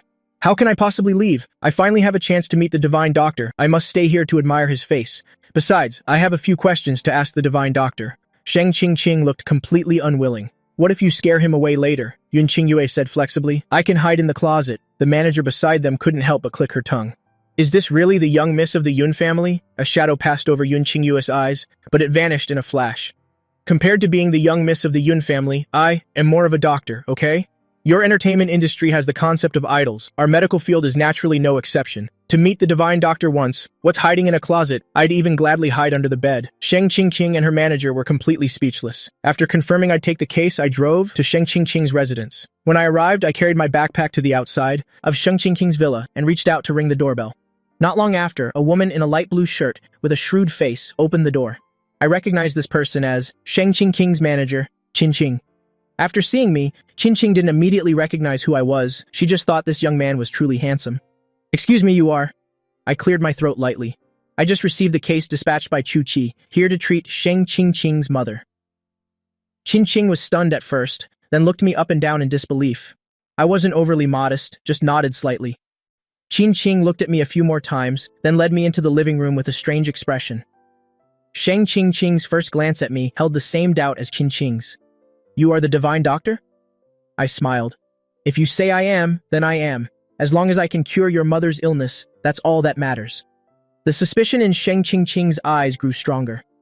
"You haven't even seen my mother's condition? How can you be sure you can cure her?" I thought, of course I'm sure. I was the one who cured her mother in the previous life. It's just that in the last life, I did it to help Tianyu keep Sheng Qingqing.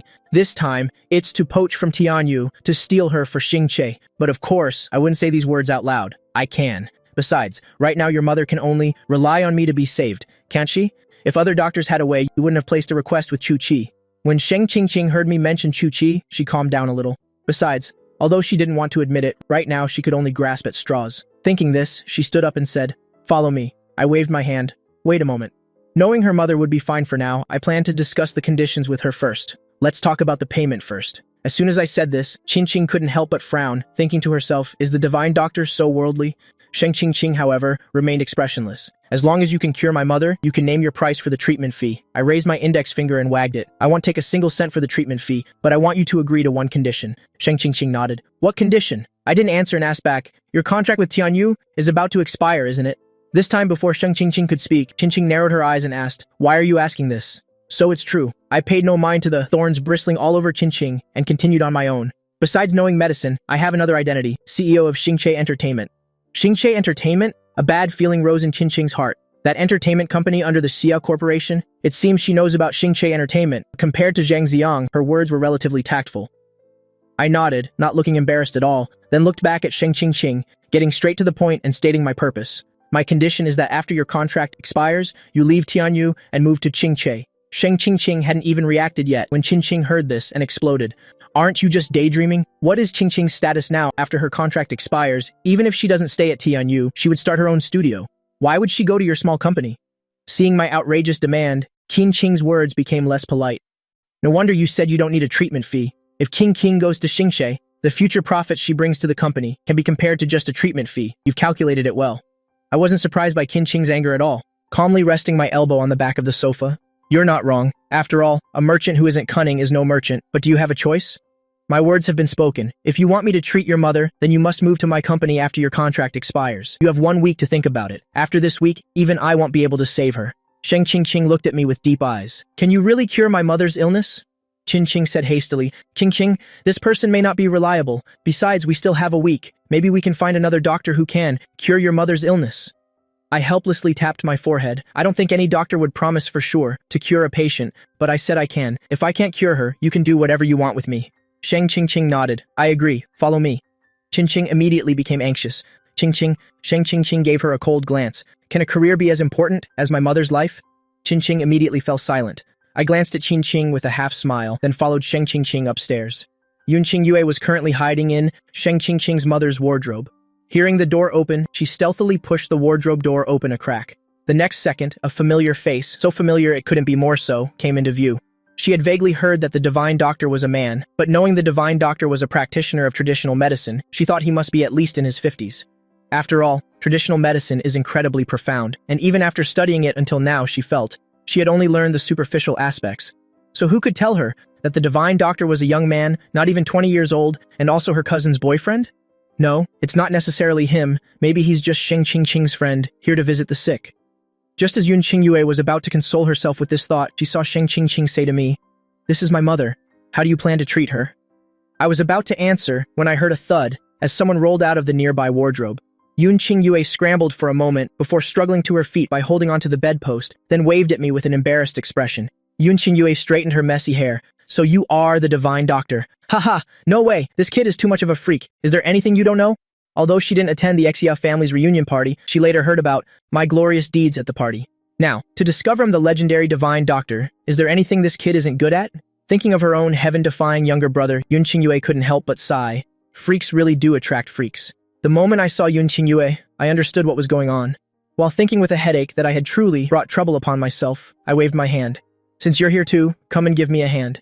With that, I unzipped my backpack and took out silver acupuncture needles and other traditional medicine tools. Sheng Qingqing looked at the tools I laid out. You're a traditional medicine doctor? I turned and glanced at her. Is there a problem? Qingqing voiced the doubt in Sheng Qingqing's heart. How can someone proficient in traditional medicine be so young? I turned away again. The world of a genius you wouldn't understand. If you want me to treat her, then don't talk. Yunqing Yue walked up to me with a smile and said to Sheng Qingqing and Qingqing, I forgot to tell you both, the divine doctor is indeed a practitioner of traditional medicine. Please leave.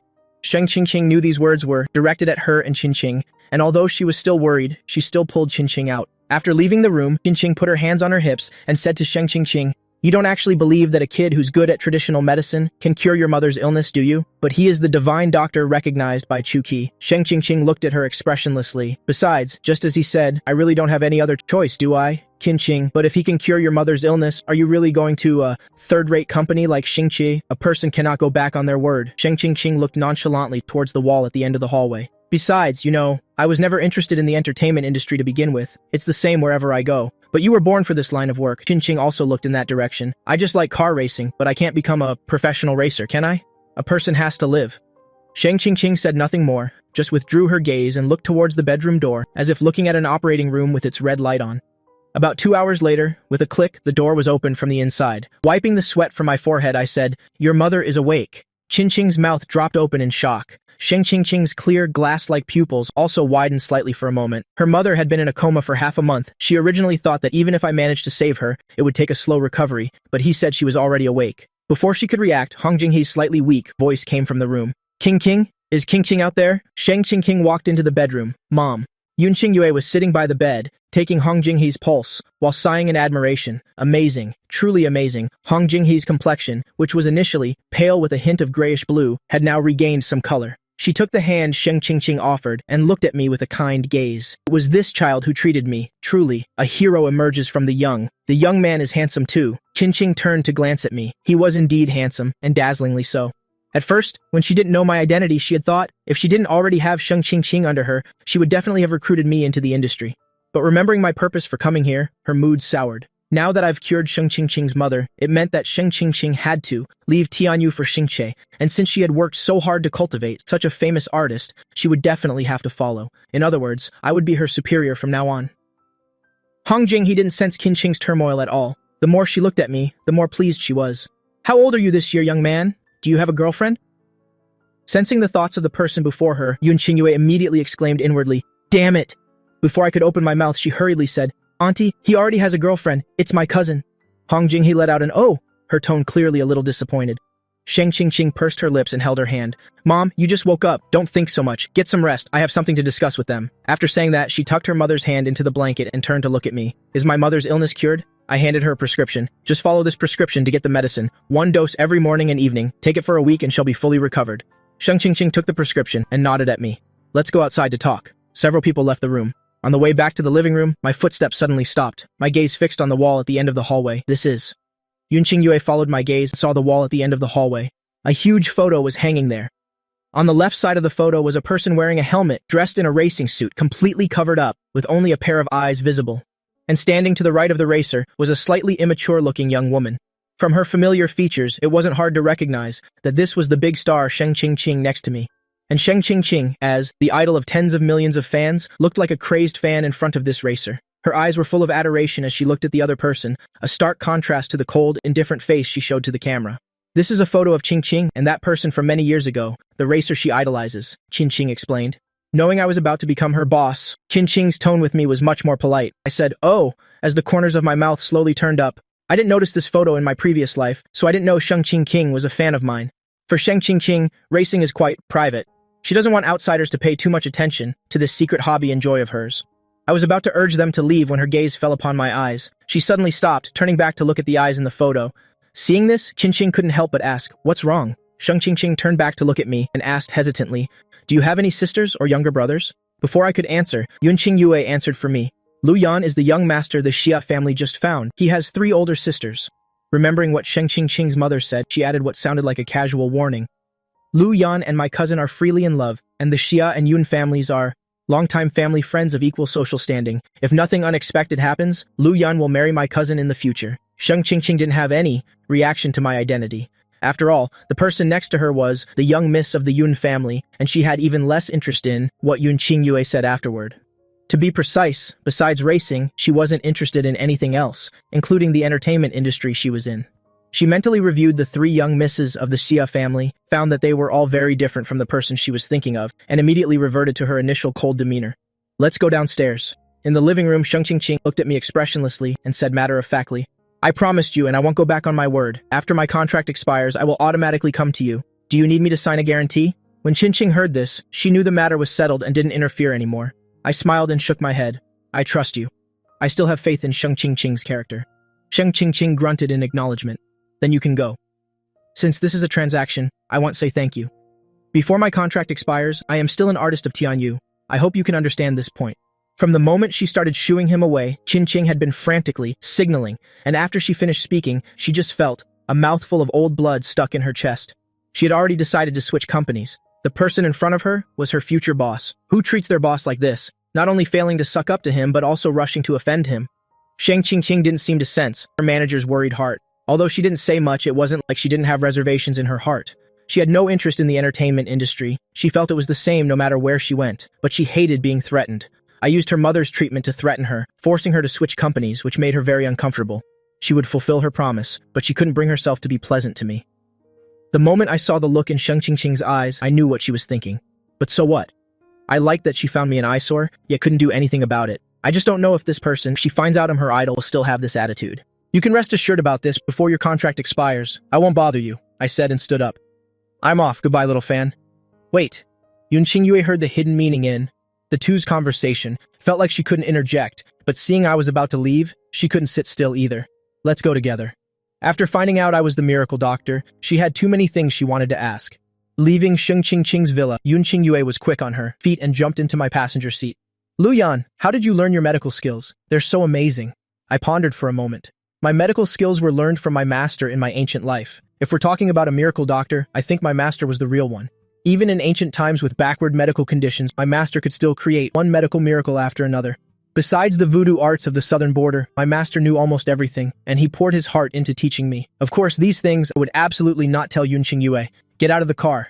Don't be so heartless, I'm your cousin after all. Not only did Yun Qingyue knock it out, she even buckled her seatbelt.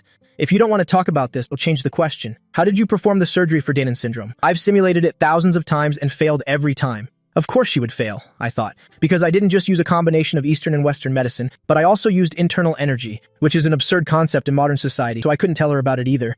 Get out. Yun Qingyue gripped her seatbelt tightly. I'm not getting out. Knowing I had brought a nuisance upon myself, I rubbed the bridge of my nose. Seeing she wouldn't get out, I decided to just ignore her and started the car. After returning to the company, I had a little tail behind me. Wherever I went, Yun Qingyue followed. I'd answer whatever I could with a few words, and if I couldn't, I remained silent. Even so, Yun Qingyue still followed me tirelessly, seemingly with an endless number of questions.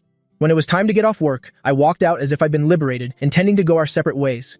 But as soon as the two of us walked out of the company gates, we ran into Yun Mengyao, who had come to pick me up. Seeing Yun Qingyue trailing beside me, Yun Mengyao's eyes narrowed, her icy gaze looking as if it could pierce right through Yun Qingyue. Why are you with him? Yun Qingyue's heart trembled under her cousin's stare. I came to ask for Xiaoyan's medical advice. Yun Mengyao's expression darkened. You call him Xiaoyan? Yun Qingyue was a bit speechless. Seriously? Her focus is a little off. So what if I call him Xiaoyan? He's your boyfriend. Am I not allowed to call him that? What's with that look? Are you suspecting me of trying to steal your man? I already told you I'm not interested in stealing my little sister's man. Yun Qingyue was choked with anger. It was a waste of her effort to speak up for me in front of Sheng Qingqing's mother. Seeing her reaction, Yun Mengyao immediately sighed in relief, belatedly realizing and asking, You were asking for his medical advice? You don't know yet? Yun Qingyue said with schadenfreude. Luyan is. I opened my mouth and cut Yun Qingyue off. You know I know a little bit of Chinese medicine. Her knowledge of Chinese medicine isn't very good, so she came to ask me some questions. As I said this, I shot a subtle glare at Yun Qingyue. I discovered this person is a real gossip. Shamelessly revealing my identity as the young master of the Xia family in front of Sheng Qingqing was one thing, but now she wanted to reveal my identity as the miracle doctor. Before, I wouldn't have thought there was anything I couldn't tell Yun Mengyao. But I just rejected her request, and if she found out I was the very miracle doctor she had requested, and that I had rejected her request only to accept someone else's with her jealous nature, I shivered at the thought. I took Yun Mengyao's hand. Let's go. Yun Mengyao looked at my slightly guilty expression. A dark glint flashed in her eyes, but she didn't ask further and got in the car. Yun Mengyao kissed me as if to quench her thirst, then pressed against my lips and asked, Are we going home today or to your place? I steadied my breathing a bit, and just as I was about to speak, the phone rang. I swiped to answer, and the next second I heard Su Lingdian's voice coming from the receiver. Luyan, are you off work yet? Let's go out for dinner tonight and talk about our past life.